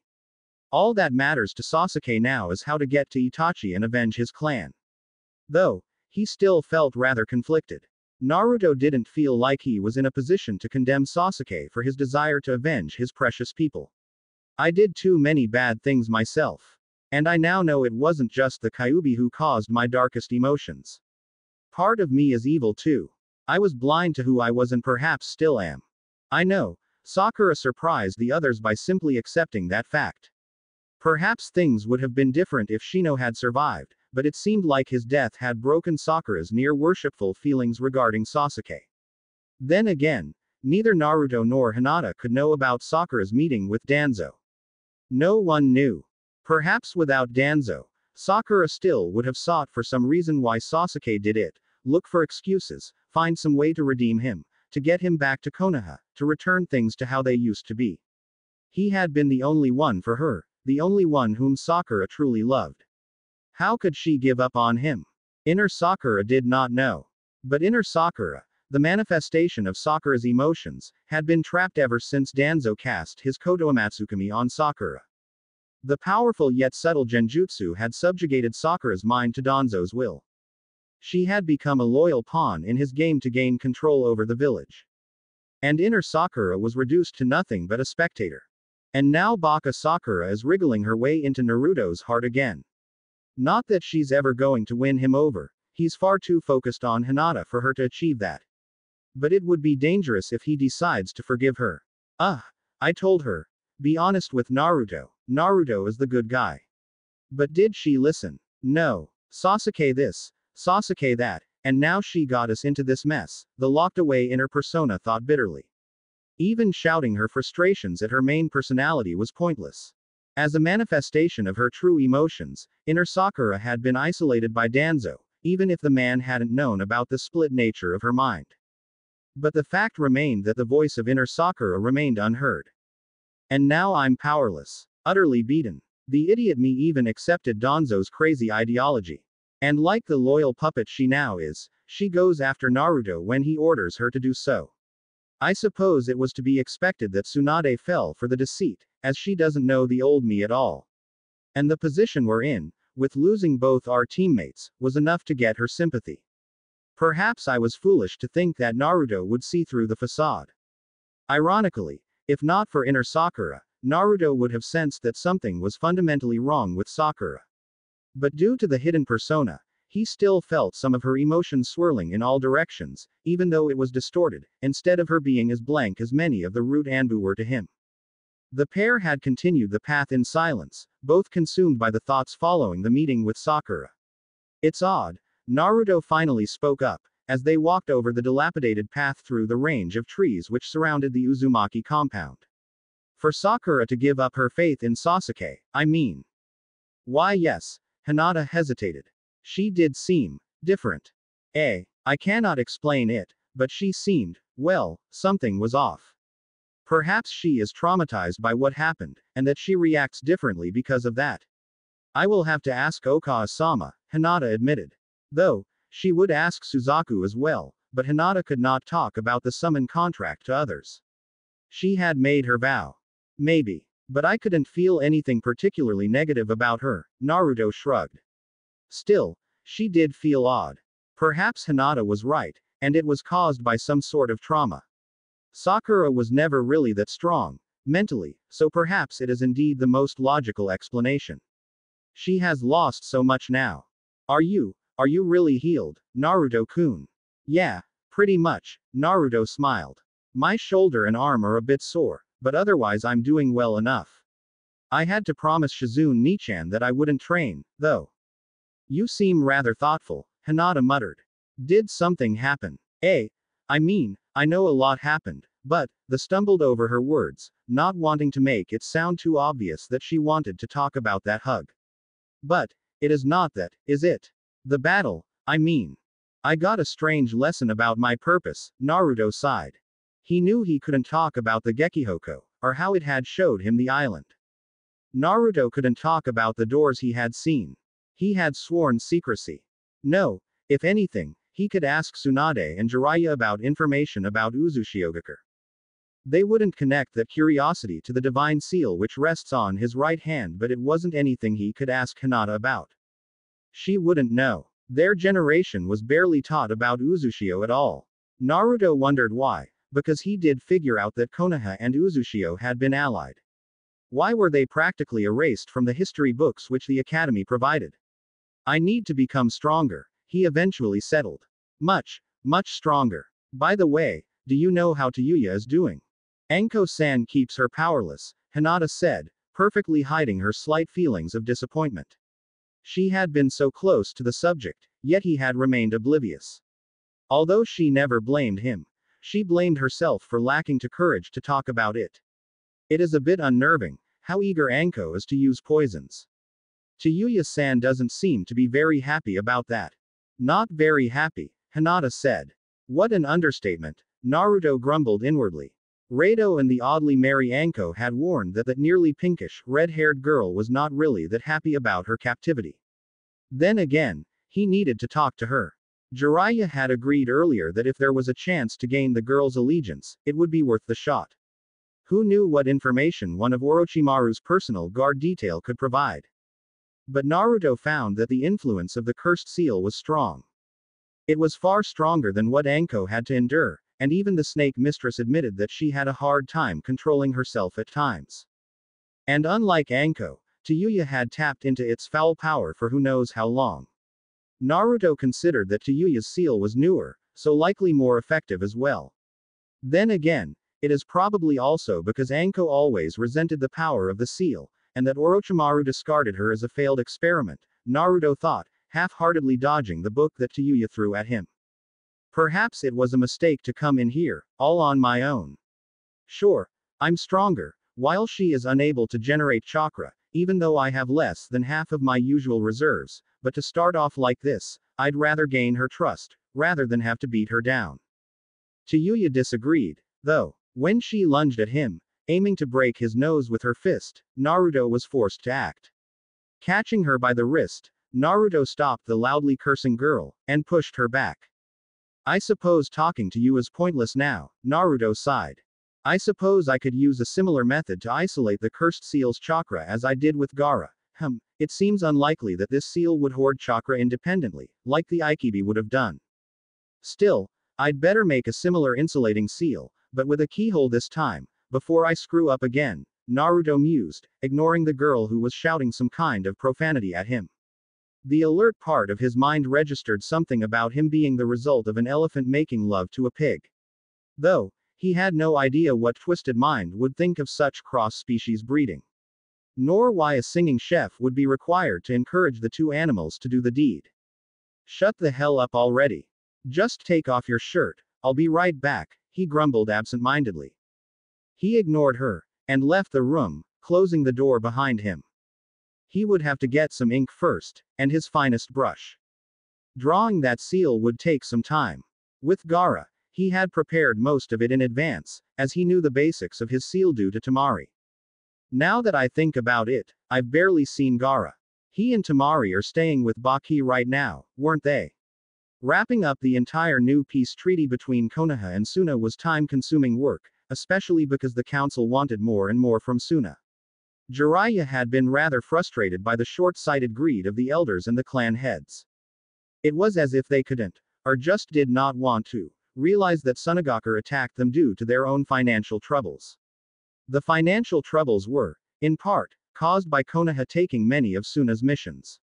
Sure, it had gained quite a few ryo to do those missions, but had it been worth this conflict? Jiraiya didn't think so, and Naruto completely agreed with him after Jiraiya explained the situation.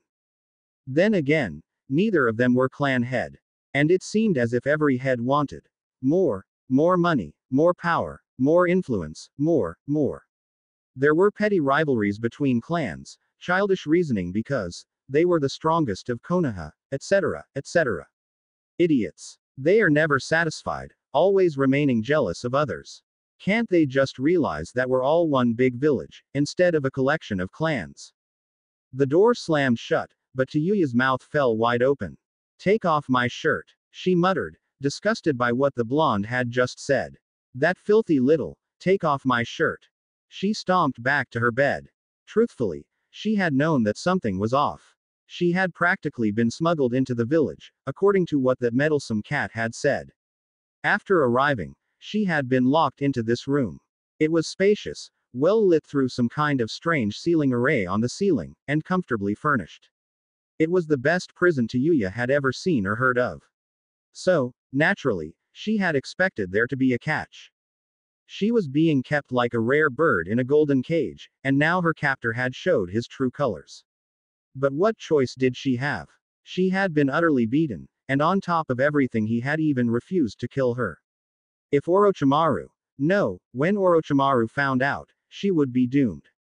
As a kunoichi, she knew the inevitable but cruel reality of what happened upon capture. However, she had never expected a kid like him to be like this. Then again, He was a container for a demon, a Jinchuriki, and the stories that circulated, even in Odogakur, all shared one thing. The humans containing the demons ceased to be humane. Especially notoriously inhuman rapping skills. I suppose him being a Jinchuriki explains why that brat acts this. If he's part demon, he will have a demonic lust as well. Damn it. Hyuga frustratedly kicked against the bed. I don't. Not like this, but what choice do I have? I can't even gather chakra, due to the crap that insane bitch keeps feeding me. And that retarded cat, talking to me as if I'm someone else. Why couldn't he just kill me? She felt tears stinging in her eyes. She knew why. It was the right of the victor to decide the fate of the defeated, to enjoy the spoils of victory. But I'm not going down that easily. I'll just appear to be cooperative, but the moment he has his guard down, I'll bite his goddamn dick off. Oblivious to Hyuga's mistaken train of thought, Naruto re-entered the room with his arms full with books, paper, brushes, and ink. You're back already. The spiteful voice made him wonder why he even saved the girl. Yeah, he grumbled without even looking at her. Just lie down on the bed. Filthy trash, Hyuga growled. Damn it, what is your problem? Wah. Naruto lost his voice, merely reduced to gasping. In front of Naruto stood a furious, yet stark naked, Hyuga. He had a full view on her petite and lean body, from her perky breasts down to the red tuft of hair between her legs. While his mind had severe problems processing the entire situation, as it was the first time he saw a completely nude girl up close, part of his body reacted instantly, and very, very unwantedly. What? What on earth are you doing? What do you mean, what am I doing? You filthy raping piece of trash, Hyuga growled.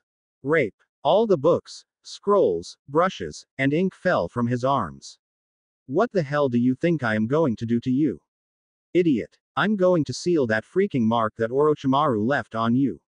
Seal. My cursed seal. You're kidding, right? I'm not kidding, Tebeo. Naruto nearly shouted with his voice breaking, half panicking, half, why was he enjoying the view? This was Chi's precious person. He wanted to control himself, but regardless of everything, he was still a teenage boy who just saw. Beneath that wide shirt she had been wearing, she had been more curvaceous than Naruto had expected, especially from a girl acting as boyish as Hyuga did. She was not yet filled out like an adult woman, as the girl seemed only a year, at most, older than he was. But somehow that fact only made the situation more. She was definitely not as curvy as he made his Oroku no Jutsu, but that jutsu had been merely a distraction, a way to knock out the closet perverts, and it had been a great jutsu to use against the Hyuga, most of whom were closet perverts by default. That form was more or less a joke to Naruto, so it didn't affect him as much as seeing someone of his own age, like this. What the hell do you think I am? A demon? Hyuga retorted with a deadpan expression. If you call me a demon again, I'll quit playing nice. Now, put some freaking clothes on, you idiot. Naruto finally managed to avert his eyes, and his face, despite scowling, as red as a beet. I just wanted that shirt out of the way, so that I could work on that cursed seal. Not because that. I'd never force, just put on some clothes, damn it. Shit. Hyuga felt like a complete idiot now. Worse, much worse, she felt like a completely naked idiot. It infuriated her. Never in her life had she felt so terribly embarrassed. Why, you said you wanted to take me into your clan. And then, you told me to undress, you son of an unborn goldfish. What kind of shitty insult is that? It doesn't even make any. Wait, don't distract me, damn it. Why would you draw such stupid conclusion? Baka, Naruto sputtered, still looking away. Seriously, why wasn't she dressing herself already? For an instant, he had tried to put his mind at ease, but when he wandered off to Hinata, it was a bad move, very bad move. Both images collided, and made the situation far worse. Thinking about the shy Hyuga heiress while he still had the image of the naked Hyuga burnt into his eyes could not be considered to be a smart move while attempting to calm his mind. Especially not while Hyuga already had a completely wrong idea of the situation. She'd definitely get the wrong idea if he blushed even more than he already did. I was talking about your seal, wasn't I? Quick as lightning, Tayuya put on her pants. She fumbled with the bandages which she used to wrap her chest, so that her breasts wouldn't be smashing around during high-speed movement. But she was too infuriated to do it right. Ah, fuck this. She threw the linen away in frustration. You only need to see my back, right? Depends where the seal is. Naruto said sheepishly. My neck. It's on my fucking neck. Good. He laughed awkwardly, attempting to lighten the atmosphere a little, not that it would have convinced anyone. For a moment, I was afraid it would be on your chest or anything. I mean, after this, pervert, Tayuya scoffed. Hey, I'm not a. Look, you are the one who drew the wrong conclusion. The Uzumaki countered. I didn't want you to think the wrong way, okay. This has already started out pretty wrong. Tell that before you order a girl whom you personally captured and imprisoned to undress, you retard. She growled. I only talked about the shirt. Naruto defended himself, though the excessive blushing didn't make it easier for him to get his point across. He couldn't get the image of Hinata out of his mind. The harder he tried to ignore it, the more it haunted him. I told you. That seal influences your mind, so I'll have to isolate it if you want to think clearly again. You've seen Anko, right? She has the same kind of seal, so it's not like we don't know what the bloody thing can do. Like that stupid thing would drive me nuts, Tayuya scowled. Still, she saw no other option but to obey. She couldn't fight him off. Truthfully, she didn't mind if the seal would be blocked off. If that meant that Orochimaru couldn't find her, or would cause him to assume she had died, she had one less headache to worry about. So she lay down at the bed, lying on her stomach, so that Naruto would have a good view on the seal in her neck. At least that brat is not as bad as I first thought, she mused. Still, Orochimaru-sama may be a huge asshole, but he wouldn't corrupt my mind, would he? The unruly pinkish red hair brushed aside, Naruto indeed had a good view. She did wear her tights again, but the smooth skin of her exposed back was enough to make him blush once more. The occasional scar did not bother him, as he expected such things from a rough, yet highly trained, kunoichi. Well trained she was, there was not a modicum of excessive fat to be seen. Still, she seemed soft enough to not make her appear too masculine. All in all, Naruto thought that the girl was rather pretty, in spite of her attitude. Being able to see the sides of her breasts wasn't making it easy to keep viewing her as an enemy either. It wasn't that she was particularly gifted in that area, being rather slender, but still, he was thankful she couldn't see him, as she lay face down. What the? This is a completely different design, he muttered, once he got his eyes to the place where they should be looking. This is more like a triskelion than the Tomo versions which Anko and Sasuke have. Well, duh. Tayuya was an impatient person, and usually did not restrain herself in any way whatsoever. Although, Naruto did note that she didn't feel as vile and angry as before, as if the confusion had somehow reduced her most negative emotions. Orochimaru-sama doesn't just give anyone a cursed seal of heaven. It's not like he uses the same version on anyone. Besides, he wasn't planning on using any of us as his next body. We were his freaking guards. So, this is a weaker version. Naruto concluded. Not thinking things through, because the prideful girl was too pissed off by the idea that Naruto insinuated that she was weaker, Tayuya turned around. There's no way that I am weaker than that Uchiha faggot. This seal was just a better fit for someone with my talents for genjutsu, so, what the fuck are you looking away for? Oh, god fucking damn it. She cursed, and spouted more profanities, before she quickly turned back. Just hurry up so that I can wear a fucking shirt. Alright, though Naruto first needed a piece of cloth to stop his nose from bleeding. He had not been expecting her to turn around, and show her chest once more. Damn it, I'm being influenced by Ero Sennin. Take a deep breath. Focus. Control. Taking out a magnifier, Naruto examined the seal. At first glance, it just seemed to be a simple symbol, but it was actually far more delicate, and strange. It was stranger than Naruto had ever seen, in any of the materials he had gone through. Considering the number of scrolls of his clan's fuinjutsu that he had read over the years, that was quite something Naruto was not expecting. Then again, this is Orochimaru we're talking about, he mumbled aloud. What? Oh, nothing. Drawing this new seal will take some time, so don't move. Unless you want me to start over again, Naruto grumbled. And once the sealing starts, it will hurt like hell.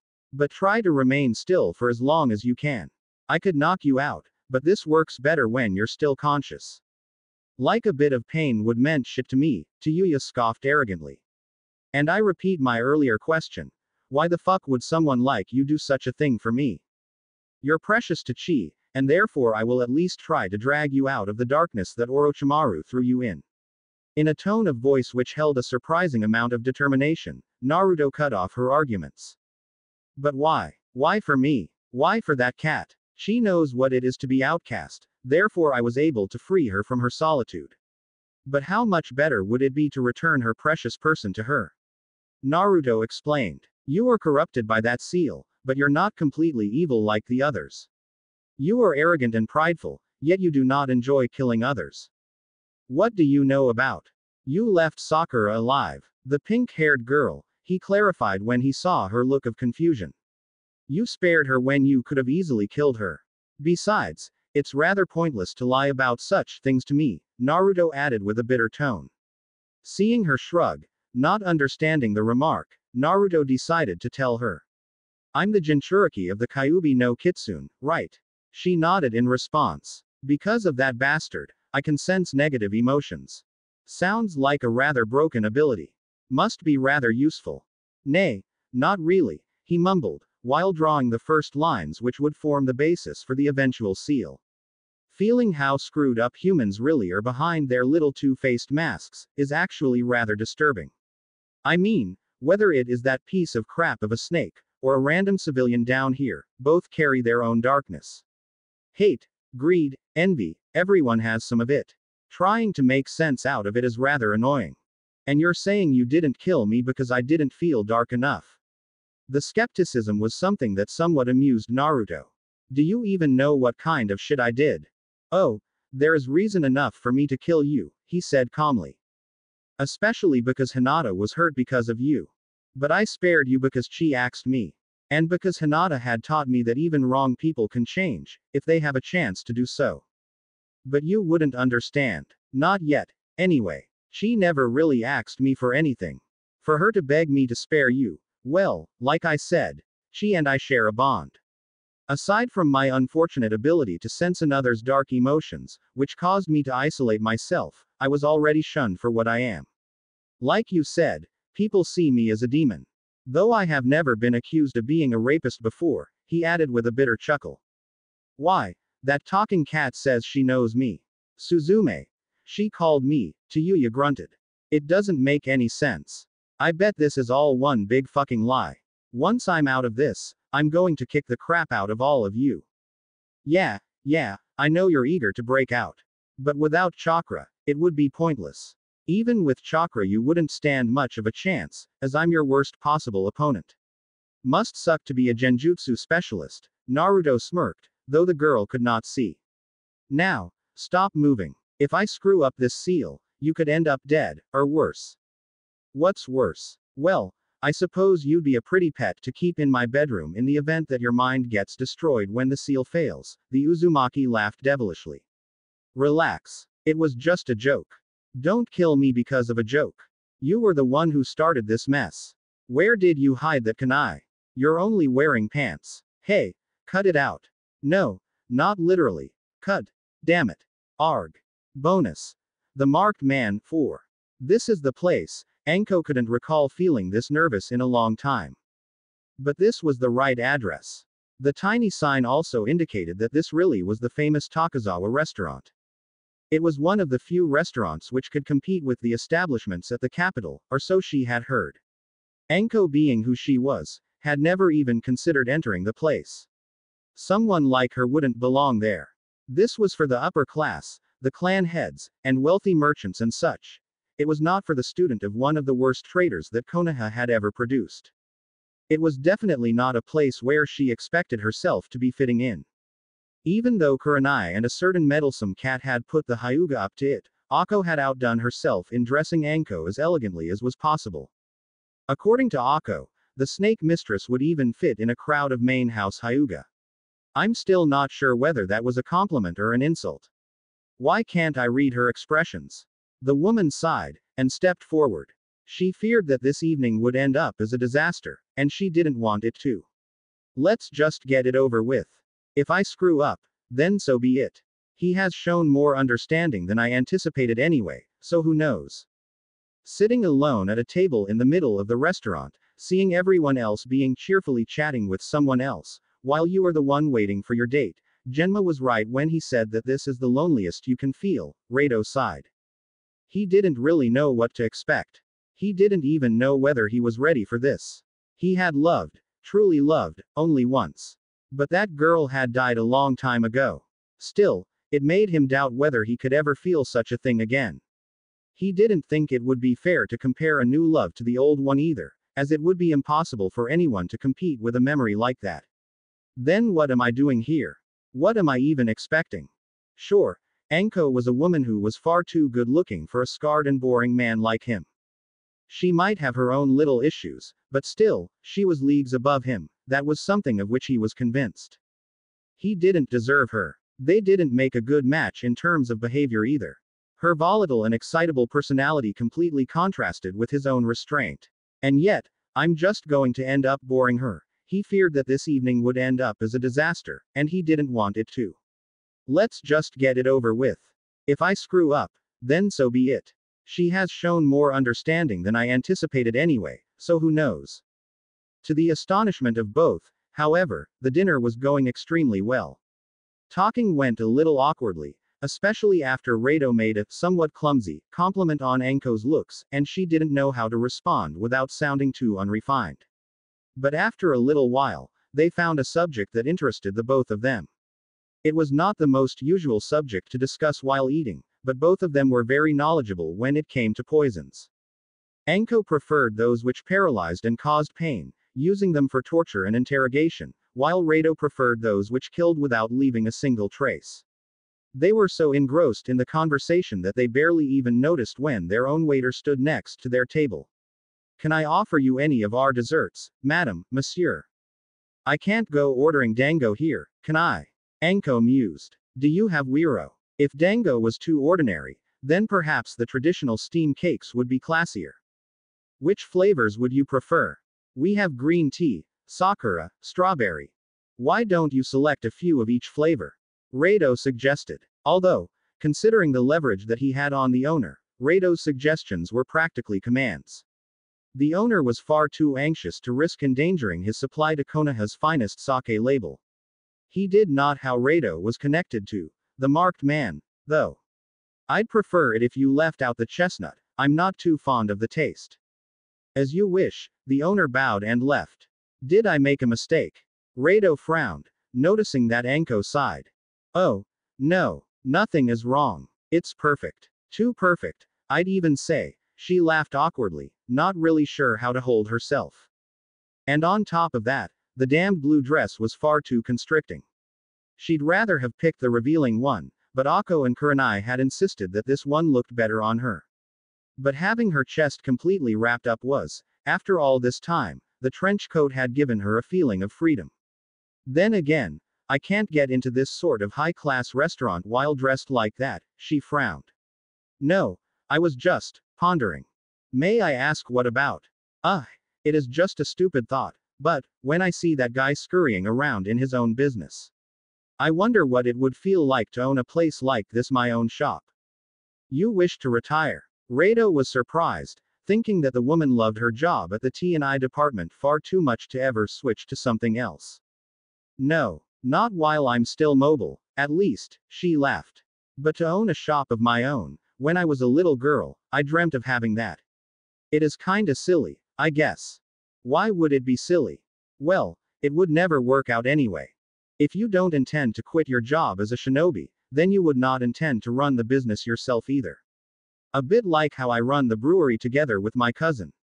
I suppose. Then why would it be silly?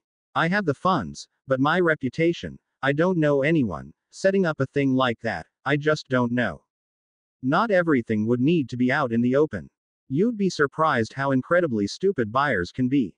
They usually don't think with their brains, but rather with their wallets, Rado smirked unusually deviously.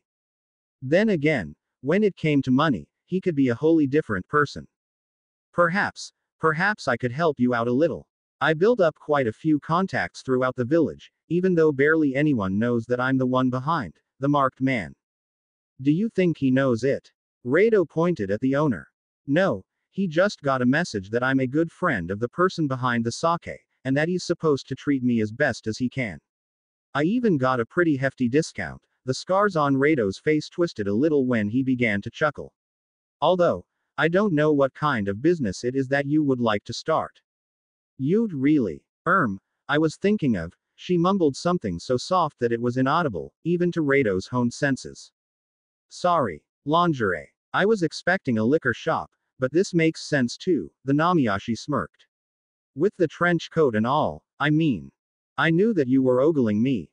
Enko exclaimed victoriously, quite a few decibels too loud for Rado's tastes, several more decibels too loud for everyone else present in the classy establishment.